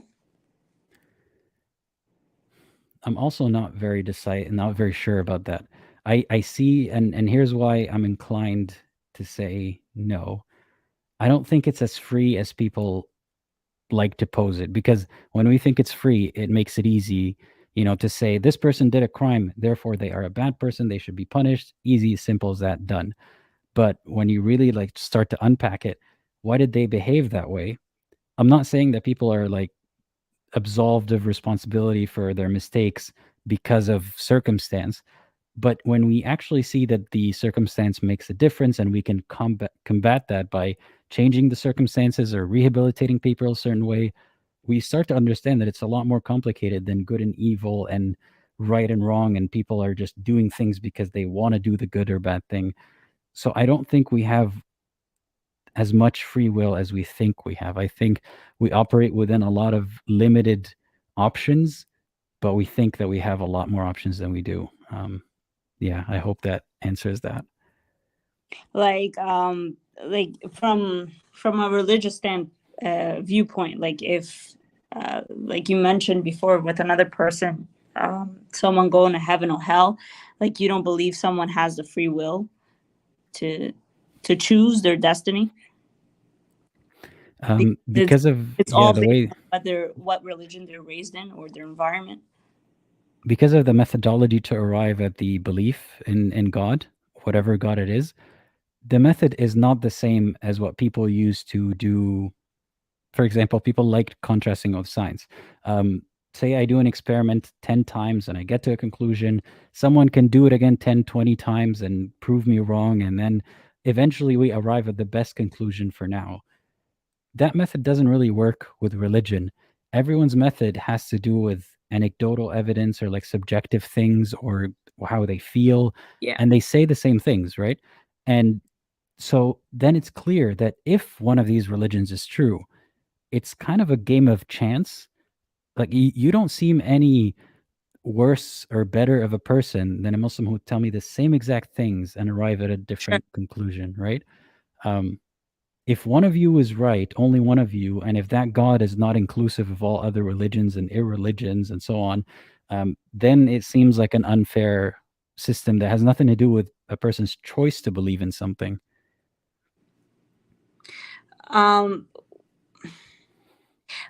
I feel like, well, yeah, but I think that if that person wouldn't die in that religion.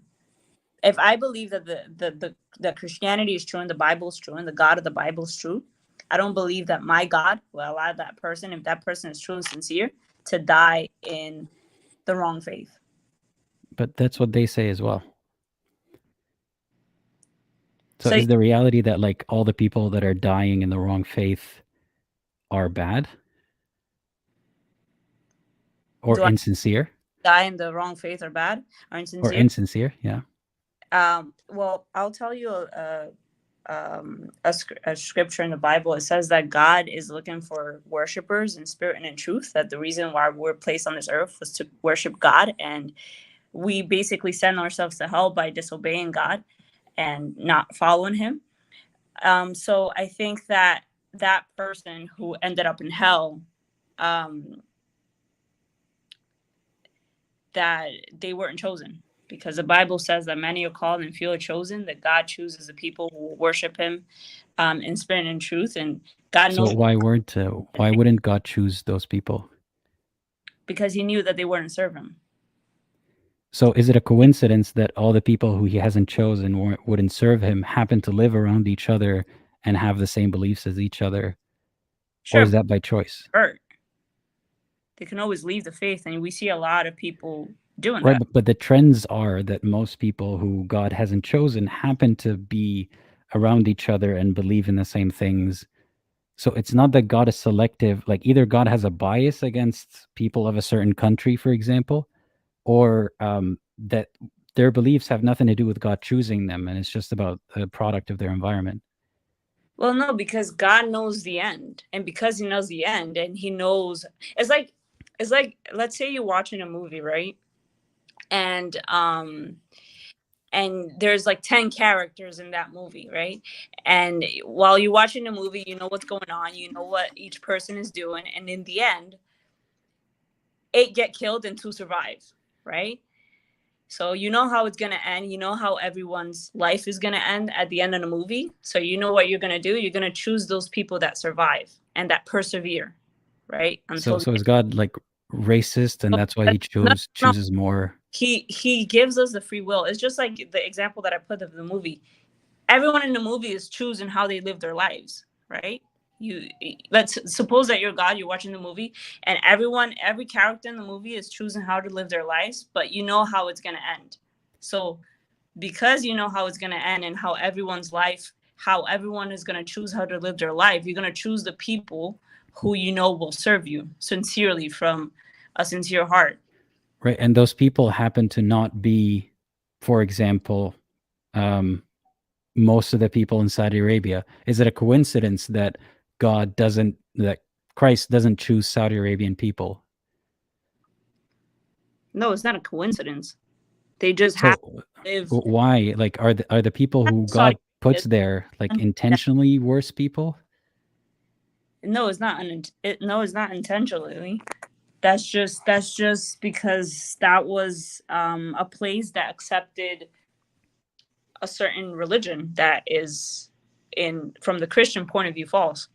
Right, and on an individual level, though, on an individual level, yeah, Christ is not reaching out to those individual people on any large scale. You can point to a few Saudis who may be converted, but God seems to have a bias against that country now, with a lot of people getting harmed and going to hell, from that country. Is it a coincidence that this entire country is not chosen? Like, there seems to be factors that are not about God's choice and more about reality of people living around other beliefs and so on. Sure. But it's not just that country. That's just all around the world. Like, very few people actually truly follow Christ. Like, sure, statistics say that there's 2 billion Christians, but honestly, real Christianity is smaller than what you think it is, because it's like that's still the same problems, but the numbers have changed a little bit. If Saudi Arabia was a secular country, most people wouldn't even follow religion. They'll be like every other country, that most people would just do whatever they want. So it's not that they are devout in their faith. They're just born in an environment where they have no other choice but to follow a religion, even if they don't want to, because they'll have consequences. That's So an interesting way of putting it. So then, are they bad people for doing that and going to hell? they're not bad people. They just, God knows they're not going to serve him. So, But is it a coincidence that they're not going to serve him? Like, God knows these are the people who are not going to serve him, but also happen to have external reasons for why they didn't end up being a Christian. no, it's not a coincidence, because even if they were placed in a situation, if the whole country was atheists, God knows that they wouldn't serve him either. So they're not going to call. So whether they're Muslims or not is pointless, because if they weren't chosen, is because God knew that even if Saudi was a secular country, these people wouldn't even serve me either way. But isn't that a coincidence, though, that I've heard that logic also from Muslims, that God knows that these souls, even if they were in a different situation, they wouldn't believe or whatever. So then coincidentally, God put them all in a place where the explanation for why they don't believe is a human explanation, because they grew up in a Muslim community. That's why they don't believe in Christianity. They were just born into that place. Right, but at the same time, you knew that God deemed them as these souls that won't serve him, and that's why he put them in that place. Sure. But that's what hell is for. God puts the souls that are not going to serve him in that place. So God already pre-shuffled who is going to believe him and Sure. who isn't. Absolutely. And he put the ones who aren't going to believe in him in Saudi Arabia. The Bible says that we were chosen before the foundation of the earth. So before this whole earth was created, God chose us. So how is that free will? That's free will, because he allows us, because it's like he chose us before our creation. Analogy I gave you in the movie, are you deciding the characters' lives? No, they're choosing it for if themselves. I'm the script writer, yes. You're just watching, right? If I'm the script writer, then but God is not just like passively watching. God is the one who put these characters that way. Right, but so can these characters, the movie is a good analogy. Can the characters in the movie do anything except what has been decided since before they were casted for the movie? No, but God So do the characters have free will? Yeah, they do have free will. Because does Iron Man have free will in a movie? Or will he do exactly what the script says that he will do? He will do what the script tells him he would do. Okay, maybe that's not the best analogy. We are all born with free will, and we are choosing. But because God knows our future, he chose us as the beginning, because he knows the beginning and the end. Does that make sense?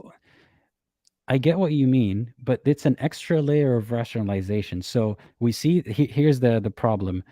There's an obvious bias that someone born in Saudi Arabia is probably not going to die a Christian.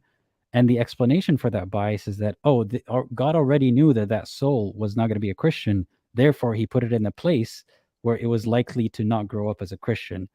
It's an extra layer of rationalization that is not necessary there, because the more obvious reality is they grew up in a place where the Christianity is not popular, so they didn't end up being Christian. Yeah, but if people convert, even in a place like Saudi Arabia, where there has been people who have we're talking about big numbers, right? We're talking about the trend. It's not about singular conversions. As a trend, that's what we're talking about here, is that if we see that, it makes sense that people who grew up in Saudi Arabia probably are not going to be Christian. Statistically, they're most likely to end up Muslim and die as a Muslim. But if there have been cases, what I'm saying is, if there have been cases where people have left that trend and people have converted to Christianity, that means that God has been able to reach those places. But why is his signal so weak that he can only reach a few statistically, but all the other ones are doomed? His signal is not weak. The problem is that some people choose to follow the surroundings, to follow the signal, and yeah, but the people who happen to not choose to follow the signal happen to live in the same area. Why is that? What is their choice? Like you said, is their choice. They're choosing not to. Are they all coincidentally choosing the same thing? Well, yeah, everyone has their own. Everyone has reason. They can think for themselves, and if they're choosing to follow the crowd, then that's their problem. But the people who follow the crowd in a Western country, in a crowd of Christians, are following the crowd, just like following the crowd in Saudi Arabia. One crowd goes to heaven, one crowd goes to hell. No, That's the gullibility part that that's I'm not how talking it about. works. What's Well, that? in according to scripture, that's not how it works. It's not just I follow this faith, therefore I go to hell. You have to have a personal relationship with Christ. It's not just my parents are Christian, therefore I am, and I'm just gonna go to church. No, God knows. Right, but at least getting you to start, like the person who's in Saudi Arabia, who's trying to have a personal relationship with Allah or Yeah. Muhammad, right? He's putting in the same amount of effort, and his gullibility led him to look for the first religion around him. I'm giving a general example here. Yeah, For the first religion around him, if he was born in a Christian nation, yeah. Which is, and his gullibility would have led him to the first religion around him, and then the same devotion to get to know Christ. So it's not really about just following the crowd, but we were very close to coming to an understanding here that the people who are in Saudi Arabia are statistically less likely to be saved by Christ.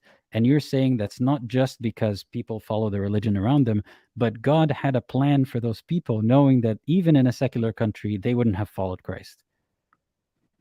yeah. So why is God making it seem as if his involvement is not even there? Because it's an easier way to explain it, that God has nothing to do with this. They're following Christ, not following Christ because they're in Saudi Arabia.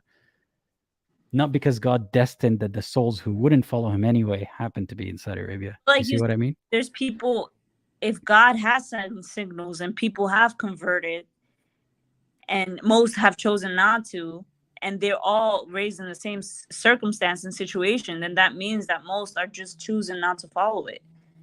That's not how evidence works at all. Like if Well, yeah, because if I have a sales pitch, right, and I try to sell it to 30 people on the street, and only one is sold on it, does that mean that my sales pitch is amazing and everyone else is a denier except the person who chose it?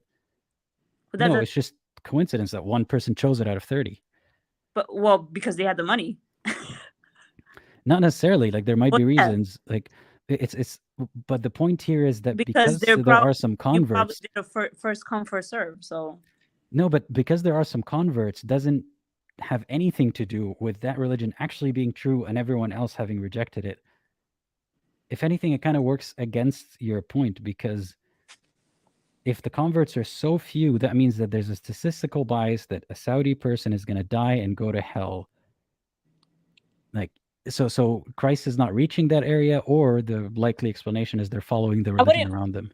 honestly, I wouldn't follow statistics in those places, because like someone previously mentioned, you don't know the true statistics of how many people are converted. It might be a lot, and due to It's still not going to be anywhere near the same as like in a Christian country or like a secular country. Yeah, but most people in secular countries, Christians, most of them don't even follow. They're just Christian by name. Which is still closer to going to heaven than a Muslim, if you believe Christianity is the truth. If you believe in and actually follow Christ, to follow Christ means to deny yourself, pick up your own cross and follow. If you're doing those things and really practicing the faith, then yeah. But if you're, and I mean, even those people who aren't doing it Yeah. very well are closer to heaven than a Muslim believer would be, right? sure, So the point still stands. Just because people aren't all people going to have an heaven. advantage of the truth than others. Yes, and that advantage seems to be where they are born, which also seems to be an intentional choice by God, knowing that these souls wouldn't have followed even in a different country.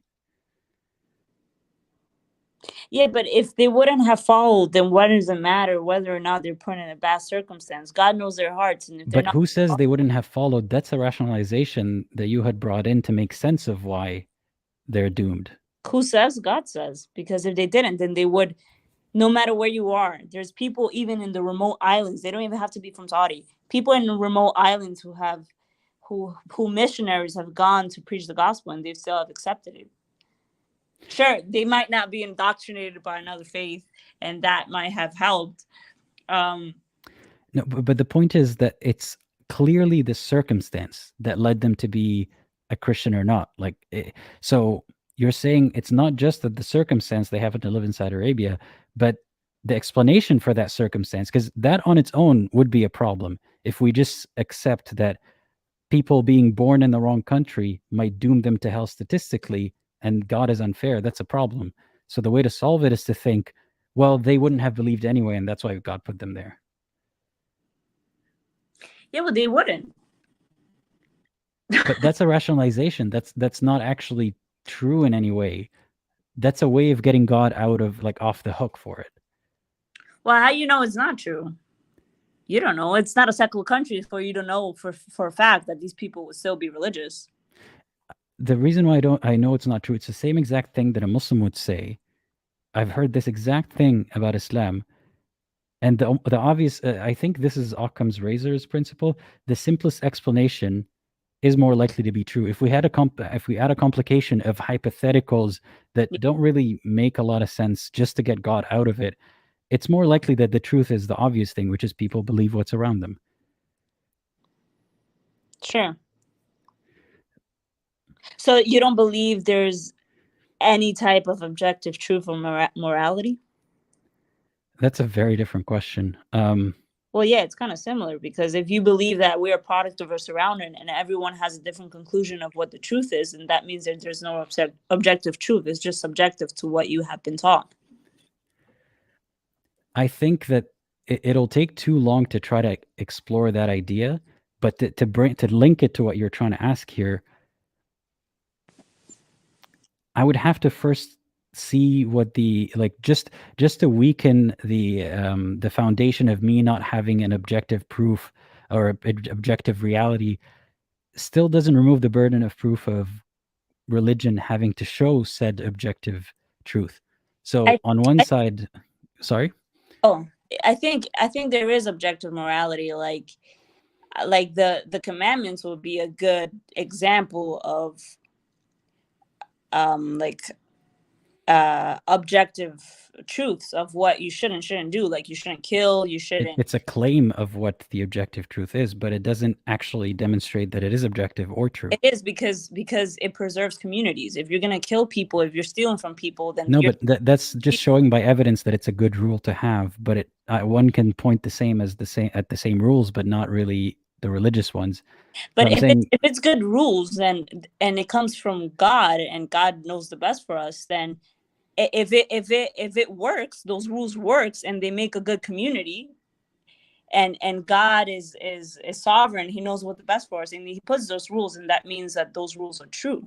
And if the rules don't work, or we see that there's issues with them, no, but that's what I'm saying. It's so beyond question that if you see a problem with it, you would say, no, that's still not a problem with the rule. It's still objectively good.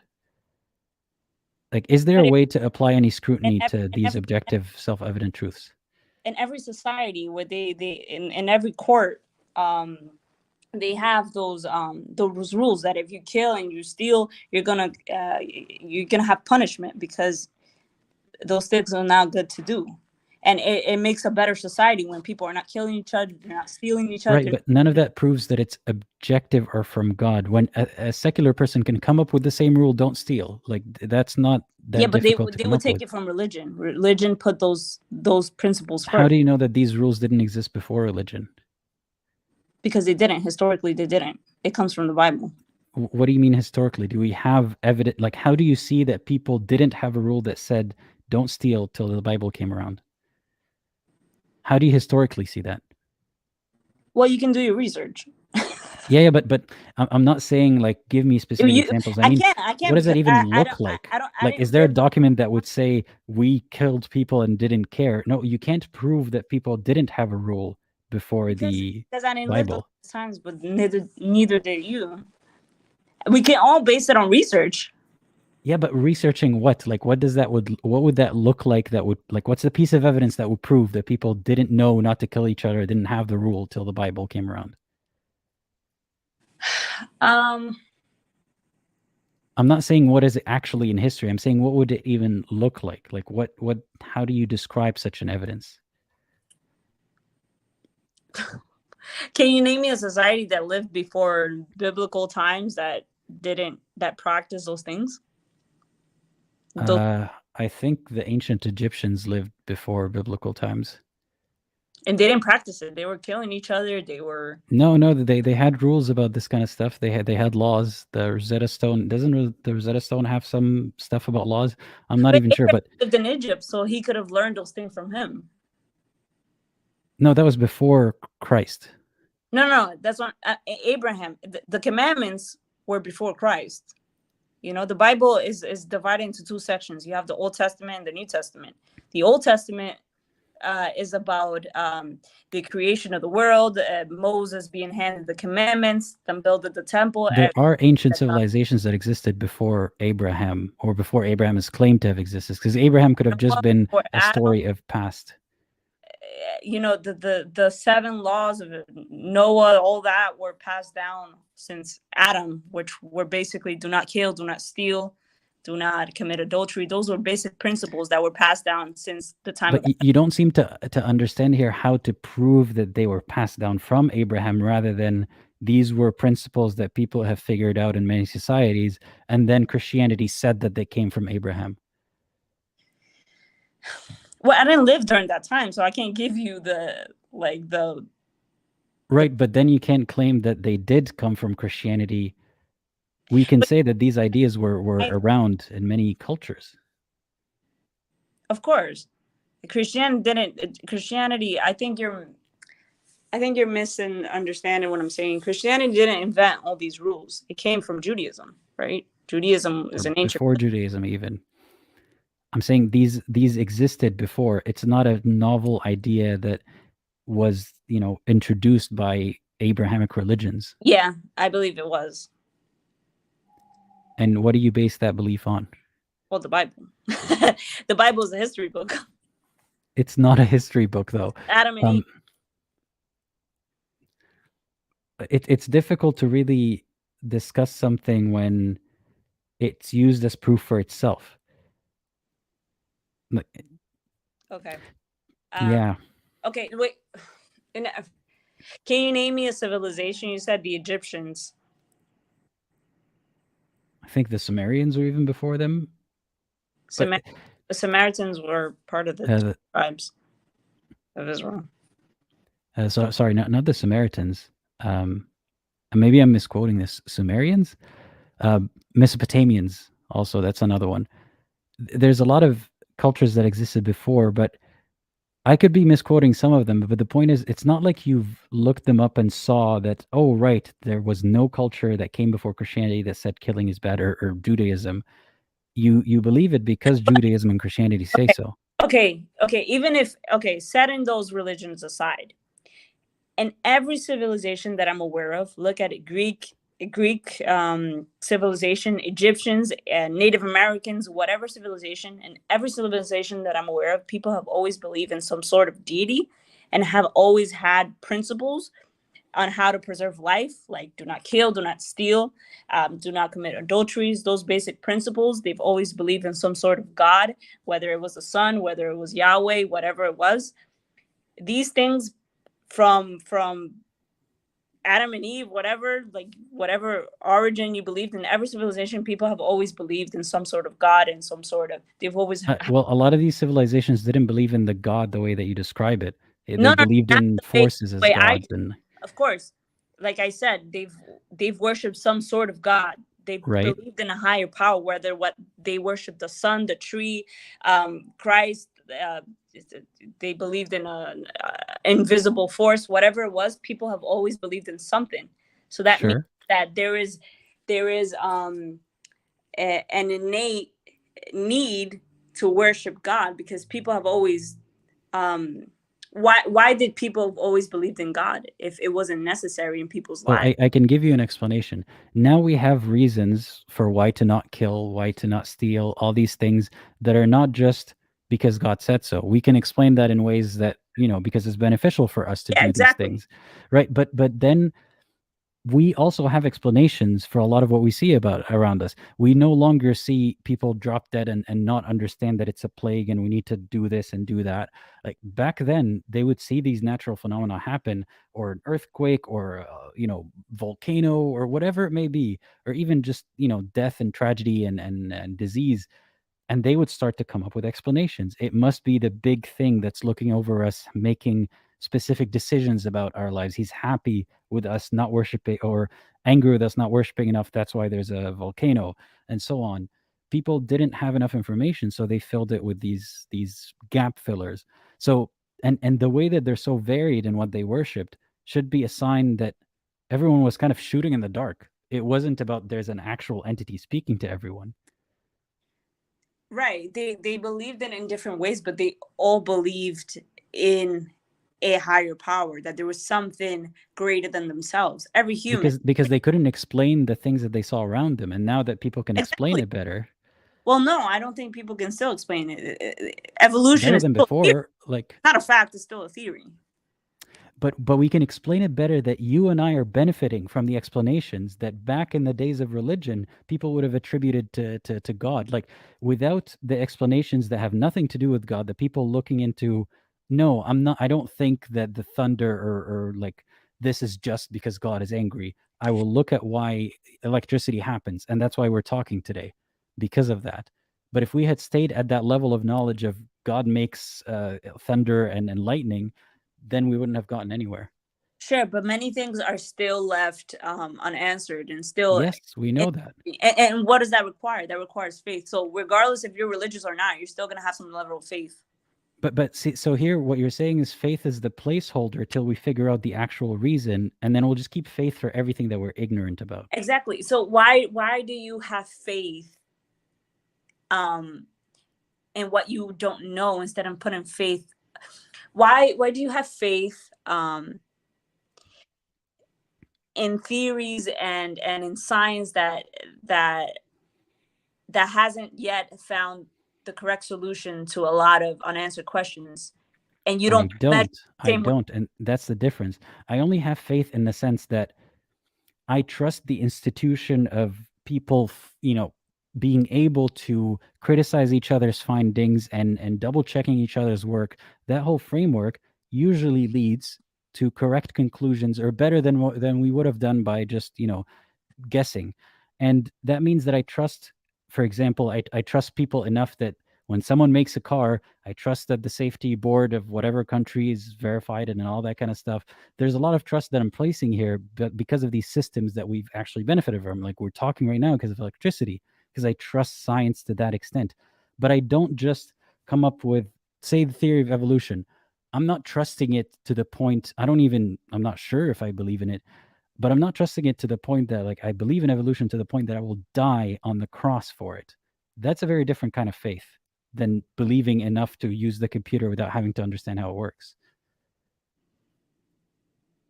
You're talking about Christ, what he did on the cross, or just people? No, or just in general, that like I would believe in, like posing belief in evolution the same as someone believing in a religion to the point of living and dying with that purpose is not the same exact thing. But what if that makes someone feel better? Like, what would be the issue in that? That's a very different discussion than what we're talking about. That would just be a personal thing. Like, you wouldn't have a problem with someone following a religion because it makes them feel better. Like, no, I don't have a problem with that. You would just encourage everyone to become skeptical like you. No, I think we have to call into question what people believe because they might act on it in a way that harms them or other people. If, like, I've spoken to many people who believe in things that are versions of Islam and Christianity that aren't really consistent with the scripture. Yeah. I don't care to correct them on that because their conclusions of it make them a decent person, and it doesn't seem like they're going to harm themselves or anyone, and it's like comforting for them. Yeah. So, yeah. The skepticism is about, like, someone is telling you that something is good when it's obviously not good. You need to be skeptical. Do you believe that your previous religion wasn't good and that's why you questioned it? I questioned it because a lot of things didn't add up, like predestination and free will, and a lot of issues that are in Christianity as well. Yeah. So those are the issues that made me realize this is not adding up. Have you left it completely, or you still have your hand is still like in there? No, I don't believe any part of it is like I'm out of it. I don't believe in that system. Have you thought about reading the Bible, or you just you want nothing to do with any religion? I think the problems that like reading the Bible would be so laborious because the obvious problems have not been answered, like free will and predestination, the stuff that we've been talking about right now. I don't see reading the Bible as arriving at those answers when and not talking about yourself or other callers, when preachers who have really studied it and try to give answers aren't giving a good answer. So it seems like a waste of time to go into the specific verses when it doesn't change the big picture. So you don't believe that you can do whatever you want right now? You're not programmed like robotically. Like you can kill someone right now if you really wanted to. I'm not sure I understand that question. Like you have free will to do whatever you want. Like that's a bit of a different discussion, but I don't think I have as much free will as people assume that they have. I can tell how little things here and there and the state of mind that I'm in that morning and like random stimulus affects my decision making. So I think we are a product of our environment to a large extent, but I'm not really yet decided on whether I have absolute free will or not. You're a product of your environment, and I feel like fear of the consequences of your action might be the reason why you choose not to do many things, but you can still choose to disobey. Right. So you have free will if you can choose to disobey.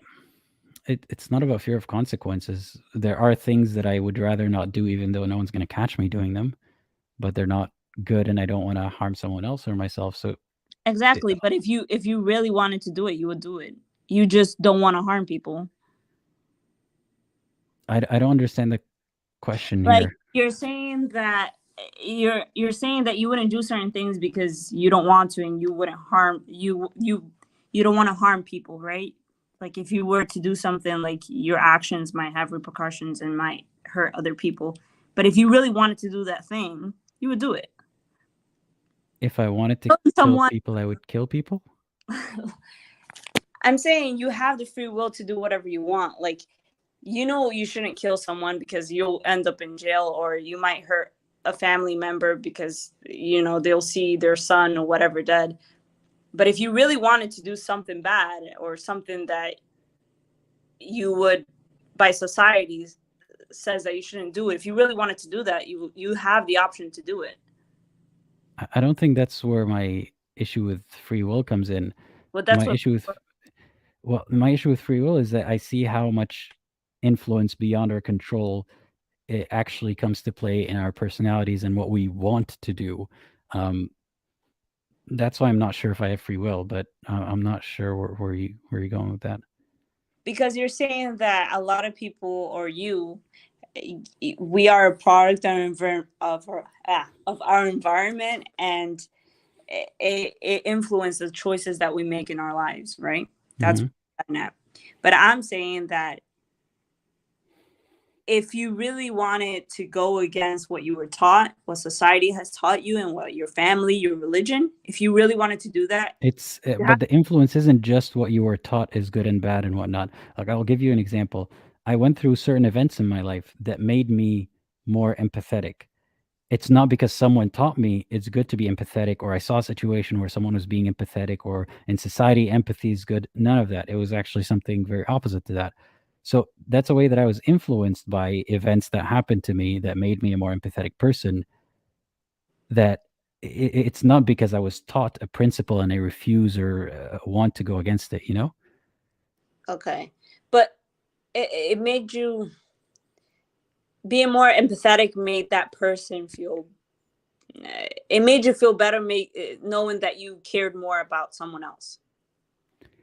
Not necessarily. It may be a feeling of obligation, like empathy from obligation.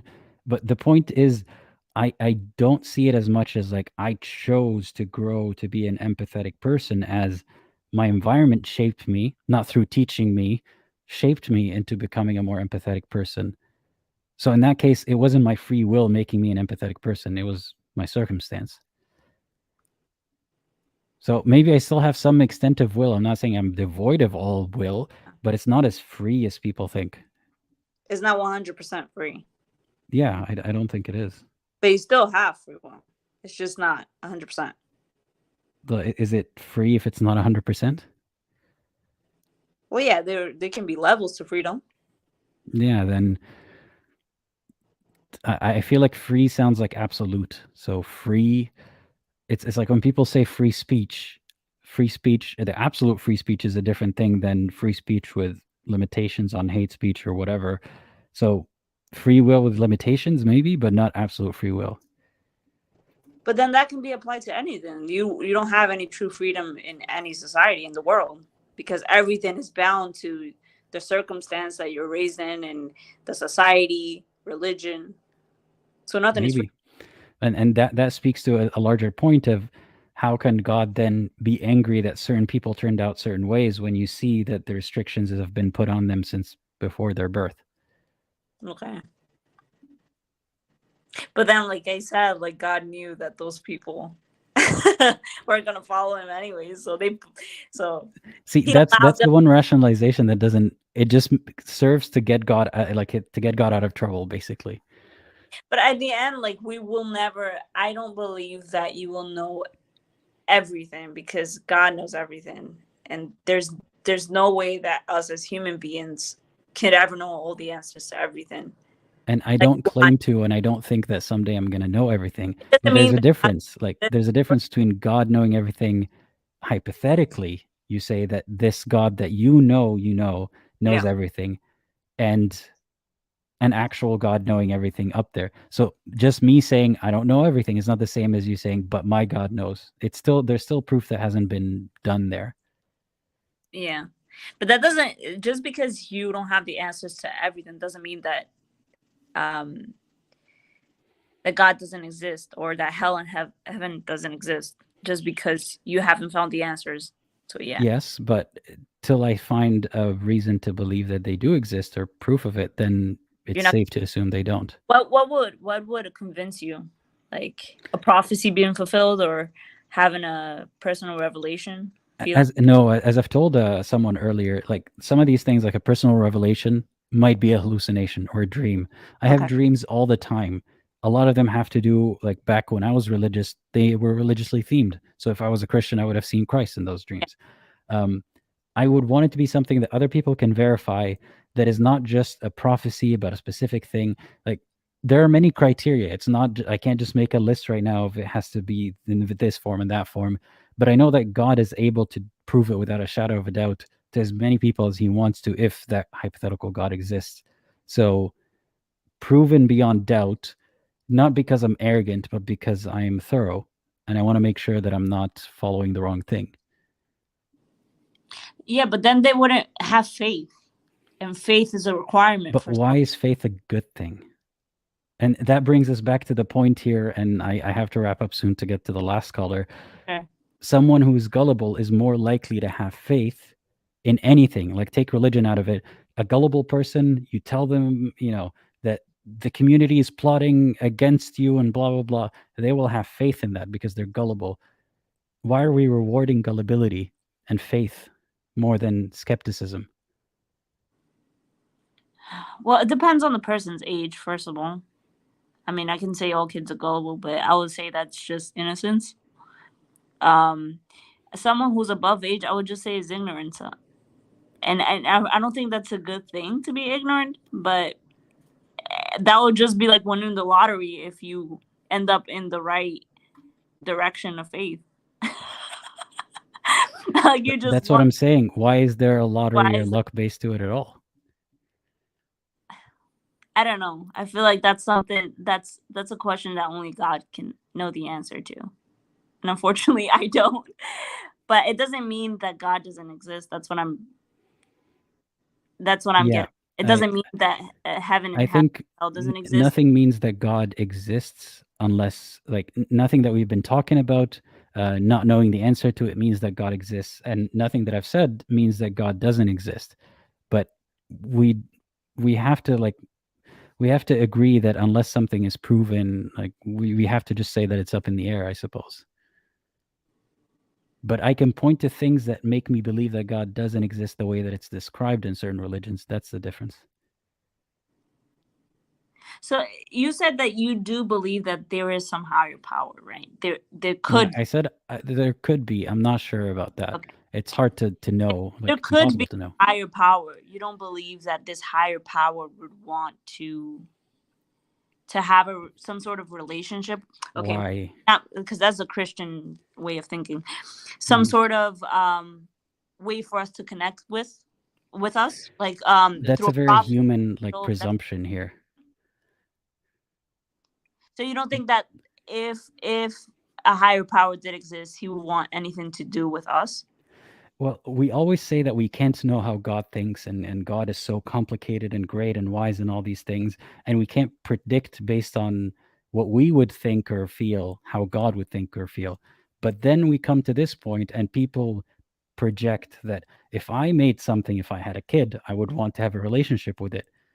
And then we project that onto God. So if we say that God is indescribable and like beyond our comprehension, then what makes us so sure that he would want a relationship or want worship? Because where do we get it from? Like I said, everything has a source. Like, and it's the reason why you're having these thoughts. Like you're thinking about because you want to. I feel like you, in your inside subconsciously, you might not be aware of it, but you want to believe in something greater than yourself, and you want to find answers to things. No, I know think why- that what I your purpose- want to know how people think so we can better coexist with people who think very differently than me. It's not because I have a yearning to understand God or something. Okay. I think that it's like if there is a God and like I'm really trying to find him where everyone else is lost, like I think the Christians are lost about God, the Muslims are lost about God. I'm not really yearning to find God here. I'm trying to understand people because I think this life is all we have. So if I can understand people better and we can understand each other, we can coexist better, even if we don't agree on whether God exists. See, by all we have, you don't believe in an afterlife, then? I have no reason to believe in an afterlife, just like I don't have no reason to believe in reincarnation. It's just as likely. So you're basically going by if I can see it, I believe it. Not necessarily, but there's nothing aside from just not being like, aside from seeing it, there's no good reason to believe in it aside from people who believe in it tell me that it's a very comforting thing. Which is subjective. Yeah, and there's nothing self-evident about it. Well, yeah, because it's all based on faith. And just using that same faith, or the same principle of faith, I could be believing the completely wrong religion, but somehow every religious, wasting your whole life following the wrong religion. Yes, and all of them, and the likelihood, the fact that all of the people follow this kind of, or a lot of people follow the same formula, makes me think that none of them are true, and it's all about that formula is what they're following. So it's easier to dismiss the rest of them. So, like of these religions as being true. But take the main differences aside, because there's major differences in all religions, right? What do all religions have in common? I don't know. Have a sense of morality, right? Which is like you said, has been proven to be good for society, right? Like don't kill, don't steal, do not commit. But I can have a better sense of morality than something that is based on outdated laws that people are still arguing about. Those laws work in every society. Not anymore. Not necessarily. Like we see better laws now, not using religious morality, that work for everybody. Those 3 basic laws work. Do not kill, do not steal, and do not commit adultery. Right. And you shouldn't kill people. You shouldn't steal from people. That's not good. You shouldn't commit adultery. You should be faithful. Like why are you in a relationship if you're not, like, right, but what does that have to do with the because you're saying that those don't work. There are data, and I'm saying that they do No, work. I'm saying the rest of it, like the laws are more complicated than just these 3. Like, sure, we'll concede that these 3 are, but these 3 are not because God said don't do them. It's because I can see the effects of breaking those rules, how it harms people. But in every religion, God does. Then all those people had the right sense to get those conclusions without the intervention of an actual deity, because they realized that don't kill is good. Did come from that deity, so you have to give them credit because that's what that's what. How do I give credit to something that's not only not here, but acts as if it's not here? I'm saying that in those religions, their deity gave those rules. No, So- in those religions, people say that their deity spoke to one of them and gave those rules. Like it doesn't mean that that deity actually did that. That's what you're saying. Yeah. Okay. So where did they come from? It came from human thoughts, because they had to come from somewhere. Yes, human thoughts. Like, where did the computer come from? And the idea for a computer, did God inspire that into humans, or did they innovate and come up with something? I feel like that's different, because those laws are not like making something like the computer. Those laws are placed for. It is a social experiment. It's okay. Let's implement this law. Killing seems to not be good for us. So let's do the not killing. Like, just like we can invent things and come up with solutions like traffic systems. God has nothing to do with any of that. Like, none of that is inspired divinely from religion directly. Here we are, humans coming up with a solution for a problem. So is it so inconceivable that we would come up with the idea that killing is bad? And that's not just a human problem. Like a lot of species do not cannibalize, do not kill each other. And I was just reading about that because I'm trying to learn about evolution to try to see what it's about. And it would be disadvantageous for a people or a species to start killing each other.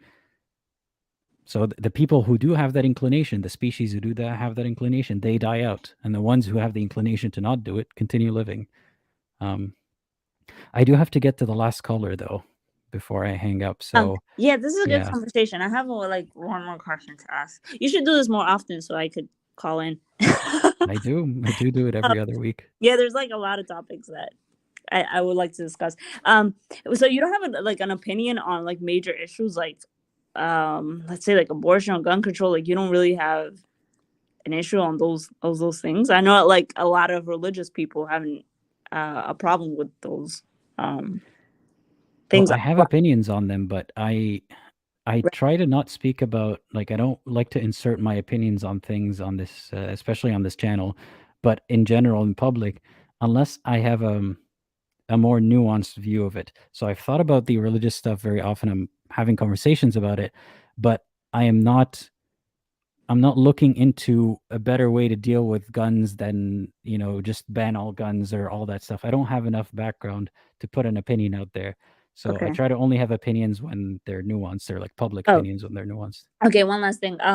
If you see a prophecy being fulfilled, like the Bible, in the book of Revelations, it talks about the Antichrist and everything that will happen. Like the third temple is going to be rebuilt, and the Jewish people are going to follow the Antichrist. The Antichrist is going to put the mark of the beast, and where you can't buy or sell unless you have the mark. So if you see those things being fulfilled, would you believe in the Bible? Let me put it to you this way. If I wrote a book that said these things would happen, and then either these things are vague enough that if someone, for example, would look at the debit card chip system and be like, that's actually the same as the sign of the whatever, like people make these connections. Or if people read my book and then someone in the future does something that's in my book, does that prove my book if my book is already public knowledge? So if such a prophecy is already public knowledge and someone does something that happens to be in that book, how is that proving a prophecy? Those prophecies were made 2,000 years ago, and it's talking about something that will happen in. There are scary, accurate prophecies by humans, regular people, about things that will happen in the future that have been accurate. So people making predictions, especially vague with no like timeline on it, doesn't prove anything. Well, it's not vague. It does give a timeline. Like, for example, and here's my problem with prophecies, though. Okay. If God has or should have a foundation to prove his existence that is very separate from a prophecy that requires several thousand years to come true, because that then means that God couldn't prove himself without that prophecy until it happened. Then God can be like, look, here's all the evidence now.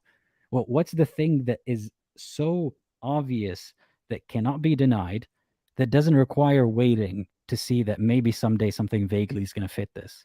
Well, because it's like a sequence, right? Like you can't just God can't just do things out of thin air. Like No, God can prove for things in a example, bit faster way than just adding a bunch of vaguely connected prophecies and stuff and saying these all point to the same thing. Do you use the prophecies method to no, trust like, anyone? Like, would you trust a I doctor think more if he made sequence, accurate but, like, prophecies about other things? I'm sorry, can you read Would you this? trust a doctor more if he made accurate prophecies about other topics? Than the Bible? No, if a doctor made prophecies about some very different topic, would you trust him more than a doctor who's just a doctor? It depends. I don't know. I don't know how to answer that. What I'm saying is nobody uses this method to verify any information. But when we look at vague prophecies in religion, somehow that is supposed to prove something. Because the people in that religion believe in it, so they obviously want to make a use of those prophecies that it will be fulfilled. But you're almost seeing it right here. This is a very bad way to prove anything. It's more of a show than anything for people who already believe in it to see signs of something. But does it actually prove anything? On its own, is that a method to prove anything to anyone aside from religion? No, because religion requires faith, and everything else is not based on faith. So that's what makes it different. So you have to have faith and then believe in the vague prophecies to have more faith. No, it just shows that what you're having faith in is true because everything is being fulfilled. So does it prove anything to those who don't have faith? Yeah, it will prove to them that they should believe because it's coming true. So do you use that method to believe in anything else that you don't already have faith in? In some things. Do you use prophecies to start believing in other things?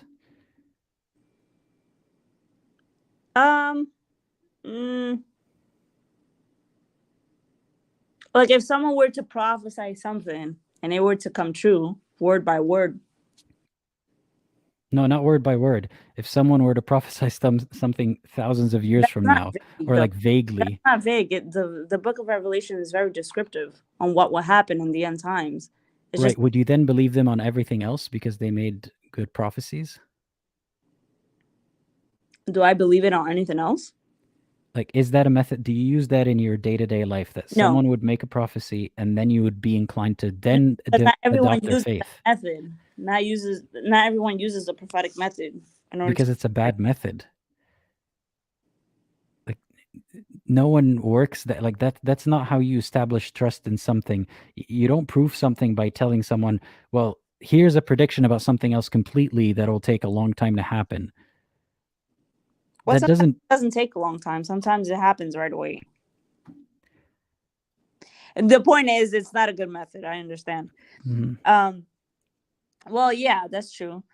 So basically, from what I understand, you basically do have to see it to believe it, or at least it has to make some logical sense, and it has Yes, to or connect in some way to yeah, everything that has happened in the world. or maybe it doesn't, but it doesn't hurt to believe in. So That's you a don't different believe that story. there is an objective truth then, or To an what objective exactly? reality. I think the most objective we can get is the shared experience, subjective experience that we have. So that's objective. That everyone's experience is different. I'm saying I don't know. That's a very vague question, and it's kind of off topic. But I think for the purposes of what we call objective these days, the best measure of something that comes close to objective is like the greater judgment of the greater agreement among subjective. I guess like Like it has we to just come have to, from a evidence-based approach. in other words, we should just agree to disagree. In this case, yeah. Do you think that will make the world a better place if we just agree to disagree? That's not exactly what I'm doing. I'm saying in this case, I agree to disagree because I have to end the call at some point. But no, I don't see how that ties into anything. I think in many ways, yes, it would be a better world if we agree to disagree, but there are things that we can't just agree to disagree on. So it really depends on the topic. But But yeah. yeah, I Okay. have to get to the next caller now. It was a really good conversation. Yeah, it was. Thanks for calling in again. Bye. Bye-bye. All right. Thanks everyone for watching so far. We have the last caller. The last caller is Muhammad. I hope you're ready. I'm adding you in 3, 2, 1. Hey, how's it going? Good, yourself? I am good, thanks. And thanks for waiting for this long. That's not a problem. Patience is good, right? You show a lot of patience. Yeah. So you've been here for a while. You've heard the premise. So you can first start by telling me how you came across the channel, what motivated you to join, and then what you think about all of this. Would you be okay if we discuss that at the end of my call rather than the beginning? Would you? Sure. Would you be okay if we do it a little different? Sure. Okay. Yeah. So let's just jump into the topic, and I promise you, there's a reason why I want to talk about how I found your channel. So, but I think it's better at the end rather than the start. So, like you're talking about that God favors the gullible. I saw how you're trying to explain what the gullible is. Emma did make, like the previous caller did make a really good point, that you could see that children are naturally gullible because us as human beings, we tend to not like expect people to deceive us or to lie to us. Even as a young child, everything is just handed to us on a platter and it's supposed to be the truth. And as people are being deceived, at that point, people start to put little brick walls around themselves to block away this negative energy and this negative lies that they've been deceived before, because people don't like the feeling of being lied to. They don't like the feeling of being deceived. So that's why, like, you tend to see the people who didn't go through like the act of deception themselves, nor accepting a lot of deceptions, tend to be is what you call gullible, but in reality, it's innocent. So there's some people as well with an innocent heart, right, that do like wrong things, and they might go down the wrong path as they grow up. But then they go back to understanding that their heart doesn't represent that cold mentality, because they themselves don't accept that hard to them, like hurt about themselves. Now, one further point, like I think you're confusing maybe gullibility with humble and humility. So you gave the example of those WhatsApp people, right? So the WhatsApp people is they're not educated. They're ignorant to the facts that you're talking about, but they accept it as laws just because that's what they saw their parents do, right? And that's how life sometimes is that's what my parents said. I can't say no because then I look like there's something wrong with me. Like, you know, in Arabic, it's like there's something that's wrong with me. And so the person that actually is a strong believer, that is willing to have some skepticism on what is being given to them, because to them it's about the ultimate truth rather than the indoctrination or following tradition. So God in the Quran says that the people who are very close to God, God has given them wisdom and knowledge. So the knowledge, you have knowledge. A lot of people have knowledge, but you're obviously knowledgeable. But I feel like you lack the wisdom. Wherein, how do I apply this knowledge, or which part of the? And I don't mean this as an insult, but like I don't like where do I apply the knowledge? In what settings do I apply the knowledge? And which mentality or verses does that fit in the situation that I'm looking at? I'll give you an example. So something bad happens, something evil happens. You could say, "Oh, that's God." Right? Because God is in control of everything. Therefore, God allowed it, or this is God's direct action. But the wisdom says that, you know what? No, God said that the results of a certain action is X. But if you took that action, then you got the result that God already programmed. But you yourself is the one who made that decision. So that's where I want to start with. Wait, but that's I want to comment on something here. So you had mentioned how gullibility may be innocence, and that may be true. So I'm not really going to say much about that. But also, you said it might be humility, and I don't exactly agree with that, because someone can be very gullible yet very stubborn and arrogant and not, there's no humbleness there. So I don't think humility and gullibility are the same thing. Okay, so question: what's the difference between gullibility and naivety? So if someone's naive, but it doesn't necessarily mean he's gullible. So yes, he's stubborn about his parts, but he's very naive to certain topics because of lack of understanding, right? So, yeah, naive would be lack of experience. Gullible would be easy to sway or easy to convince or deceive. So what's the difference? Because what's the difference? If you're naive, you're easily swayed. Someone could have a lot of experience and still be not learn from that or not have the retention of learning from that pattern and still be easily swayed. Like there are people, for example, who are, this is a form of gullibility. Someone can be very prone to get rich quick schemes or gambling or something, because every time they think, no, this is a different scheme, this is my chance to get rich, they're very gullible, even though maybe even naive, but they've had the experience. They just don't build on it, and then it just becomes gullibility. So I'm not sure exactly what the distinction is in every example, but are you using the distinction to make a claim about something? Right. So for me, when I'm saying humility, is the fact that if something I'm skeptical about, even if it comes to religion, if there's a topic that I understand, like I have enough humility to accept the fact that maybe this topic I will not grasp, or this topic I cannot understand at this certain time. It doesn't mean that I would push it away as if it's either incorrect or inconclusive. It's just due to my own personal limitation. That's what I chalk up as humility, right? So now, how is that touch with humbleness? Is that a lot of people that are arrogant and stubborn is that they're not willing to have their own have a skepticism in regards to what they're accepting, because they don't have that humility to see that, you know what, I don't have the ability nor the experience nor the knowledge to grasp what's going on. But when it comes to stuff with religion, just because I don't have that, I need to just keep going along the road in this darkness and hoping for either a light to tell me what happened, or that's a topic that's not personally for me, but there's a different path that's for me. So for example, like I do have to comment on that though. Sure. Sorry, I might speak too much, so just cut me off whenever you want. That's all right. I feel like what you're trying to imply here is that humility is giving an infinite amount of benefit of the doubt to any claims that are Islamic or religious, and arrogance is saying, I've tried to think about this. I've asked people who thought about this. It's not just me coming from my experiences and thinking I can't understand it, therefore it's wrong. But based on all the things that are pointing to it, I don't see a way that anyone from all the explanations can make sense of it, aside from falling back on cutting an infinite amount of slack and saying God knows how to make the paradox make sense. So I don't agree with the characterization that it's humble as long as you don't challenge the obviously problematic belief, problematic in the sense that it doesn't add up. And it's arrogant to say, I've reached a conclusion that this doesn't add up because it doesn't add up. But arrogance works in both ways.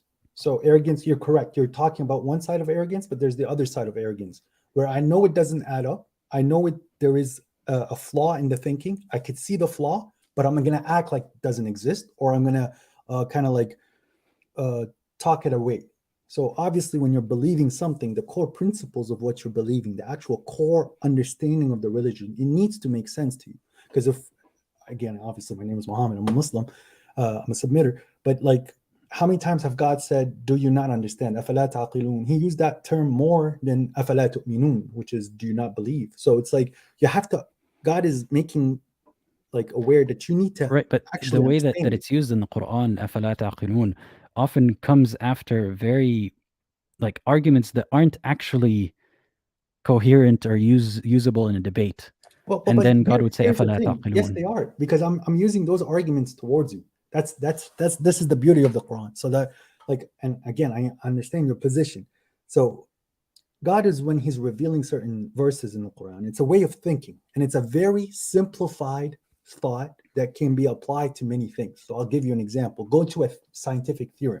A person makes a theory like, hey, I think that electrons act in a certain way, and this is where my proof is. And just because of how the Quran tells us human nature is, it's the exact same thing that's going to happen to this person, where there's some people that are going to agree with them and believe what they're going to say. And this is how they're going to act towards them. There's people that are going to oppose them because they are very ignorant to the topic, and it shakes. Wait, are you talking about like some people will believe Muhammad, some people won't? Right, but okay, so that's on the ultimate topic of understanding what a human being is and the role of a human being. But that kind of interpersonal relationship that you have with people due to your position is going to be applied to every field. So the Quran is a law book. Like, let me state my position. Maybe this will help you. I think you have a problem with Sunnism, and it's very understandable why a lot of people have problems with Sunnis. But if you detach the cult and the cult in certain traditions that have absolutely nothing to do with the human, like, you know, the actual universal religion of what submission is, then you could see that, like, you know, the Quran is actually talking more against what Sunnis do rather than for them. I'm not putting them down. They're still my brothers because they believe in the book, but their application is incorrect. And I could prove that just because of the human history. You got the Jews that that started to add. We're getting a little bit off topic here, though. Yada, yada, yada. So Well, it's the same thing with the Muslims. They added certain I have to things bring that us back. I do agree with you. Like, I see a lot of problems with Sunni Islam, but I see a lot of problems with the Quran and Islam in general that are beyond Sunni Islam. But I focus on Sunni Islam because that's the one that I know, That's the majority. and that's the one that's most popular. Correct. That's the one that the most amount of people who relate to what I'm saying can understand me. Because that's all they knew. Because that's the whole problem with why you believe people are gullible. Because people don't look. You took the actual like brain power and the time to think about what you were being told. There might have been certain events that blocked you from either accepting certain harsh truth or maybe just things that you couldn't connect. That's who you are. But most of the here's something that I want to ask you then. Like, before bringing it back to the topic here of gullibility, do you think that someone can hear the arguments for Islam, read the Quran, do all the things that they're supposed to do to be a believer, and arrive at the conclusion that this stuff doesn't add up? Okay, so I believe that based on the person's already input. So let me put it this example. God said that if you put these ingredients in a pot, you're going to get apple pie, right? You can't put different ingredients and expect apple pie, right? So God's will is that you need to put these ingredients to have your apple pie. Now, if someone already started putting ingredients inside their input, the choices that they were making is stuff that would take them away from understanding the ultimate truth, then at that point they already made that recipe and they already started taking that tread into disbelief, into just denying that. So, to clarify, you're saying that something got in the mix, and in simpler terms, no, someone cannot have all the correct ingredients and not believe in Islam. So something tainted their understandings, because us as a human. So I'll take you the example from the stealing. So but here's God to tell you stealing is bad or killing is bad. Us as humans were able to deduce that, because I want to focus on this part for a second, that people can hear the arguments that the Islam gives them, and I'm not talking about fallacious arguments or hearing it from an angry sheikh or whatever. Getting all the arguments as pure, as like good, as legible as you can make them, and they are not convinced. There has to be some impurity there. It's not because they're just not convinced. There is impurity, yes. So to them, it's not about convincing. There is no convincing. I can't convince you, and the only thing that can convince you is yourself. It's like going to a classroom and right, and this yourself part of it, like that's where the tainting is coming in, is what you're saying. So. Right. So do you take that approach to anything else in life, where if they don't agree with you, it's because there's a problem with them and not because of your position? Well, okay. So if the person didn't agree with me and he gave me certain evidences where I felt like I need to go and search, right? At that point, I give them the benefit of the doubt that I didn't provide the best example, nor did I provide the best explanation to what they might be going through. But if I felt like I did a sufficient job, and where the person was just, that it's just beyond their current ability at that time to, nor is it part of their interest, maybe they're not interested in that topic, then at that point I did my part. And it's for them not to understand it. It's like, it's like the class clown in your school. Yes, he has the ability to understand the material.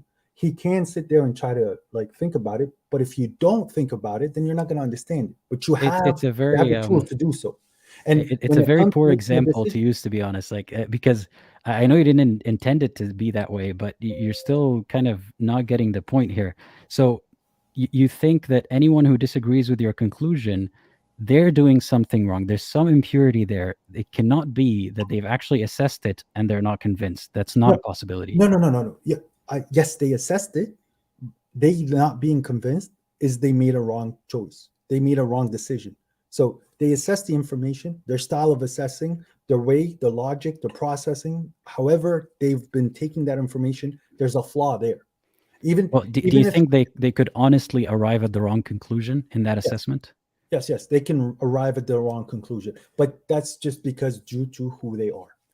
Right, and due and to who nobody's they gonna be are, do exactly you the think same. that makes it worthy of their fate in hell? Okay, so now here's the thing. When it comes to fate in hell, let me ask you a question. Let's just hypothetically, and I already saw how you answered the question. You put it back on God that it was, but if you die and then you see the hell in front of you, do you witness upon yourself that you made these decisions actively, that you know what, you could be wrong, but you chose to go on to the fact that you're more likely right than wrong when it came to the Quran and it came to the other books of God or the existence of God. Let's just talk about existence of God rather than the Quran. Does that make No, sense? we have to be specific here. It's not just about the existence of God. It's about the Islamic narrative. Well, actually, the Islamic narrative is very simple. It's you have to believe in God and you have to believe that you're going to be responsible for every action that you did. So if your actions, No, it's more than that. There's 5 pillars. If you want brother, Iman, that's Sunnism. malaikati wa kutubi wa That's rusulih. Sunnism. That's Sunnism. And here's a point. So it's like someone who's never been introduced to the Quran, nor did he like understand. We're not talking about someone who's never been introduced, because I'm kind of tired of that example of someone who's never heard of Islam. No, I'm saying someone could assess all the arguments that are put forth for Allah's existence, not proofs, but arguments, and not be convinced of it. And you think that that's because of a mistake they made, but or who they are, as you put it. Yes. Do you think that then makes them a person who is worthy of God's wrath? Well, that person himself is deluded. Yeah. Well, he's oppressive. He oppressed the biggest thing. God is not waiting for you to believe in it. But you gave an example. He kind of is, like, based on the religious narrative. No, because of who you are. So let me put it this way. So God is like free of you, but you yourself, if you have a child, right? You expect your child to like be The good child to you. analogy never works. The child analogy is very, very No, different. let me finish it. You're jumping the gun. I'm giving it to you in a different way. I'm not saying that God is your dad, and no, I'm saying you yourself. You wouldn't accept it to yourself if your own child is either like acting arrogantly towards you, or doesn't believe in you, or hates you. That's you not the don't same. accept it. You That's have the to wrong judge yourself. analogy. That's the wrong analogy. If I gave my child all like puzzles and like signs of what I But want that's not him what to I'm saying. believe, You see, you're going into something else. I'm not comparing God to a dad. That's not. This is where you're not listening. I'm saying you something are, different. because you're talking about arrogance and like disobedience and all that kind of stuff. No, because I'm saying that if you can't accept it to yourself, right? So judge yourself for what you want others to treat you with. You want someone, if you created something, you personally, as a human being, you want it to be like aware of you. So because you naturally have that, God's gonna judge you by that. Like it's the same thing as credit. We're getting a little obfuscated here. Going back to, again, someone who isn't convinced by these arguments for Allah, you're saying that that's because of who if they Argument for assessed God. everything honestly, that's because of who they are. Yeah. So what is it that quality about who they are that makes them not believe this evidence that is put, or arguments that are put forth? Like, Well, is it not possible that someone could disagree with you from an honest position, not because of who they are? Well, like you even disagreeing from an honest position, it's because of who you are. It's your logic, your way of processing information and coming to conclusions, right? Right. And That's is that you and your way own worth decision. torturing over? What's that? Is that who I am? Is that person? Is that alone? Like, I'm not talking about good deeds, bad deeds. That part of it, that disbelief part of it, because of not being convinced, because of who I am, as you put it, does that make the person worthy of torture? Again, it's the worthy of torture part. That's not something up for me to say if it's worth or not. But if you do end up going to hell, you're gonna have enough evidence and proof presented to you of things that happen into your life where you yourself say, I'm worthy of hell. God isn't oppressive or unjust. So it's like, let me put it this way. You woke up at 7 o'clock because of your alarm clock, right? If you like said that I'm going to sleep extra 10 minutes and then you show up to late to work late for 10 minutes, right? You woke up at 7. You had enough time, you had everything, and then you just kind of like was lazy. It's the same thing. God gave you the exact enough information that you require for you to find a way, right? But so then you're expecting saying more from anyone it. who's not convinced is lazy. No, I'm giving you an example on how like God is giving you the enough amount of information for you to get guided, but you actively choosing to confuse yourself. That's the So, but here's what I'm saying here. Like, are you saying that someone like myself, for example, sees all the facts, yet rejects the truth of Islam, knowing that it is true? okay, but you see, I don't think maybe God will not like. Let me, if I'm going to talk personally, and this is more on God than me, but like, let's just put the aside that okay, you were deluded on certain topics. You didn't have the ability, nor did you have like wholeheartedly didn't understand why certain things were, and you chose not to believe. But then it's your actions that Is there a came after choice that. there? What? Is there a choice choosing not to believe? Or Yes, 100%. You have a choice. You have 100%. So if someone's not convinced, they're choosing to disbelieve in you rather than they're not convinced. Okay, but you not being convinced is the choice. So there's other people that are being convinced, and the style of convincing isn't faith. It's But more. that's not an active choice. Like It is an if you active give me choice. an argument and it's not convincing to me, I'm not choosing to disbelieve you despite your argument being convincing. But It's here's not a convincing argument. here's the thing. So I myself, as I'm a very devout believer, and I'm a very strong believer, I hope, right? But I can today stop believing. I can make that active choice of, you know what, like whether he exists or doesn't exist, I'm gonna take this path, and I know this path is wrong, but I can No, you can actively- act as if he doesn't, but can you believe that he doesn't? It's impossible for me not to believe that he doesn't. I have enough proof that he does.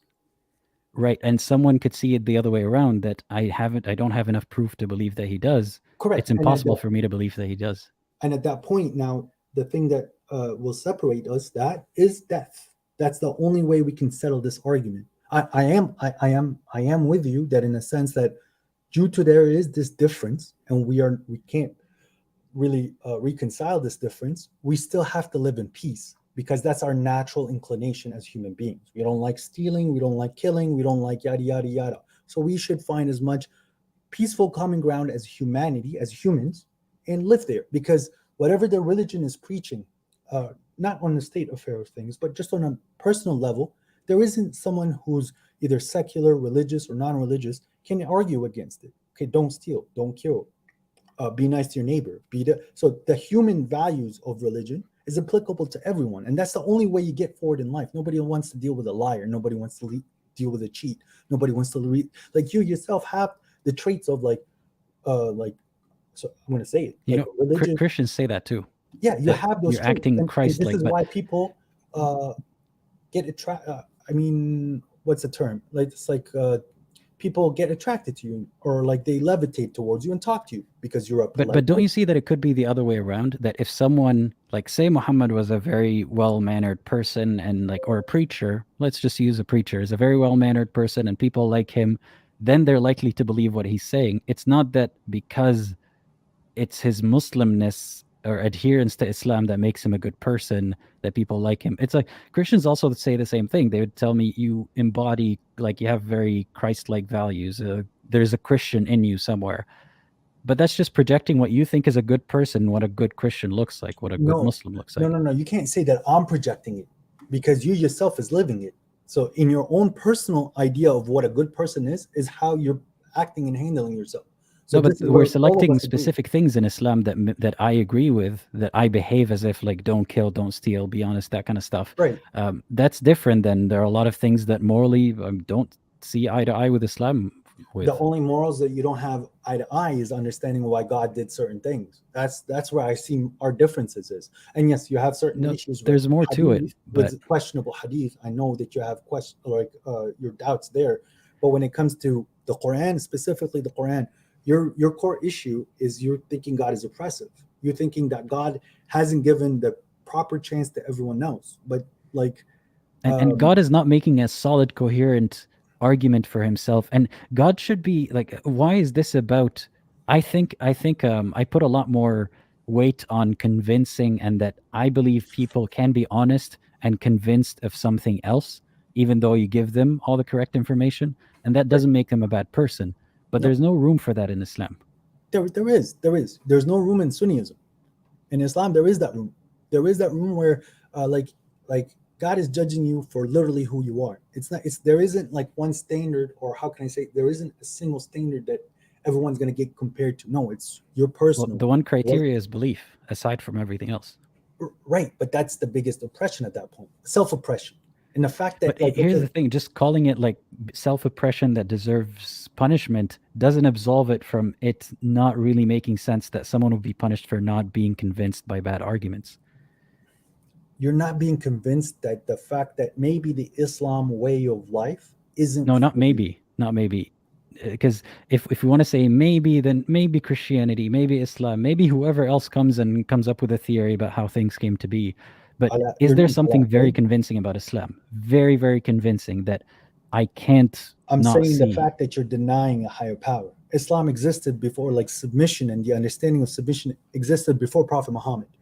That's like even before the human being, submission existed. Like this pen is a Muslim, technically. Aslama lillahu ma fi samawati wal ard. So this pen is under the direct rule of God, in a sense that this is how you're going to act with gravity. This is what that's you can an interesting unprovable disprove. Like you can't disprove it. No, can't it's prove subjugated to the laws that's around it. That's truth. That's truthfully what Islam is. That submission is. It's everything around you is subjugated to that law. You as a human being, there's this natural law that's within you that you have to subjugate yourself to, which is try to cause as much as good to yourself and around you. That's the truth. But you have a common enemy. Me and you have a common enemy. Is the one that tries to separate people and to put falsehood.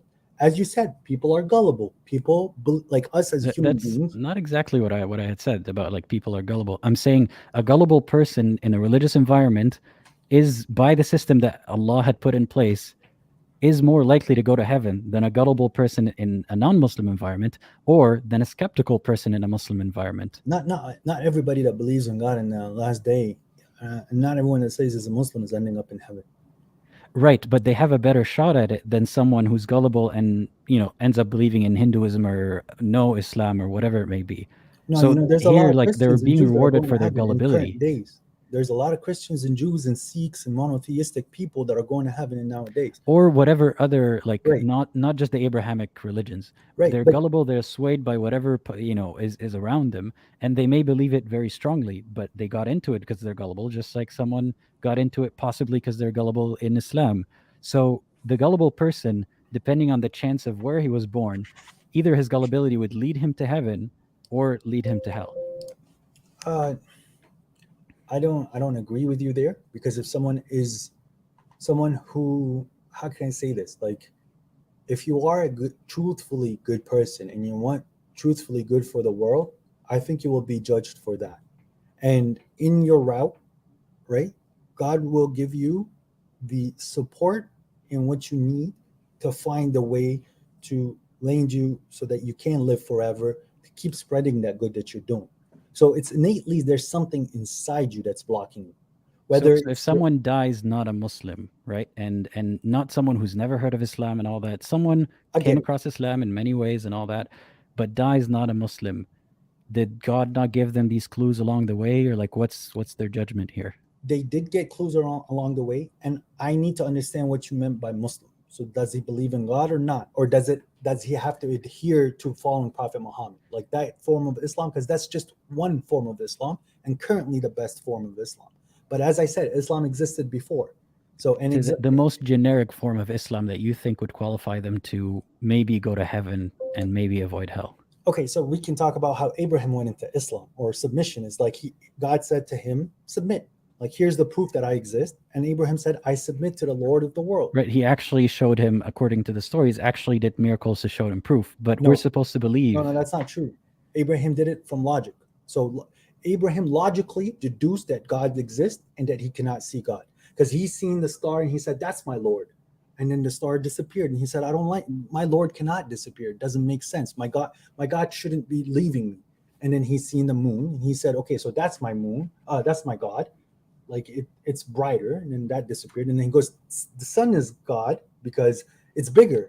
and then it disappeared, and then he Right, but realized none of that, that proves Allah. Like all of this is pointing to things that aren't God. right, but that's the whole process that you understand from Abraham is he's talking about dominance. So for him, he went through the scale of what's more dominant in his view, on what he's taking as data, and then he realized that there's something. Ibrahim didn't even understand that, like, based on this story, he doesn't seem to understand what a star is, what the sun is, that the sun is just a closer star than the faraway stars.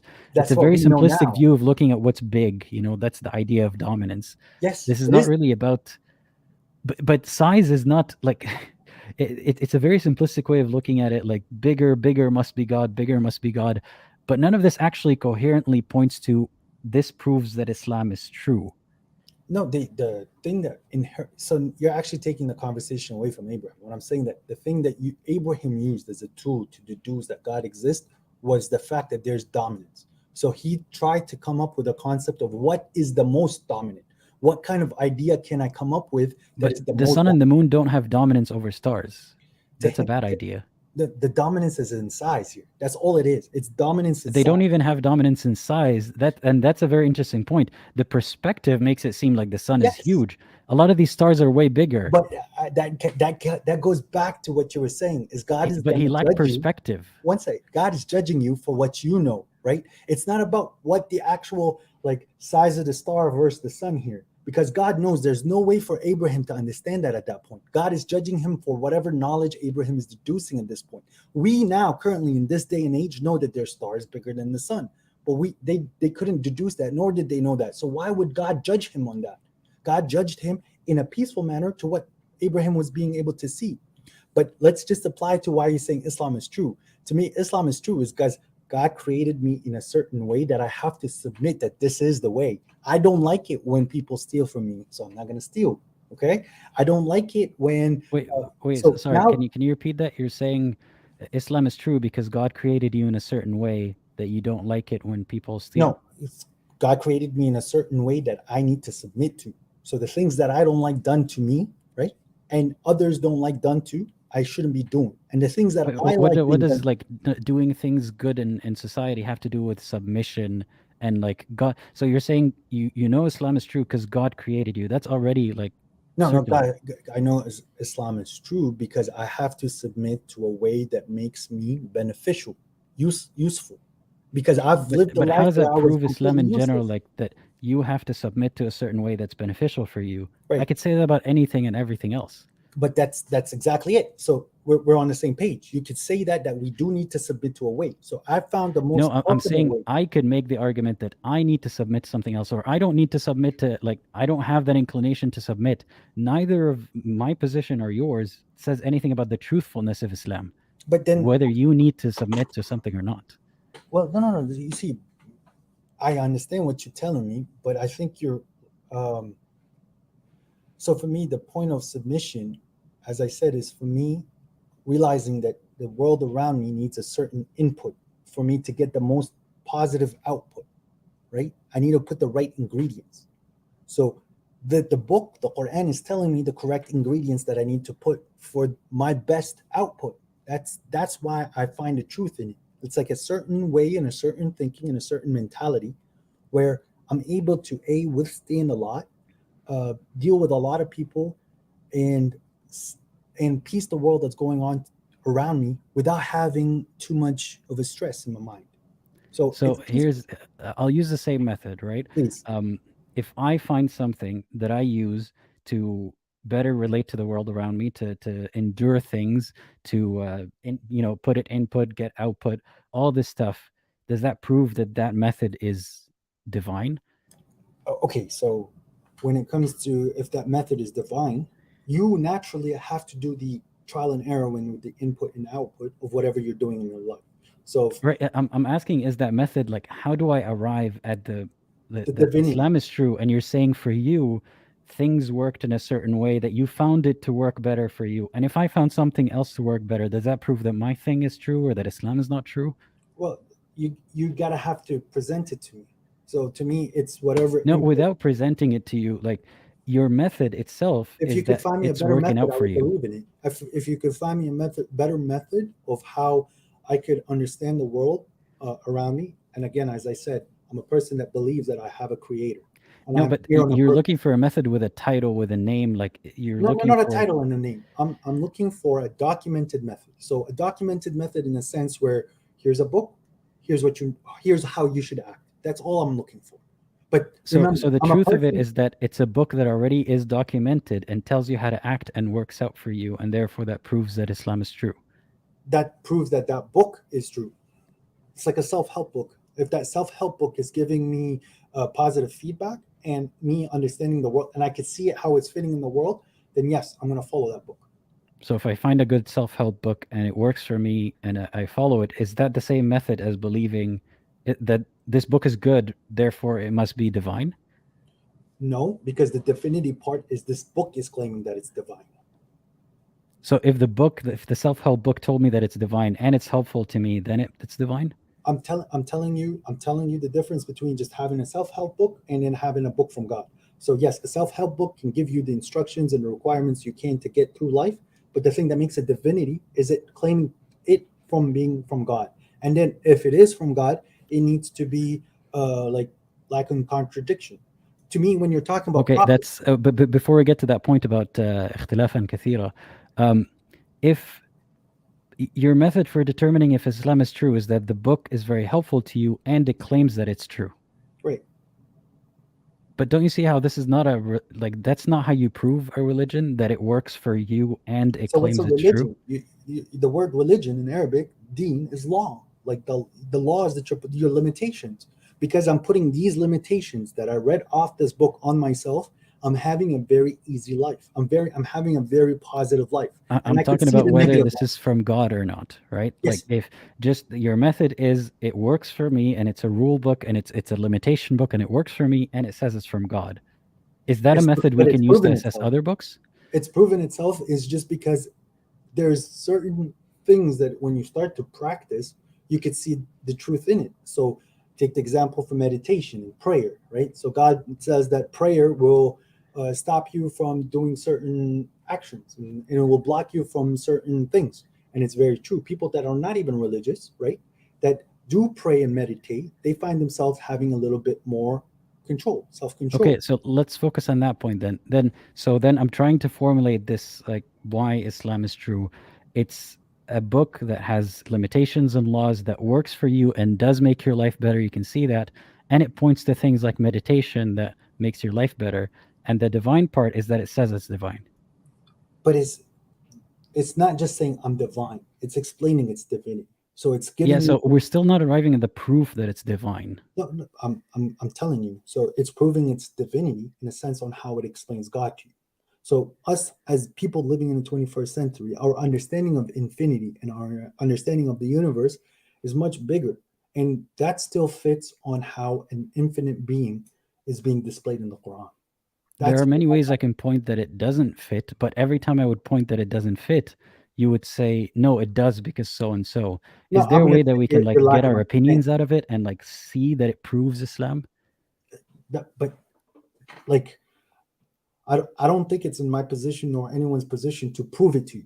You're either proved by it or like you either find a proof or you don't. That's not on me. That's definitely not on me. But that's what I'm saying. If you claim that it's self-evident and it's like it's there and you have to look for it, what am I looking for? Like it has to be more clear-cut than that. We can't just say it's a journey and like you figure it out. It's not a journey. It's very binary, actually. Like to me, the Quran is very binary with a scale in the middle. So what is the binary proof then? The binary proof is like, okay, so you have to show loyalty. The more loyalty you show to your creator, the more you're gonna find your life being like the Arabic word is salis. It's like more like easier, and you avoid certain habits and certain things that you didn't do before. But that sounds very similar to like manifestation. Like if a self-help book were to say, if you live and embody this method and think of this and it'll happen to you. But okay, so how's that binary proof? The binary proof is on how you're supposed to be acting. So it's God doesn't talk about like disbelievers and believers and then the people in the middle. No, there's disbelievers and there's believers. Where do you sit on the scale? But that's not proof. That's a binary position on belief, which is also a problem. Like belief is not just believers and disbelievers, but as I said, you fit on a scale. So you're missing the point where I'm talking about fitting on a scale. So there's only two states. There isn't more than that. And everything around you is sitting in two states. Like I'm finding the Quran in everything that I do. I just find a verse that is being applicable to what I'm doing and what I'm seeing and what I'm understanding. There's a verse that supports me. The fact that it's covering every topic that I can touch proves to me that it's a simplified law book that applies to all the universe. Not just humanity, is just on how, as a human, I'm supposed to be acting. So as God said in the Quran, God created the human and the jinn to serve him, to work, right? So working, as like Christians say, we're doing God's work. That's what I am here. I'm just a small entity from this bigger hive mentality, which we call as God. And whatever thoughts and actions that I'm getting to be told to do, I do them.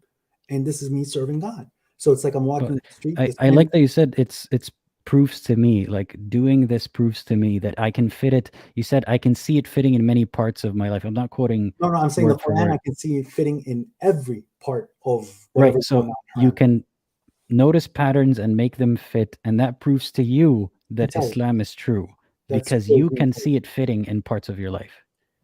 Okay, you see, you're taking it from a personal level. I'm telling you. Yes, I don't want it from a personal level. I want it from a generic level. What is a formula that one can follow to find binary proof in this? That's not just that it fits well and it makes me feel good, because that can apply to other religions as well. Right, and it should. But the more proof, or the more pieces you feel, or more pieces you see fit in the world, makes it better than what came before or what's around it. So the fact that you can do this with some of the stuff that the Christians have in the gospel, and some of the stuff that they have in the Torah, and what the Sikhs have as well in India, yes, you could see a lot of things they teach you fitting in how the universe is created around you. But I personally found that the Muslim narrative, the Quran narrative, is the most fitting. And I personally, I just feel that I'm not the only one who sees that. People who actually looked into the code, or not the code, sorry, people looked into the text, but then you have. But then we can point to people who have looked into it and not seen it. That's what I'm saying. But then you have the cut where it's like people like you who decided that you found inconsistencies, and you found like inconsistencies, and I believe you found what's the word, contradictions, while others didn't find that. And I believe that's just because of how you interpreted things. And there's that applies to everything in life as well. So I mean, but there are actual inconsistencies about the number of days that Allah describes He created the world in. Sometimes He says 6, sometimes it's more than 6. No, He said 6, and then He said 1. But the word yom, so the word yom. No, not yom. There was a count where it was, I think it was 8. There was one of the times where it was 8. And the way that the ulama would go through it is they say, well, He counts a certain 2 days as 2 more days. Like, there are inconsistencies, but every time you point it out to a believer, they say, well, let's change the meaning of the word. Okay, let's not go through that process, because yes, that's usually the process, is the fact that we might not seeing the word correctly, or we might not be understanding the verse correctly. But you see how that's gaslighting? Like, the numbers don't add up, and then you tell the person, no, you just need to redo the numbers. You need to redefine the word. I personally haven't seen those verses in that way.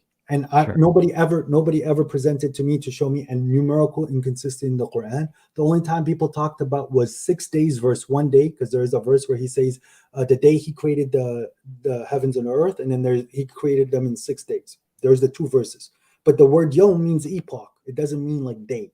So just so that we're clear, and you know that that's not something that's like I feel like what I find interesting about the description of the word yom as a unit of time or an epoch is what do we gain to benefit from God saying, I created the world in X units, not knowing how long a unit is?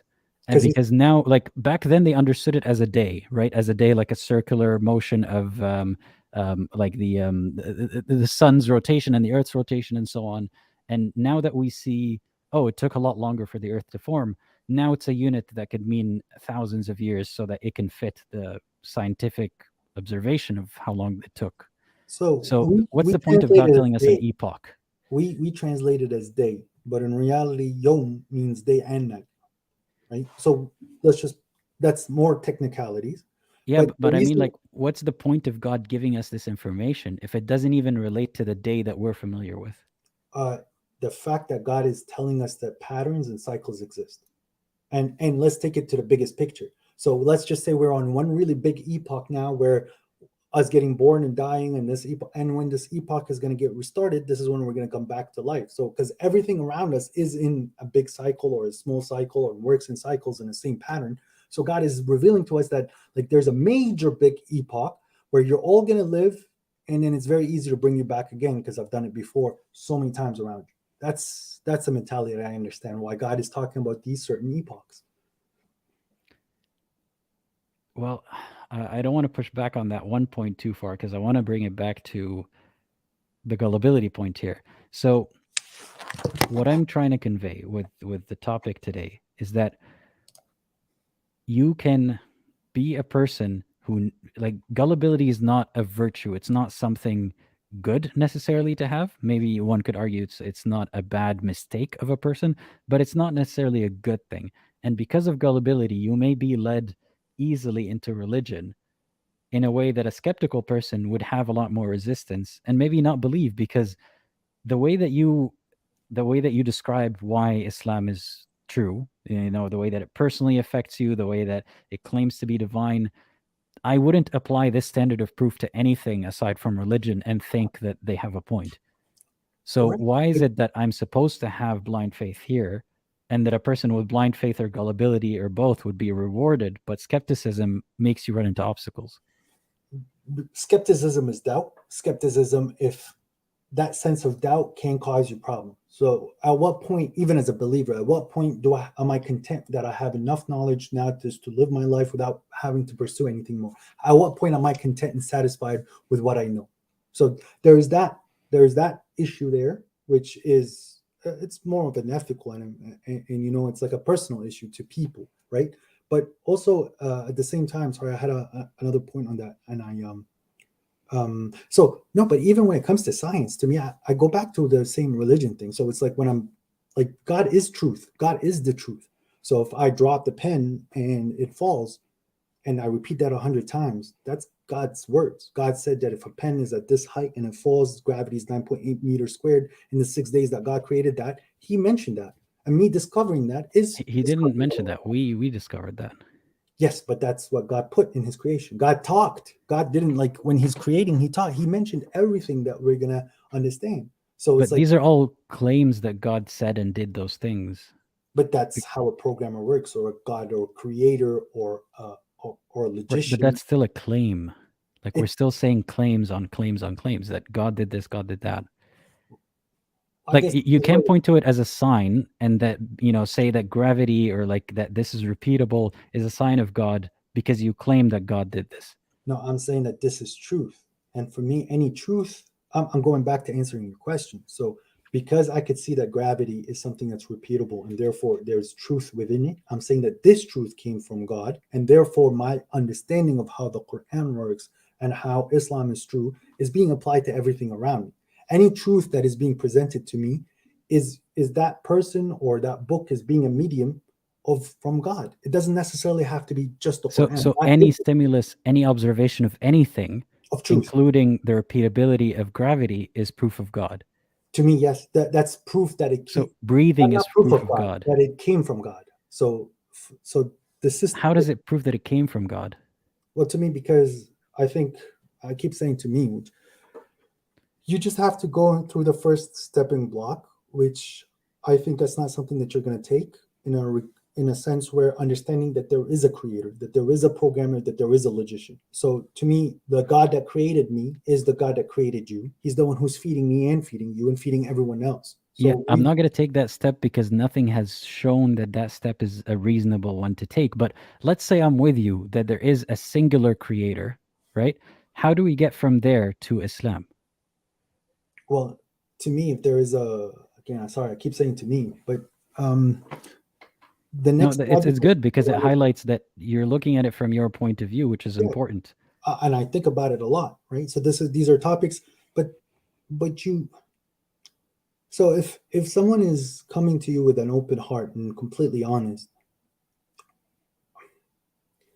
it's very difficult to say this other than saying, like, you find the answers as soon as you wholeheartedly believe that he exists. It's like, imagine, you have a wall next to you, right?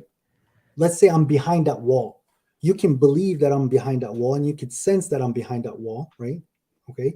And that's how I believe how it is with God, that he's there. I just cannot fathom. I can't see it. He's just behind this ceiling, which we're calling a sky. And I truly believe that he's there. And because I have that belief, I am being, I do like certain times get thoughts that, that are very helpful that I couldn't have had them on my own. I can understand the situation that happened in front of me that maybe I would change what I was saying to a person or whatever action that I'm doing now. And I just believe it's all coming from God. Like even you sitting in front of me, that was by the permission of God, and it's all happening for me to act in a certain way. So it's like I have my free will, and God is being that tolerance and support. And this is why I believe God is very merciful and forgiving, because like, as I said, I believe he's very binary, but he has that tolerance level where he's helping me. I'm struggling to understand that still, that you're saying it's as if he's behind a wall and you know that he's there. Yeah. You sense him. You sense when you truly believe and you give into it, So when you believe, you sense him, but how do you start believing in him? Not just that there is the plausibility of a creator. Specifically, how do you believe in him? But that's it. Like you see, you're to you, I don't need that much evidence nor that proof that a creator exists. For some reason, that's not a mental block for me, which it is for you. So I can't have that. I try very hard to understand an atheist perspective on where is that issue on that there is no creator. Okay, for me, everything else has been created. You need I think that's not the main issue, at least not for me. It's not the assertion that there is no creator. It's the assertion that we know things about that creator very confidently because we feel them. Right. So is there a way to determine, and like the method that you use to know that Allah exists, can you use that method for anything else in life or just religion? In regards to faith or in regards to how I act? So I use the same method with science and I use the same method with history. But science and history are different. You can actually look up books. Like at some point, you have to trust that someone was honest while writing it down. But it's not the same as I feel that this paper is scientifically accurate. But you said it. So somebody was being honest when they wrote it down. So when I'm reading a certain history book, you can. But like, wait, science and history are different. So if you want to take history, why is science and history different? Science is repeatable. History is not repeatable in that same way. But science is the exploration of truth, and history is the exploration of truth as well. So nobody's going to learn a topic or take knowledge if it's falsehood. People who are honest are trying to put the truth down. So it doesn't matter. This is getting a little obfuscated here. Like history. So I don't have faith in science the way that you have faith in God. I have faith that I have to believe at some point that someone else is doing their job in verifying these things, but the method that they use is not the same as your method of verifying. Well, so that's not the same kind of faith. Okay, so now take it a step backwards, where you said that people have to do their jobs and you're relying that people are doing their jobs, therefore everything is running properly. For me, I have faith that God programmed the world in a certain way that if people don't do their job, this is the result. If people do their job, this is the result. So, but at no point in your process is there any actual revision or experiments or evidence. Yes, there is. Yes, there is. Because if I start being rude to you, right? This is from a human point of view. If I start being very rude to you and I start like cursing at you and shouting at you, the conversation ends. And I could repeat that 100 times. I can go to everybody and just be that has no bearing on whether God exists or not. It has bearing on whatever I'm being told is the truth. I'm being told don't do that. It still doesn't. Yes, it does. It does 100%. How is it me not being tolerant to rudeness doesn't have anything to do with the truth. You see, now I give you an example, and then you simplify that the whole belief is on this single example. But there's multiple examples in the book that as a summary, right, and as a summation gives that whole proof. So just summarizing it to one example is not fair on your end. It's not just how you act, it's how you act, it's how you think, it's how you handle situations, it's how you're viewing the world, and it's your faith in the hereafter. The hereafter is the most important for a human. Your faith proves your faith? Sorry, what was that? You're saying, and your faith in the hereafter and all that, like, all that proves religion?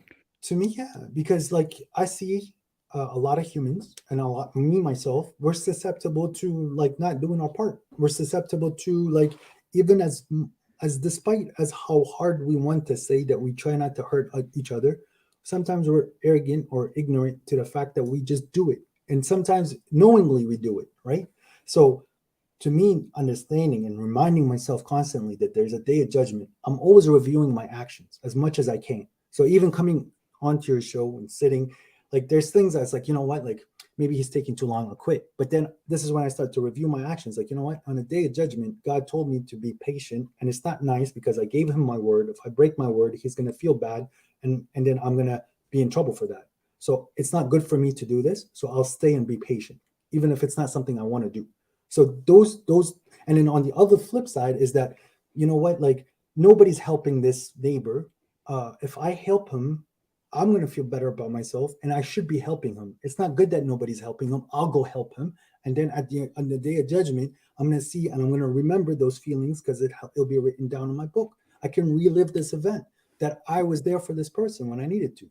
And well, I got to tell you, like, this way of thinking has gotten me in so much anxiety that I carry with me to this day, that I'm now trying to deconstruct that someone is, you know, that someone's writing this down and I'm going to read it on the day of judgment and so on.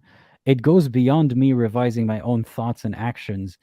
That feeling of someone looking over your shoulder all the time, it doesn't help. Like, there's a productive amount of looking over your own thoughts, but it gets to a point where it's just very anxiety inducing. That's the problem with Sunnism. They paint God as a cop. So, and they paint that. But it's the stuff that you just said as well. No, for me, I don't see it that way. For me, it's a motivation. It's, I want to do good. I want to have a good record. I want to have these good books. I'm not scared of, it's not, for me, it's like, hey, am I failing? Like, the only times I get scared is when I start, like, you know, like I get the idea, you know what? I shouldn't shout at the person. Or like, you know, that guy's pissing me off. I'm about to say something. And you say to your head, I say it, a witness to myself, it's not a good idea. And then I do it. And then later when I'm revising, you know, when you're sleeping in your bed, it's like, you know what? I had the thought and I did it. I shouldn't have done it. I'm sorry, God. I didn't mean it that way.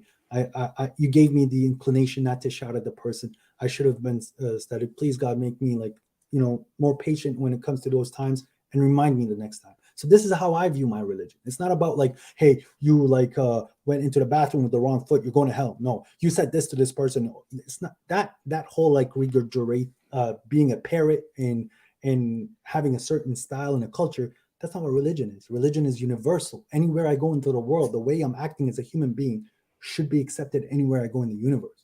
Anywhere I go in the universe. So, and here's my proof, like that the world answers back to you. The world does answer back to you because this submission, as I said, like me and this pen have submitted to the same creator. The creatures outside is the same thing. You'll see like even animals interact with you differently. The wind will interact with you differently. I know you're going to say it's perception, and you could say that it may be just because of how you're thinking, but you just feel like you're in place while a lot of people are out of place, and a lot of people are heedless to what the world is showing you. Like, well, let me ask you this then. Like, people say the same thing about Christianity, or sometimes without even a religion, there's like ways of thinking about life that people have arrived at, that be it meditation, other stuff Aladdin, like that. Sorry, Allah Ismail, right? Like Aladdin. Aladdin's fine. Aladdin, fine. I'll just give you the nickname Allah. But yes, because they are doing parts that does get them closer to the truth, they will find parts of without even God. Like, someone could have a diet and a meditative philosophy and stuff, and they would say the same exact things about how it makes them feel. Does it say anything about the truthfulness of God? Yes, that actually proves that it's true. The fact that it is, even if God is not involved in the regime of actions and thoughts and stuff? It's the action. God is telling you to do this action, this is the result. So because we do this action, we're getting this result. And even though because someone else that doesn't believe in God is doing the same action is getting that same result, therefore... No, or different actions. Like, there are ways that people relate to the world around them. Then they explain, they describe the euphoria, the way that they sense the wind, everything like you're saying, right, in a way that, and their actions have nothing to do with God. It's not even following rituals of Islam or Christianity. So if just by doing something and making it feel you better, like, is feeling better confirmation that it's divine? That's just one of the factors that help. Yes, and actually, even when you're feeling bad, and usually this is when people's religion like works over, like how can I say, it gets stressed and it works overload, is in a bad situation. So when things aren't going the way you want it to go, how are you handling yourself? and this is where Islam shines. It's like, you know what? It's going to be a little bit stressful. It's best to keep a calm mind. It's best to keep calm in these situations. Whether you believe in God or not, that is the actual proper action. So it's like soldiers, for example, have that mentality. People who are in emergency situations have that mentality. But Islam also teaches you that. So like those little things that we find in all these disciplines on that makes a human a better human, and how they could serve God or serving God, making the world a better place. You find those concepts in the Quran. So that's the gist of why I love this religion and I follow it. I didn't have doubts in God's existence. I think this is where it's different between you and me. But I had a lot of doubts in what I was being told as a kid, because yes, I'm not a liar. I could see that they have a lot of inconsistency. A lot of things they're preaching is more so like a sword on top of your head. If you don't do this, and the only way you're gonna find religion is you listen to me and no one else. And if you don't listen to me, like you're in trouble. And don't listen to that guy because he doesn't. That's still like, that's not just Sunni Islam. That's Quran. Yeah, but Quran is free of all that. That's what I read. It's not though. The Quran is full of these verses that just keep asserting. Don't you see how it rains and then the trees come out, and isn't that proof of Allah? Like, that's such a bad argument? Actually, that's not that argument is saying to you, the argument, the Quran isn't proving God. The Quran isn't talking about how God exists. That's something that's. But that's why God says, "Afala taqilun, afala tafqahun, afala God is tu'minun." saying that, hey, like I'm making the water come down on a barren land. Like imagine a planet, and we could see it now. Imagine a planet that's completely a rock. He could make, but it's not completely rock. That's like he was trying to impress them without, like, we understand that there's dormant seeds in that desert that the water is gonna make come to life. So what's the point of this? And God saying "Afala ta'qilun," or the author saying, do you not think, if it's not supposed to be proof of him? Look at the way that the Earth was created using the Big Bang Theory and the billion years. The Earth was completely barren. And the thing that brought the life and the green on Earth itself was storms. So God is literally, whatever that image is in the Quran is being proved by science, is that water had to come down on the surface that made the green. So he brought a barren Earth that was completely a rock, that was just floating in space, alive. So he was. So now it's symbolic, but before that, it was talking about specifically when it rains, and then it was talking, don't you see, to the people. The point isn't that God exists. That's a given. The point is that he made something dead come to life. So you being dead coming alive is easy for God. That's the whole warning. The warning is like all your actions you're going to be looking at it. So as the whole warning is, everything you do in this life has a butterfly effect. Our conversation right now, you might think of it later. Maybe the people in the chat think of it. And it's just going to affect the world and how it is. And you want to make the best ripples you can in history. That's so you're saying these verses weren't supposed to be proving Allah. Then what is the point of does the Quran prove Allah? Well, the Quran is coming from the point of view where the person's listening already believe in God. So how do you believe in God without the Quran, and Allah specifically, not just the idea of a creator? Believe in Allah without the Quran, and then start. I can't answer that question because to me that's a given. How do you introduce that given to a non-believer? That's what I'm saying. To me, I just cannot understand I'm sorry. I swear to you, it's a mental block. It's not something I try to show empathy. I try to understand the other person's perspective. I just cannot understand how someone cannot accept that a creator created, a God exists. Not just a creator, that Islam. That Allah is the creator. So don't you see that as a mistake when you think that Allah just means the God? So it's Allah of Islam, with the characteristics of Islam, that sent down the Quran, that sent down Muhammad. You still believe in Prophet Muhammad as a prophet, right? You may not, and I follow him. Right. So there's more to Allah than just the word that means God, right? No, it just means God. It means God. There is no deities except the God. That's a universal. Yeah, but I mean, there's more connotations to the word that I'm saying Allah than just the Arabic word for God. I mean the Islamic God. you're talking about what happened after Prophet Muhammad in the last 1,000 years, when people went off track, just like how Christians started to say Jesus is the Son of God, and they started to add these principles and make it culture and tradition that's religion. When in reality, religion is far from that. Culture and No, tradition. I'm saying Islam is the Quran. The Quran is a huge part of Islam, right? Islam existed before the Quran, and Islam exists without the Quran. How's that? Right, but the Quran is supposed to be. You're saying it doesn't serve as proof of Allah, so one has to That's a arrive given. at what's that? That's a given. So it's a given. Allah's existence as the Islamic God is a given, Right. and the Quran is not proof of him because he already exists. It's just his message. The Quran is like, you see, I'm talking about binaries. The Quran is the source code of how a human should think. Right, but so don't you see a problem with how to you it's so obvious and a given that Allah exists, but it can't be verbalized, or nobody can be convinced through words? Yes, well, I think the core problem is that you yourself understand that there is a chance of a higher power. You don't know what that means to you, but you could understand that there is a higher power. You could talk to a scientist and you say that, how did this world come in? And they say, like, that's a speculation. I'm saying there's a chance it could be a higher power. I'm leaving the unknown as possibly a higher power to get closer to the religious position, but I'm saying, doesn't it worry you? Like, it worried me when I thought, wait a second, I can't really verbalize why Allah exists and Islam is true aside from that it's a given. This puts a lot of people in jeopardy because no amount of me telling them how great Islam is to me or how it makes me feel will convince them. Yeah. Isn't that a red flag that there's no way to believe except already having it? No. The red flag is the fact that you can't accept that there's a creator. That's on no, you. that's not even a red flag to me. Like, I can understand how people arrive at that conclusion. How do you want me to vocalize that there's a baker? How do you want me to vocalize that there's a builder? How do you want me to that he has qualities and specific wants and almost needs? Like, you wouldn't call them needs. There is no needs.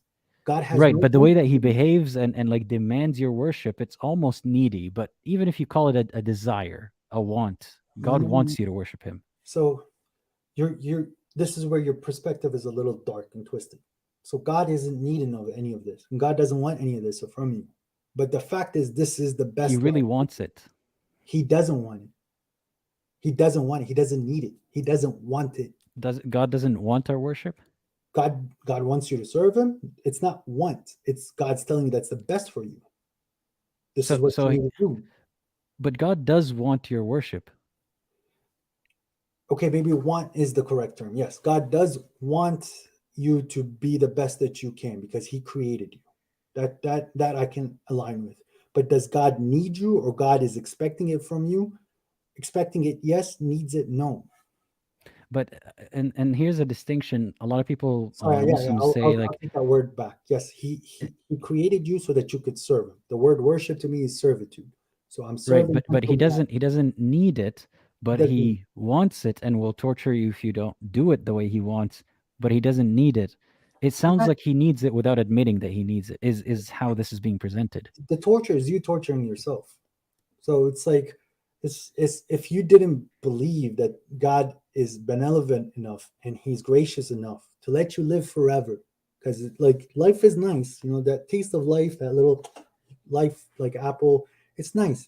And as long as people are not being a piece of poop, life can be nice, and there's no wars and people are getting along. Life is beautiful, and people would want to live forever and build forever. And so why would God, like, if God is promising you, like, hey, you're going to get to do that forever, you denying it, like, what do you want at that point? Like, why is it fair? And that's the thing, you see it as a denial, and that's how it's phrased in religion. It's a denial. It's like me choosing hell over heaven. That's not how it is. I'm not convinced that all that paradigm exists. Would it be nice if I could go somewhere where all my wishes come true? Maybe. And maybe I'd still want an out from it. I don't want to live there forever. I can't imagine wanting to live there forever. But I genuinely don't believe that these things will happen because there hasn't been anything to demonstrate or convince me except that people say it's so self-evident to them. Okay, but it's so self-evident that this earth is going to get destroyed. Because we've been right, but that doesn't mean self-evident that there has to be something forever. That is self-evidence. I have no proof that this earth is going to be destroyed, and it's been sitting here for 6 billion years. But I mean, this pen is going to run out. Is that self-evident that my pen is going to be refilled, or someone's going to give me an eternal pen afterwards? No. What I'm trying to say is that like certain things that are self-evident is because the thing that makes it self-evident is you can hypothesize it or predict it, right? For me to come back to life, like me, I'm a driver in this body. I believe that it's very possible. Why wouldn't it be possible? Possible is not self-evident. That's very different things. The thing that makes it evident is that it's very possible. It's very possible for this earth to be broken. Like everything is possible in the world of like no physics and metaphysics. Everything is possible. But you nailed it on the head. So this world is like, imagine it as a computer simulation. You can program whatever you want. The person that but there's a difference between self-evident and everything is possible. Therefore, it's self-evident that this one specific possibility will happen. I don't understand where you're seeing the problem with self-evidence. The self-evidence is if someone has the carte blanche to program whatever they want, right? So it's self-evident that they could program it again, or program something new, or program something brand new. Just because they can doesn't mean that they will. That self-evident means they obviously will do it again. They obviously will because they promise, because God won't break their promise. But they're promising, and you believe that they're promising because it's self-evident that this whole thing exists. Like, there has to be a point where it's not self-evident that a God did promise that. Where? But you see, again, like I don't have those stepping stones that you have when it comes to the Quran. Like, to me, I find it that is very divine, and the thing that gives it the divinity. No, I'm the one who's missing the stepping stones here. Because you have arrived at the conclusion that it's divine. I need the stepping stones to arrive at the conclusion that it's divine. And it's not self-evident. I worked with it. Maybe because I had a different history than you. Maybe because you were such like a person who's adhering to their parents a lot and walked with the system as much as you can. So maybe they shielded you too much from life. And maybe if you had a different, maybe if you were, sorry for the world, maybe a word, but a little bit more rebellious or courageous, maybe you would have had the bad taste of life in a sense where you did feel empty and depressed. And the thing that when you realize that, you know what, you may be on the wrong road. And wait, that's interesting. So for me to have found Islam self-evident, I would have. I know. I'm not saying you're saying that's how my life is, but as a possibility that could have made me more religious if I was more rebellious and then became depressed because of bad decisions and retreated to belief. Then you could have seen that there was a better way, the way that you found in the Quran. That was so in that case, it would be me retreating to the familiarity of belief over a new, unfamiliar, and not good life. Actually, and that's the way to retain belief compared to me sitting through it and then realizing, wait, there's better without even believing. I guess the assumption was that like someone was a believer in the first place. I wasn't a believer in the first place. I was a believer in God, but I didn't know anything in regards to anything that was being talked about. I just knew the basics that they were told me. I grew up being like a believer and learning a lot more than the basics. So maybe that's why I had a lot longer to think about it. And I didn't go back to it with a point of like, I need saving from a bad situation. Right. I went through good and bad with Islam in my life. But you had your doubts, I think, from the get-go. Like, I did. Why would God do this? Why would God burn people? I don't think God, if he's and everybody struggles with this. It's just not you. So I'll be honest with you. It's like, God, you're extremely like benevolent and you're very merciful. It's a very hard concept to grasp that people are going to hell forever. But then if you realize that those people that deny God and they deny the hereafter, it isn't that action that put them in hell. That's the start of whatever came after. It's just because it's not a denial though. Like, I don't see anyone denying Allah. I see that people are saying it's self-evident and other people are saying no, it's not. Yes, so it is a denial. How is it not denial? Because you like reject it. You haven't demonstrated anything that shows that it is self-evident. So I'm not denying rejecting a truth. I am almost ignoring your claim because it's not self-evident. But at the same time, you yourself don't have any what's it called? You don't have any standards nor like a checklist on what you would need for it to be evident that God exists. And if God exists, what he wants from you. So that's what I'm saying. Like, you don't have like a criteria to be checked off. And when it comes to prophecy, if I were to make a list of criteria, would that make it more valid? Because the thing is, it's not there's about a being difference valid. between, like, it's valid that you could say, I didn't make that checklist of exactly how I want God to prove himself to me, but that is what are you still, it looking doesn't for? invalidate that you're claiming it's self-evident and only pointing to it being self-evident, and the examples are all about how you feel about it. It's not about feeling. The self-evidence is that there's a creator. To me, that is self-evident. Like, where No, is beyond a creator, beyond a first cause, Allah, is Allah self-evident? okay, so God is the creator. No, beyond just the idea that there needs to be a creator and a first cause for everything. Correct. Specifically, Allah, with the Allah personality, with the Islam, is that self-evident? Okay, but because God, Allah, God, he is evident and there is a creator, there isn't a concept that isn't around me that doesn't have a part in it. So for example, kingship, right? So we have presidents, we have kings, we have like rulers. So if we have to look at them that way, I'm going to do the same thing to whoever created that concept, the ultimate king. If I have, What if it's the other way around? We have created kings in our life, and what ifs. What's that? We didn't create kings. We needed kings. It's natural inclination for us to have leadership in high cross. Whatever the reason is, like, there are kings, and then we think God must be like us. God must also be the biggest king. God must also get angry and jealous and happy and sad. See, you're doing it. You're twisting it again. I'm not saying that God must be like us. It's saying that if I'm showing this, you're seeing the pattern of kings like how Allah is our king. I'm telling you, the pattern might be the other way around. I understand where you're like saying that we're putting these human concepts towards God, but rather it's, if I'm treating this person with this respect, I want to treat my creator with more respect than this person. That's all it is. It's not like, it's not just about the respect. It's believing claims about the creator. You're saying they're self-evident.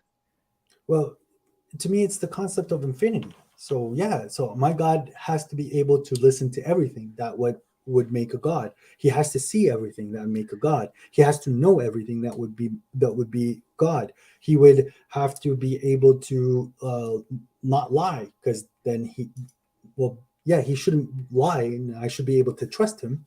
I have each one of these can be argued about, but none of these are really that self-evident. But then self-evident to the point that then what's a God Allah and Islam are self-evident? What's God to you? How is infinity and God to you? Like, your definition of God is flawed at that point. Like, to me, the definition that I see in my mind, like when someone says God, like, like, okay, astaghfirullah, like those Greek deities that people had, that image. Okay, no, that doesn't fit what I see as God. Like, I have an image of God that, like, I had parts of it where Islam just made, or like the Quran just made it like bigger. And the thing that helped me, maybe maybe they'll answer your question, is the fact that I've been a computer programmer for my whole life. It's just computers and me just clicked at a very young age. It's just the logic, the Boolean logic, the way it works, the programming. It's just something that I naturally understood. SubhanAllah, that was like a blessing from God to me. And because I understand that view, I took it in like times that like by a billion and applied it to how I view God as well. So it's like however million calculations the computer does for it to simulate this image that's going in front of you, God is doing a billion calculations every second to simulate what's going on around me. And he knows exactly where everything is. So when God is saying that he has everything that's small or big is in a clear book with him, it's like a database. And he knows where every electron with every entity and what people said and whatever happened. And God is like, also, it's like this is a storybook where he's like copying everything that's happening. So he gets played back to us. I believe that. I see that. I see it. God gave me the proof that the computer is in front of me. I believe that it's all from him. But it's what you're doing in your life. Your job as a human being is, what are you doing? You understand there's inputs and outputs. You see the outputs you have no control over. The only thing you have control over is your inputs. So do the best inputs you can. You want to be a dickhead and be a president and start wars, then so be it. But here's the results. And you're going to cause a lot of hurt. When you're going to come to the judgment, you're either on the left or the right. Simple. But that idea of judgment in and of itself, the idea that we see injustice happen around us, therefore someone is going to make it all fair in the afterlife. Correct. Because it has to, because otherwise the world is unfair and it sucks. that's not self-evident that there must be an afterlife and right and left sides and all that. That's maybe the world is unfair. That's the faith. So, but okay, so here's the thing. So, what's the point? What's the point of this?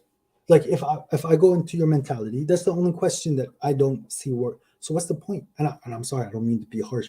Like, what if you get to a point of depression where it's like, you know what, the world's unfair. It's not gonna matter. Everything that I'm doing is stupid. I don't like. Why am I doing these videos? Just off myself. It's gonna matter absolutely nothing. And that's the result for a lot of people that go down a certain path. Not all of them, right? Some of them just go try to like take life as fuck. They become crackheads, not like actual physical crackheads, but they just want like the highest drug of life that they can attain. And the other just become extremely depressed and like either try to shield themselves from pain or they just off themselves because there's no point. So that's the religious perspective gives you a purpose. I believe there are a lot of religious people who are still depressed because of there are people who feel depression beyond their circumstances and all that stuff. You know this very well, not just because someone religious actually believes.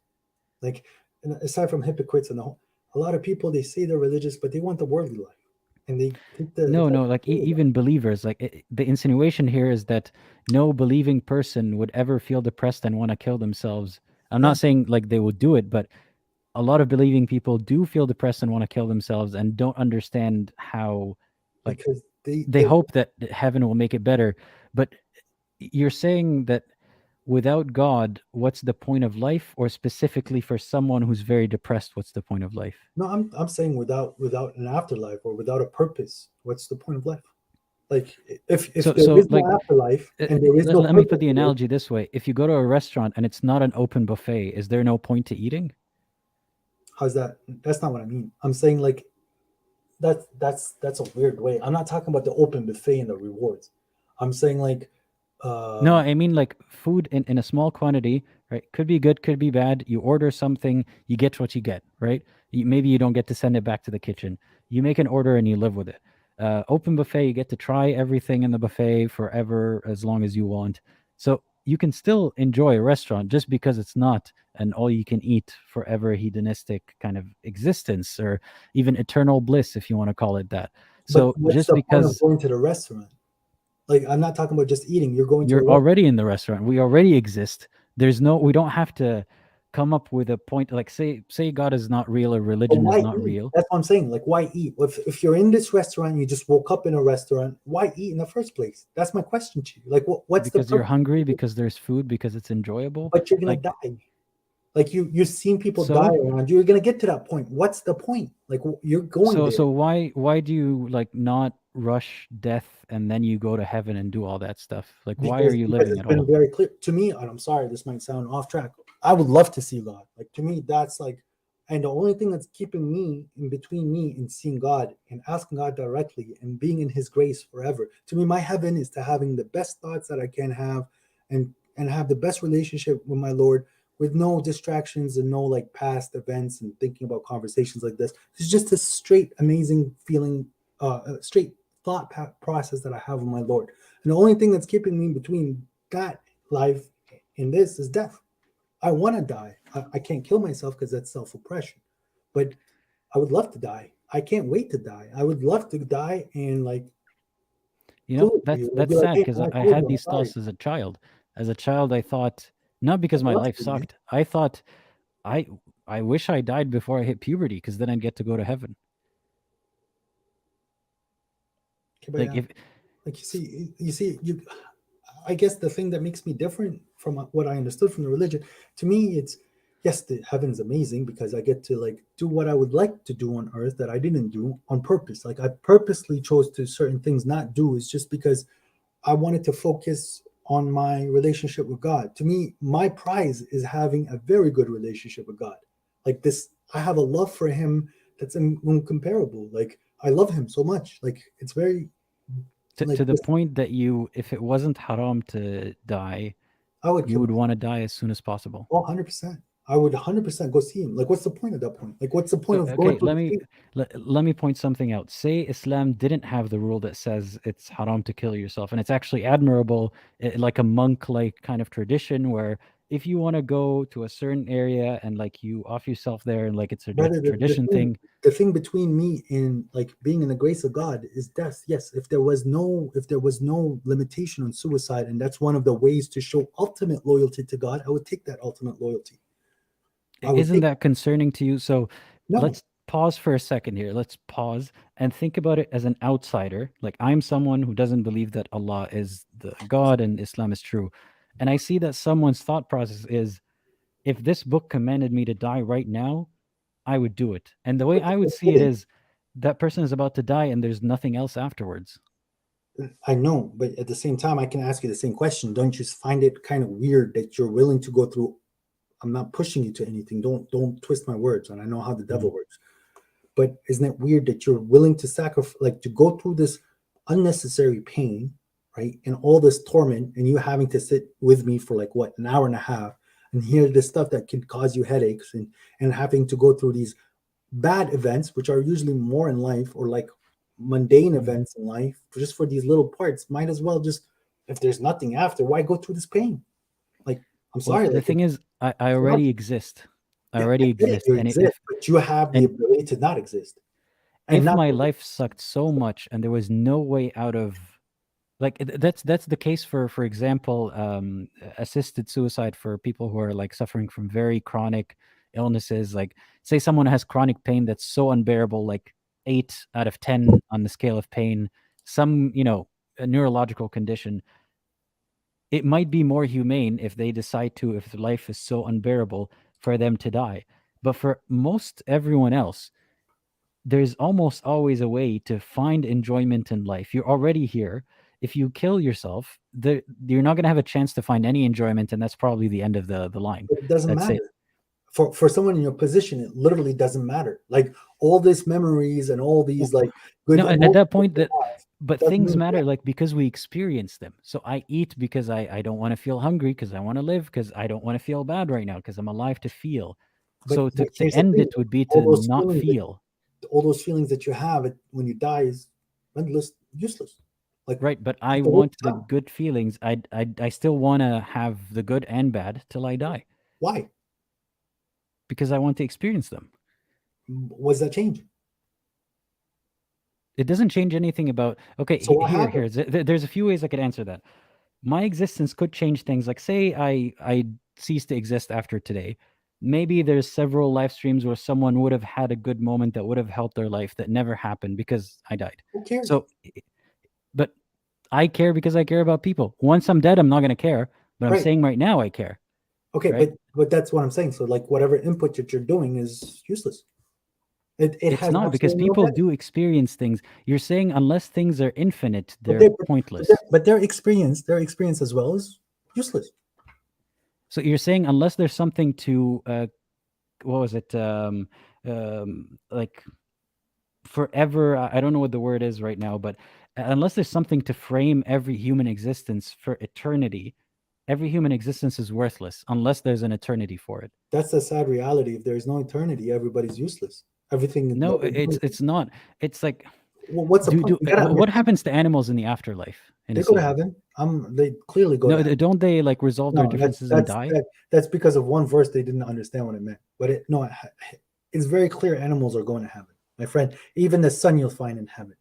This is what I'm saying. Sunnis don't do a good job in understanding what the Quran is actually saying. Because if they did, and here's the biggest proof, if they did, their countries wouldn't be having all these dictators and bad rules. They wouldn't be in the lowest part of the world in the societies. They wouldn't have all these. Okay, I might have questions for you about your disagreement with Sunni Islam and whatnot, but for now I'll try to focus on that point. So if there is no eternal afterlife, even the enjoyment that I'm telling you I want to continue having, you're saying there's no point to it. Of course. Why not? Why? Not subjective. Objectively, that's the truth. If there is objectively, the only frame of reference here is my experience and the people around me and the people in this life. If my death, but people continue, like, I matter as long as I'm alive and the people that know me are alive and the people that are affected by my actions. But they're going to die too, and everything that they did is going to their graves. And it mattered while they were alive.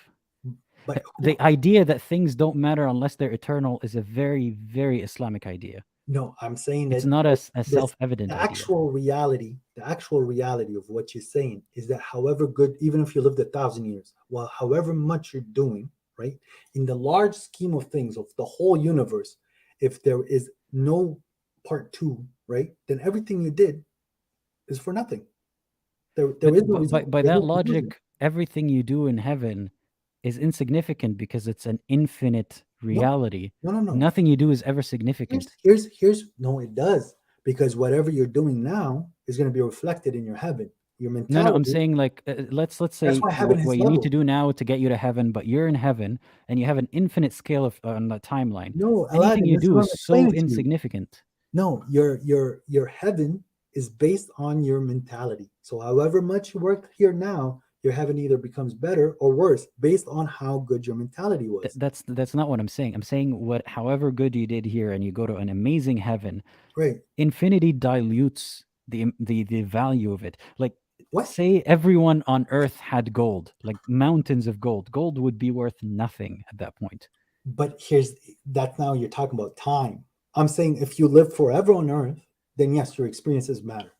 If you've never died on earth, then your experience matters so much. And everybody around you matters to you so much because you're constantly having that euphoria and you're having these experiences, both bad and good. If death was not a problem. And yes, everything will matter to you very much, even your belongings and everything that's going on around you. So when it comes back to the end life, when time has become no value, right? Because on earth, we only have time as value. When that has no value, then your belongings start having a lot of value to you, and your like spouses and your family and whatever's going on will have a lot matter to you. So like, let me explain to you who Abraham might be. Abraham would be like maybe like a lot of people. He would be the leader of a community of as the size of Earth, for example. And someone who just like didn't do much for their life might have just a house and a car. And he's happy with that. And he has this building, and you know, this is. But that doesn't really tie into like if you have a finite amount of life and time on Earth, then it is valueless. I'm saying yes, it is. If there is no part two. Why? That's not a self-evident idea. That's a very Islamic idea. What? It's a very logical idea. I'm not. No, it's a very Islamic. This is what Islam plays off as logic when it's not self-evident as anything relating to logic. Take it as a quantum, like not quantum, like something that's empirical, something that you can count. So all these experiences let's count all these experiences and put them as a number, 1 billion, 1,000, whatever number, right? When everybody dies, that number's for nothing. So I don't care about these experiences existing past my death. I care about I am alive to experience them. You're saying me living and continuing to live is as good as not experiencing them at all. In reality, that's what you're telling me. What reality? In the reality that you're living, if the reality that there is no afterlife, then everything that you experienced, the summation is no point. You're still not explaining why. So I gain value from my perception of life, and I'm happy, sad, whatever. There's value here, right? And value to the people around me. Just because it's not infinite doesn't mean that it's suddenly valueless. But you're the one who's putting value to something that what you're saying is valueless. Like, I mean, it has no value. Like if there is no purpose to life, and when you die, that's it, it's over, then there is no value to what you're doing. Yes, that's not an objective or self-evident statement. That's the way that you see your life and everyone else's life. From what you're explaining to me. Like, yeah, so you see that if God doesn't exist, there's no afterlife. Or let's just stick to the afterlife point. If there's no afterlife, you say your life as valueless because you're ready to die right now to go to the afterlife.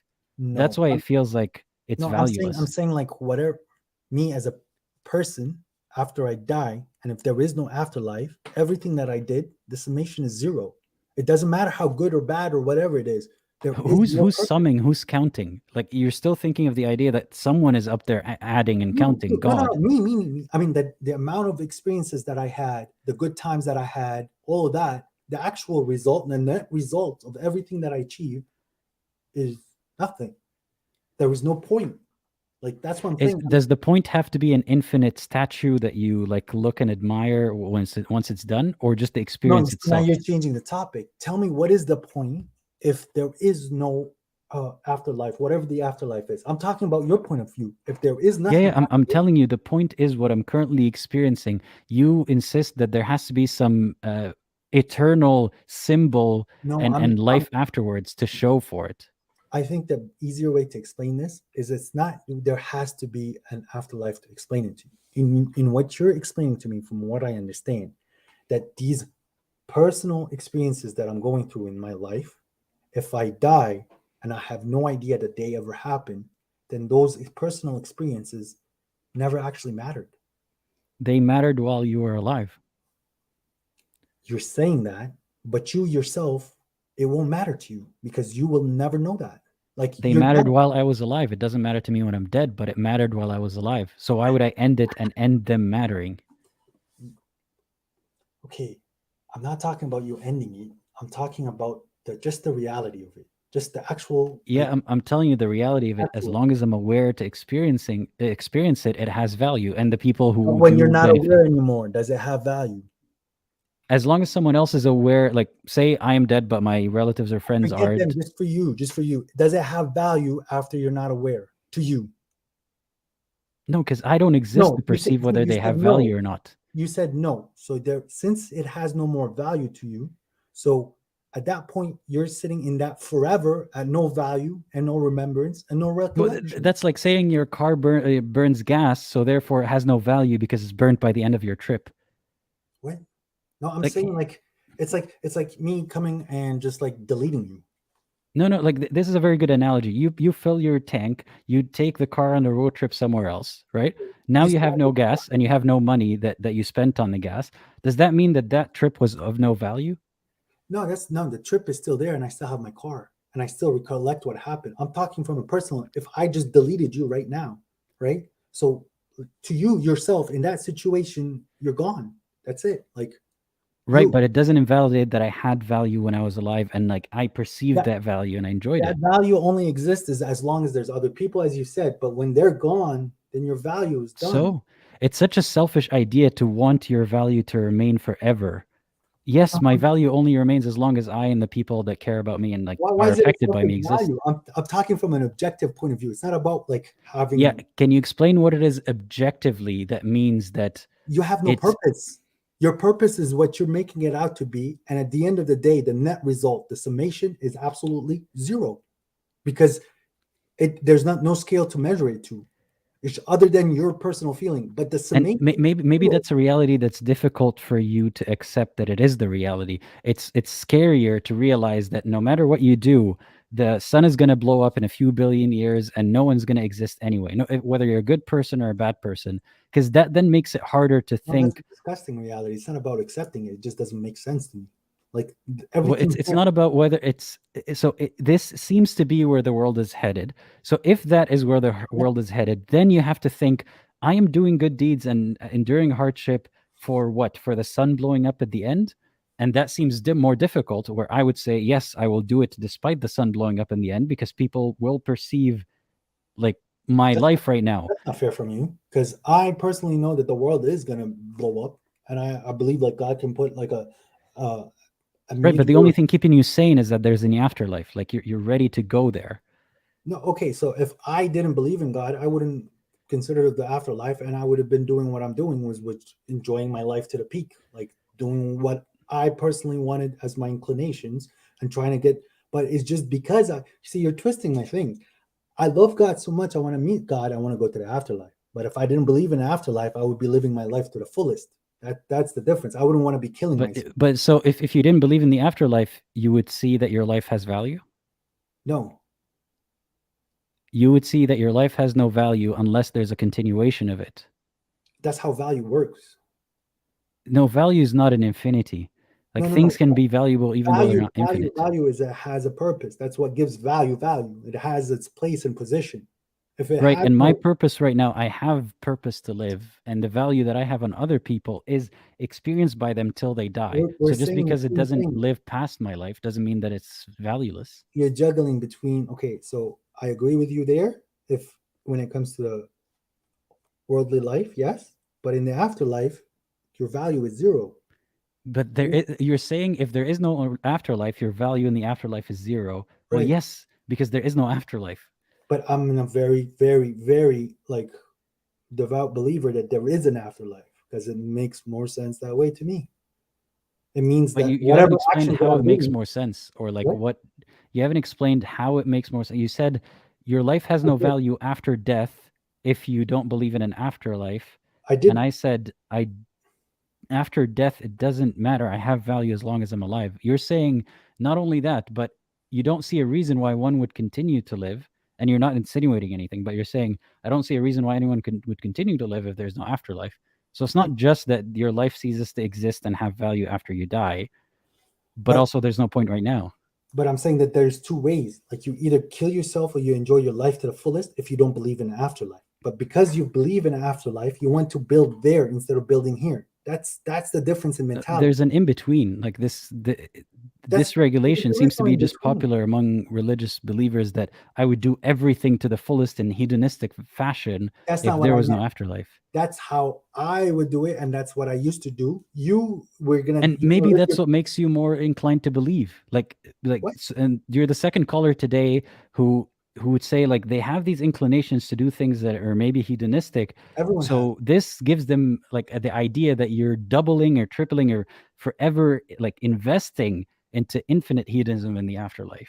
Aladdin, now just a question: if you had, I think you have your spouse. If you didn't have your spouse, wouldn't you be looking out for somebody just to maybe spend some time with them? Wouldn't you enjoy that for a little bit? No, I currently don't have a spouse, but no, like my approach to dating is still not sleeping around just because I can and there's no restriction.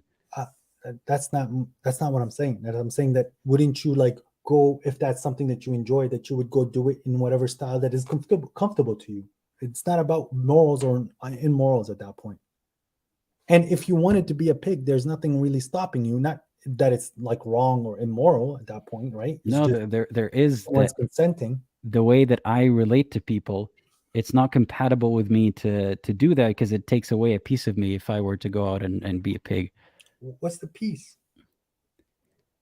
Like, are you saying that without, I don't know if you have a spouse or not, but say you don't and no religion, you would be going out and, you know. I would do whatever I would find enjoyable.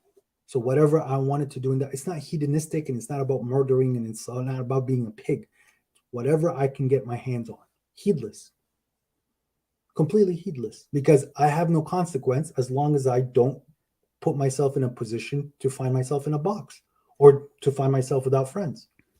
That's the normal approach. I hear this from people who say they're waiting for the afterlife, and it seems like because you want to do this but more in the afterlife. No. My afterlife, as I said, is having that good relationship with God. For me, it's a mentality. If everything around me is going to break and everything, it's like imagine spending 100 years to buying a car and the car breaks the next day. What's the point of investing all your energy and effort there? I'm going to believe in the promise and I'm going to work towards that promise by taking what I require for me just to survive, and whatever extra I have is to help others survive. And then in the afterlife, I'll have my family, I'll have my business, I'll have my cars, and I will live like I'm living here, but without thieves and liars and people trying to tell me that God doesn't exist, because then those issues won't exist anymore. It would be a normal society, a normal community, no wars, no lying. It's just how I'm living, just better. But it's not about being pigs and partying and all that. No, that's not how God explains heaven in the Quran. God says you have pure wives. Doesn't mean that you're going to have 72 virgins, because that's not part of the Quran. See what I'm saying? I'm just holding out and living that life that you're living. I'm going to live it in heaven. But it's the reason why we're on earth and we have free will is God is saying like, hey, if I put you in heaven, how would you act?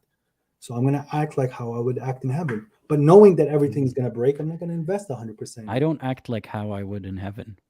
If I lived in a heaven with no harm being done, where I can do hedonistic things without harm being done to myself or other people. That's not heaven. That's not heaven. Now you see, this is where the weird mentality is. God is putting these laws on you on earth because you're gonna naturally live those laws. You're not gonna go fuck anybody you want in heaven. No, there's like obviously the people that you have attachment to. You're not gonna like covet your neighbor's wives. You're gonna live like a normal human being. And there But is you no have part Hurlain in heaven, like that's what? heavenly maidens. Yeah, they're beautiful girls, and they're here to like, but they're my wife. Like I'm gonna treat her like my wife. Like you don't understand. What about your actual wife? Okay, well, I come from the fact that you can have multiple wives. You know, it's not like, but to me, it's like it's not marriage. It's the fact that for me, I love working. So to me, my heaven is I'm going to be able to work. And there's a clear verse that says, "Wahum fi shughlin fakihun." So like they're like fruitful in whatever they're working. So we're going to build cities and we're going to build like these monstrous things and have this electrical equipment, and we're just going to live it forever. And you're just going to keep building these cities. But there is no more war and people dying and hunger and all these. It sounds like a nice fantasy, but it doesn't sound That's what the Quran self-evident. says, bro. It's not fantasy. That's like I believe this. So to me, this makes more sense. Like it sounds like it makes more sense because you really want it to happen, no, but it doesn't say anything about it makes sense that it will happen. Okay, so because I've reached to this conclusion and I am so certain of it, okay, I've had certain experiences, and it's not like certain experiences where it helps me support and remind me of this belief.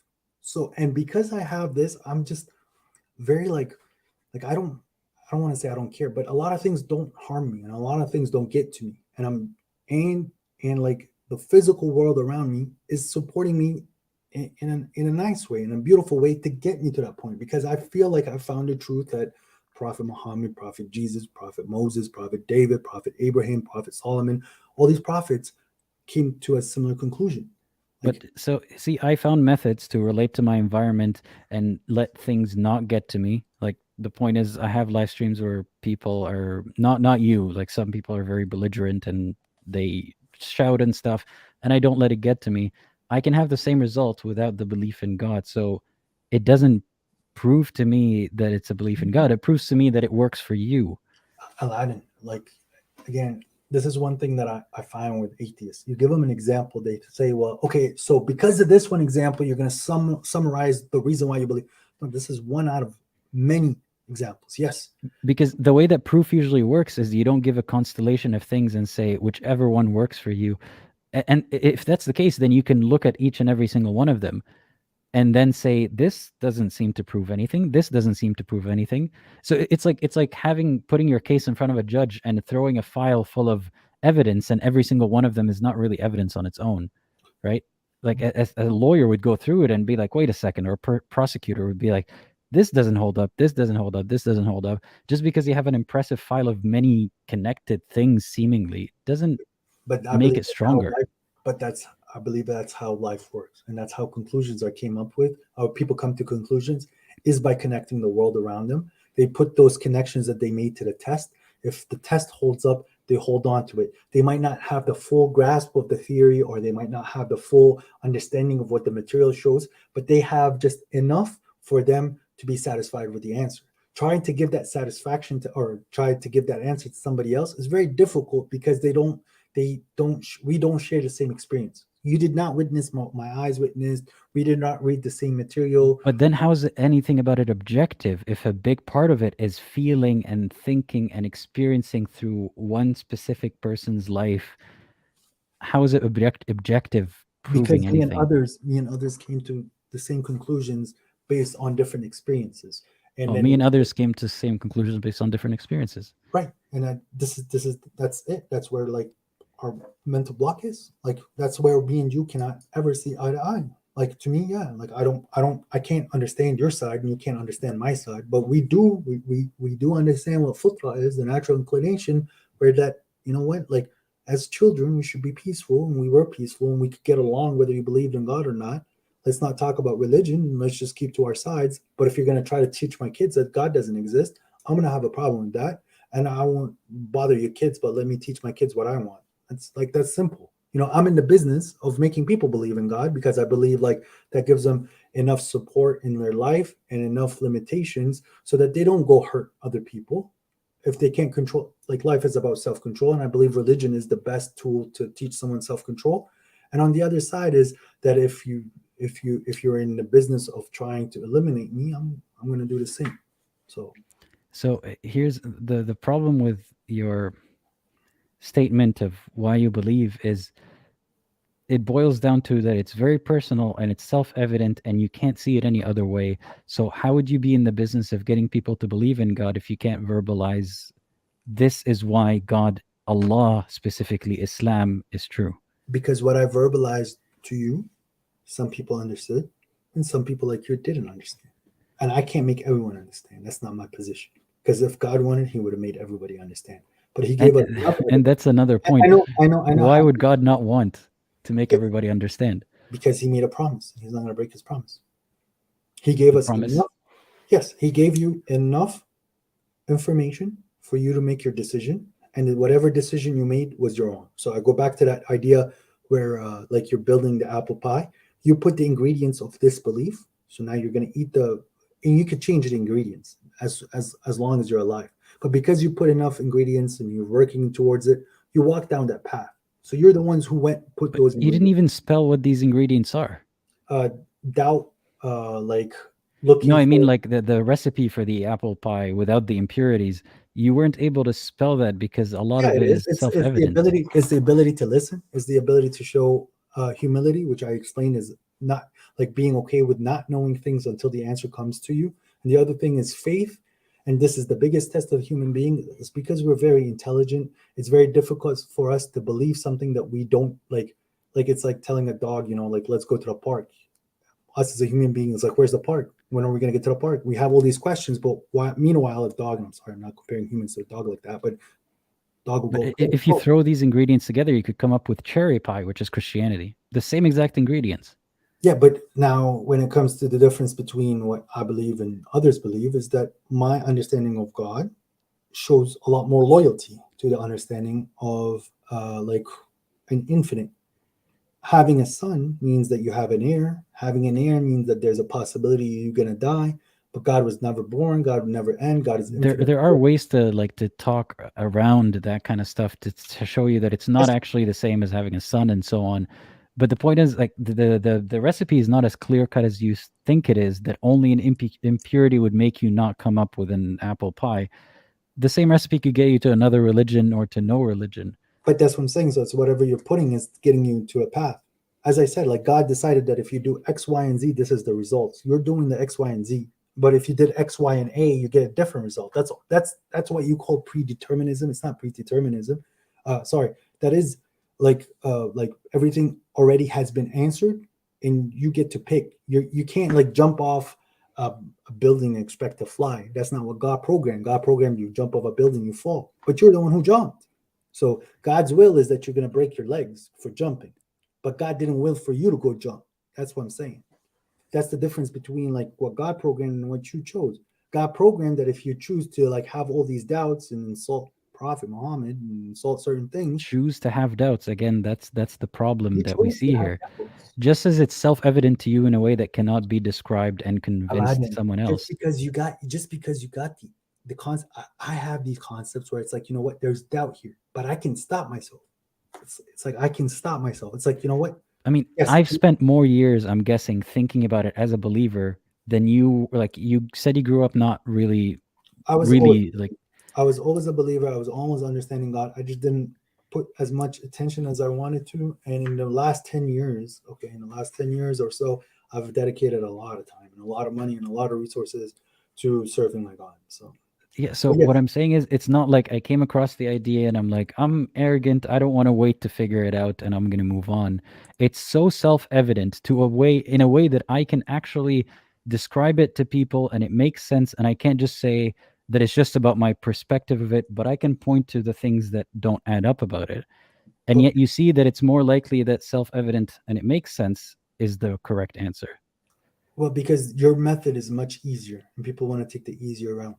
That's why there's more disbelievers than there My are. method is more defined. Your method's a lot easier. It's a lot more spelled out. It's a lot less like vague of just believe me. No, and actually, you have your to see method it for is very yourself. vague. But the things that are vague to you, you just don't qualify as vague. And it's the same with me. The things that you're saying are vague to me are not vague to me. So it's whatever vagueness that you're finding. I don't find that. But like on the other flip side, when you come to the afterlife, like, and the purpose of life, to me, that's very vague on your end. Like, you don't tell me what's the purpose of life. Like, it's No, just random. we tried to have that conversation, I know, and it's very difficult. like your point is there's no purpose to life unless there's an afterlife. I'm telling you, that's looking at it from your point of view. There can be point to finite things. But here, like, I don't want to rehash that conversation. And my answer to you is that, like, remove the afterlife, right? And remove anything that happens after death. At that point, it's just because you go through all these cool processes, but when you're at death, those processes doesn't matter to you at that point. That's it. That's You're like, saying things don't matter after they ended. based and on what I you're don't see saying, an that would be the issue with truth. that. But Yeah, that would be things the don't matter. Like after I end, and the people whose lives I affect that are still alive after me, after they end too, right. and we after can all life interpret that. ends, yes, things end. Like But to me, then there is no purpose. And there is no purpose. unless things are infinite, there's no purpose. No, I think things have a purpose. Let's not talk about the afterlife, because that's not, then we're going to be rehashing the thing. I believe from a person who looks at the world around them, that everything is done purposefully and things have purpose. Even if people think that they're not doing it out of purpose, there's a purpose why people say things and do things. So the fact that everything around me has a purpose, I feel like the bigger picture, there is a purpose. And God told me that the purpose is that, like, this is a test to see if I deserve the better world. Alhamdulillah. Well, it was a very interesting discussion. So can I answer your question at the beginning? Sure, yeah. Reason why I found your channel is I saw some shorts that you that you made, so I clicked them and I watched them, and then I saw some certain animations that you made, and I hated you for it. And then I saw it, I started looking into you and seeing what you were about. I saw that you're like, your demeanor and the way that, like, it sounds like you came from a good family, so I'll give you that. But then I saw a video in a sense where you were talking about your sexual orientation, and then you said that you don't like people doxing you, or you don't want people doxing you. It's not that you matter, but you cared about who your significant other was at that time. So you had a significant other, and you said that you wanted to protect them because you loved them at the time. And now this is like from a man to another man. There's a lot of people that might not think about this stuff too much. But when it comes to like significant others, it's not someone that like we can explain to you, but like you should understand this. Our love to Prophet Muhammad is something that's very, very, very dear to us. Like, this man, like for me on a personal level, he saved me from a lot of pain in the world from my own mentality. And that book that was brought down to him gave me peace of mind.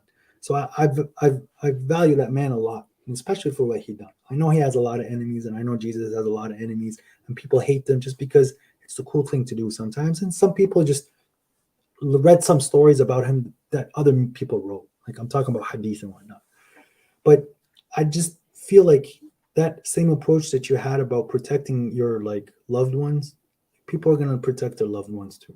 Prophet Muhammad is very loved. So maybe you should reconsider some of the like videos that you're doing about Prophet Muhammad. You're free to do what you want. At the end of the day, you're well, if my significant other is out there preaching a certain thing and people are doing things in their name, then I can only protect them physically, but I can't protect them from scrutiny, and I wouldn't expect to. I wouldn't come out here and say, how dare you all talk about my significant other, because my significant other is in the public eye as a moral guide. So but here's the thing, like, now scrutinizing what people say is one thing, but scrutinizing him himself is a different thing, because you don't know what he said and you don't know what he's been through, and it's just people's testimonies. And that's like Muhammad doesn't, to me, I don't see him as a person that I have a vendetta against or anything. No, you have a vendetta about the people that preach about him. Not he's an idea. He's a symbol. He's a character that people are preaching about with all sorts of variations in his personality. That's the character that has to be picked apart, or else people might follow in his footsteps. No, brother, you see, you should pick out what people are saying about him. I agree with you. Like, certain stuff people say about him and say that this is part of the religion. It isn't part of the religion, and no mind should be accepting it, and them accepting it is a problem. But you picking on the person himself, people like me get hurt. And like, and I showed you nothing but respect today. But I would hope that, like, you would think of us not the ones that are attacking you, the ones that are willing to have our conversations with you, that we're getting hurt. And if you're a person that wants to appreciate life to its fullest, maybe you should consider that these people, like, who are your family, your direct family, and I know they might not know what's going on with you. Maybe they do. I don't know you, but they wouldn't appreciate it just because we have this sense of love for him. And we don't know where the love comes from. We don't know how love acts, and love is crazy and all this stuff. So just like maybe have us in mind. I've thought about it a lot, but it's not enough that people love him and their feelings would be hurt if anything is said about him in a critical manner, or if he's satirized. And if you notice, I don't know if you've watched what I've made, and I don't expect you to, but it's the point isn't to like draw him as like, look, here is a pig and here's the prophet, and like, let's get people mad. The point is to you're showing these stories. What's that? You're showing you're liberal, that nobody can stop you drawing him and all this. But not exactly. No, it's to show you the stories demonstrated in animation, to show you the point of it. Like, if I were to tell you the story about someone else than Muhammad, this could be funny, or this could be interesting to think about. So just because it's him doesn't mean that I won't do it just because it's Muhammad. Trust me, I understand, I get it. But like, from my perspective and the perspective of a lot of people, not the Sunnis, some of the Sunnis, we don't attribute those things to the Prophet. So you're a problem, because many do, and here's the issue many with people attribute things to Jesus, and Jesus never said or did. No, but things that people attribute these things to Muhammad because people believe that he's saying these things, and there's harm that comes from letting people just go with the idea that this person is untouchable and everything he ever did or said is correct. I can't. Everything he did was correct. Everything he said was correct. But we don't know everything that he did, and we don't know what was said. People say he said a lot of things that I believe he didn't, and he did a lot of things that he actually didn't do. So that's my issue with that community. Okay, and that whole. Wouldn't your issue then be with the people giving Muhammad a bad name, the Sunnis? No. The issue is that they are willing to defend Muhammad and they're not defending God. That's the biggest issue. That's shirk. You see, I'm being very clear with you. They've committed so much shirk that they don't even realize it. They're heedless to their own shirk. And they've said a lot of things about the Prophet, and they try to pass it off that the Prophet said, but Prophet never would do any of that stuff that they try to attribute to. And God said to, like, give peace and blessings to the Prophet. They give peace and blessings to the Prophet and his family and his friends. And we don't need to know about his friends and what happened after Prophet Muhammad. So that's the issue. And because they're so Saudi mentality, kingship, kind of like, you cross me, I kill you, right? They don't understand that a lot of those people that wrote about Prophet Muhammad never met him. So, and to speak about that, you get in a lot of problems. But I'm not. Well, then I got to ask you this directly. Did you have more emotional response or issue or objection to my criticism and satirization of the Prophet, or to Sunnis perpetuating this image of Muhammad?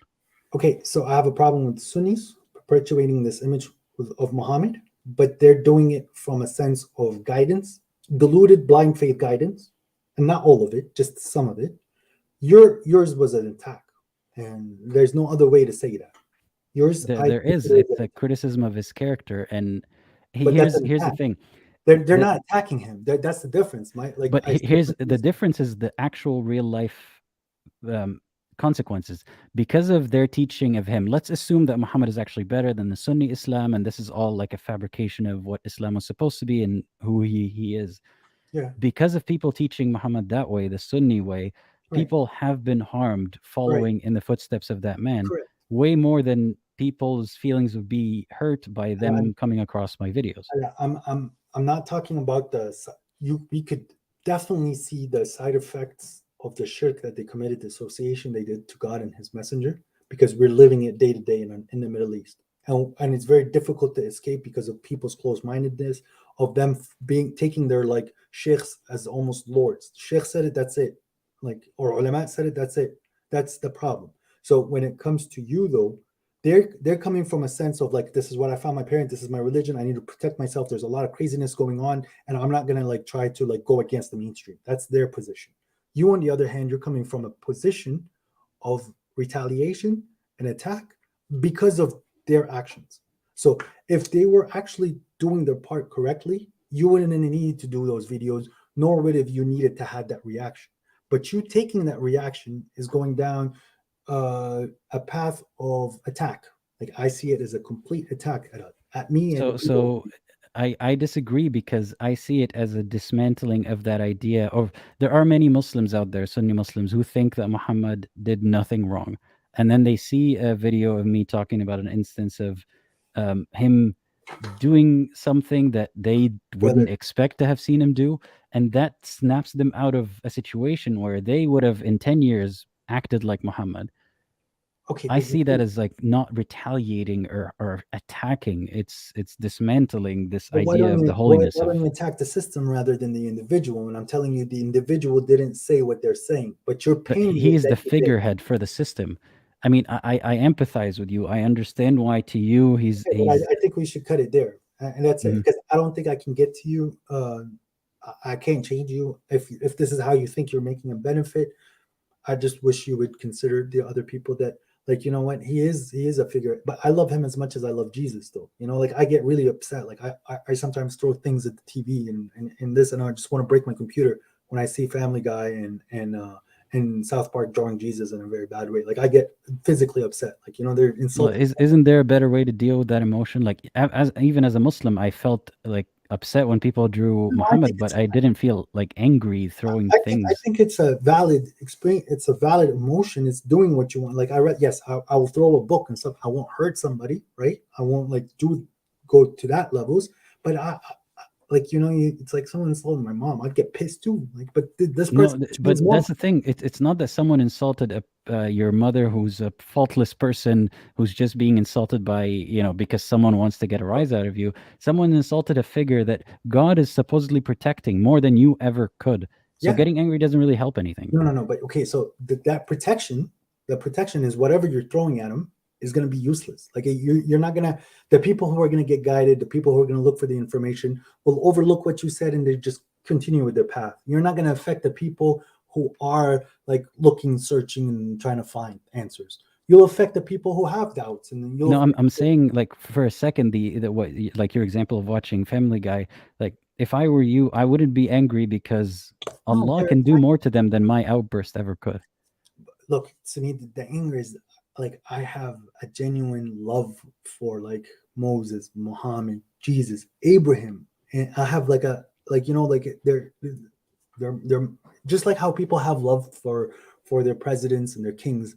This is how I view them. You see, these are my like leadership. These are my like, if they're better than kings to me. You see, so like, I have a devotion to their way of mentality and the way they dealt with people, and I want to emulate and learn that. So it's like how Abraham dealt with like certain people and certain phrases on how Abraham bent. I want to engulf that. That was the closest. So would they get angry that way? I think there's times where they got angry. Yes, when they're getting insulted. Moses clearly got angry when the children of Israel were disloyal to God for no reason. So there is anger. Anger is an emotion, but it's how you do right. it. But because someone like drew them or something, do you think they would have that reaction? It's not the drawing. You can draw, but it's the words that you put in their mouth and the way that you're painting them. So when Family Guy is calling Jesus as a rapist, pretty much, like when he's giving the girl some wine and then he clocks the door, they're insinuating he's going to rape her.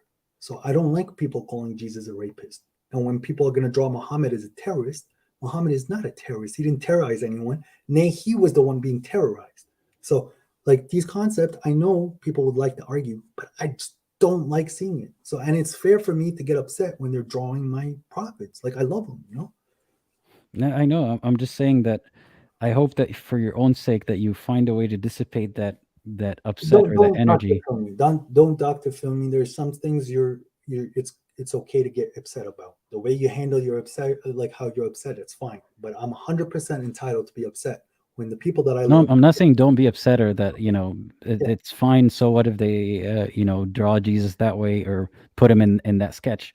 What I'm saying is, like, if it gets you so riled up that you have to throw something, like, there must be a better way to deal with it. probably is, maybe there isn't. So it's not about how I'm dealing with it, because I'm not causing harm to anybody. But the fact is that shouldn't be on the air, and the fact is I shouldn't be seeing that. People should have enough respect. That's all. That's all how I think. And because these things happen, this is why the world is so polarized. Like, you might not believe in it, you might not like it, you might think the other side's fucking crazy. Sorry, the But other the side world is, was polarized before any resistance or satire. but it's becoming worse now, because I believe comedy is it comes from a place of cynicism. So it's a cynical act when you're pointing to have someone being made fun of. Like, there's like a comedy in where it's like unexpected, a joke and a prank, and then there's a comedy of where you're pointing flaws for other people to laugh about, and that's cynicism, and that's not good. That's evil in my understanding. I hope that makes sense. It does make sense, and I And don't I really consider like. that you're an intelligent person. Like, I could see you have intelligence behind you. You have your knowledge. I believe maybe like your personal. But not wisdom. Not wisdom. I don't think you're wise. I don't think you're wise. But that's, again, I never call myself wise. I think it's always a work in progress. Yeah. I don't know. But you have intelligence. Maybe later in the future you might say, consider what I told you, not what you learned off to me. Maybe because I really believe, like, like, if you just give it a different shot, maybe read it from a different angle, read it from a different. Trust me, I have, and it's not even in the future. I am constantly considering everything that you're telling me. That's part of listening. I see that, and I think maybe like you started this because of like the hate you experienced, and it's, believe it or not, like, I'm actually starting to tap into a little bit more now of any traumatic experiences I had with religion. I'm starting to feel them now, but they are never motivation, nor are they a good motivation, because then I'll run out. Once I'm out of anger or hate or whatever to put back, then I'll run out. That's not why I'm doing this. But you see, this is like every once in a while, I'm having a conversation with you, and to me, it's the moment that I'm living in, and I always attribute it back to God. So I don't know. I felt like I wanted to talk to you. I thought about it all day, and I did. And the fact that I always turn it back to God is what makes my life makes more sense to me. And yes, the Quran, like, whether I have it right here, like, to me, every situation I have been in my life, I've had an answer. Like, even right now, I swear, as I'm waiting for you, a different debater on a channel that I go to, he's Muslim. He insulted me to a comment to someone. Someone said something about me, and he insulted me. And I wrote him a message. I'm like, hey man, like subhanallah, God, let me see your comment so that I could tell you, like, hey, you hurt me, and there was no purpose for that. And then he wants to argue with me. But then I just remember verses of the Quran, like, you know what, like, are you gonna guide who God misguided? Do not, like, spy on him. And that's the whole, like, reason why I have this book, and I love this book, is just because I regurgitate it so much in my head. In different situations, these verses come back to me, and that's what I believe the angels are. They just remind you of these verses, so you just act accordingly. So people, like, there's times when I wanted to, like, say things to you, but no, it just didn't feel right. And there's times I remember verses, so I just change my word. But people don't do that. People don't use the Quran like that. Quran, they think like, oh, say this. You could say it in a lot of words, and you could say it differently, but I'm saying what the Quran is telling you, by the way. Like, anyways, well, I wish you luck in your attempts to get people to see Islam the way that you see it. Brother, they're gonna have to.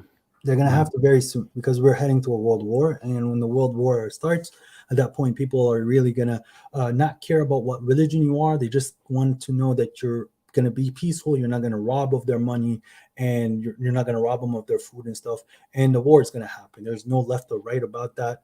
I have certain, like, due to my job, certain people, but yes, there's no left or right about the war. The war is gonna happen, and people need to prepare for that.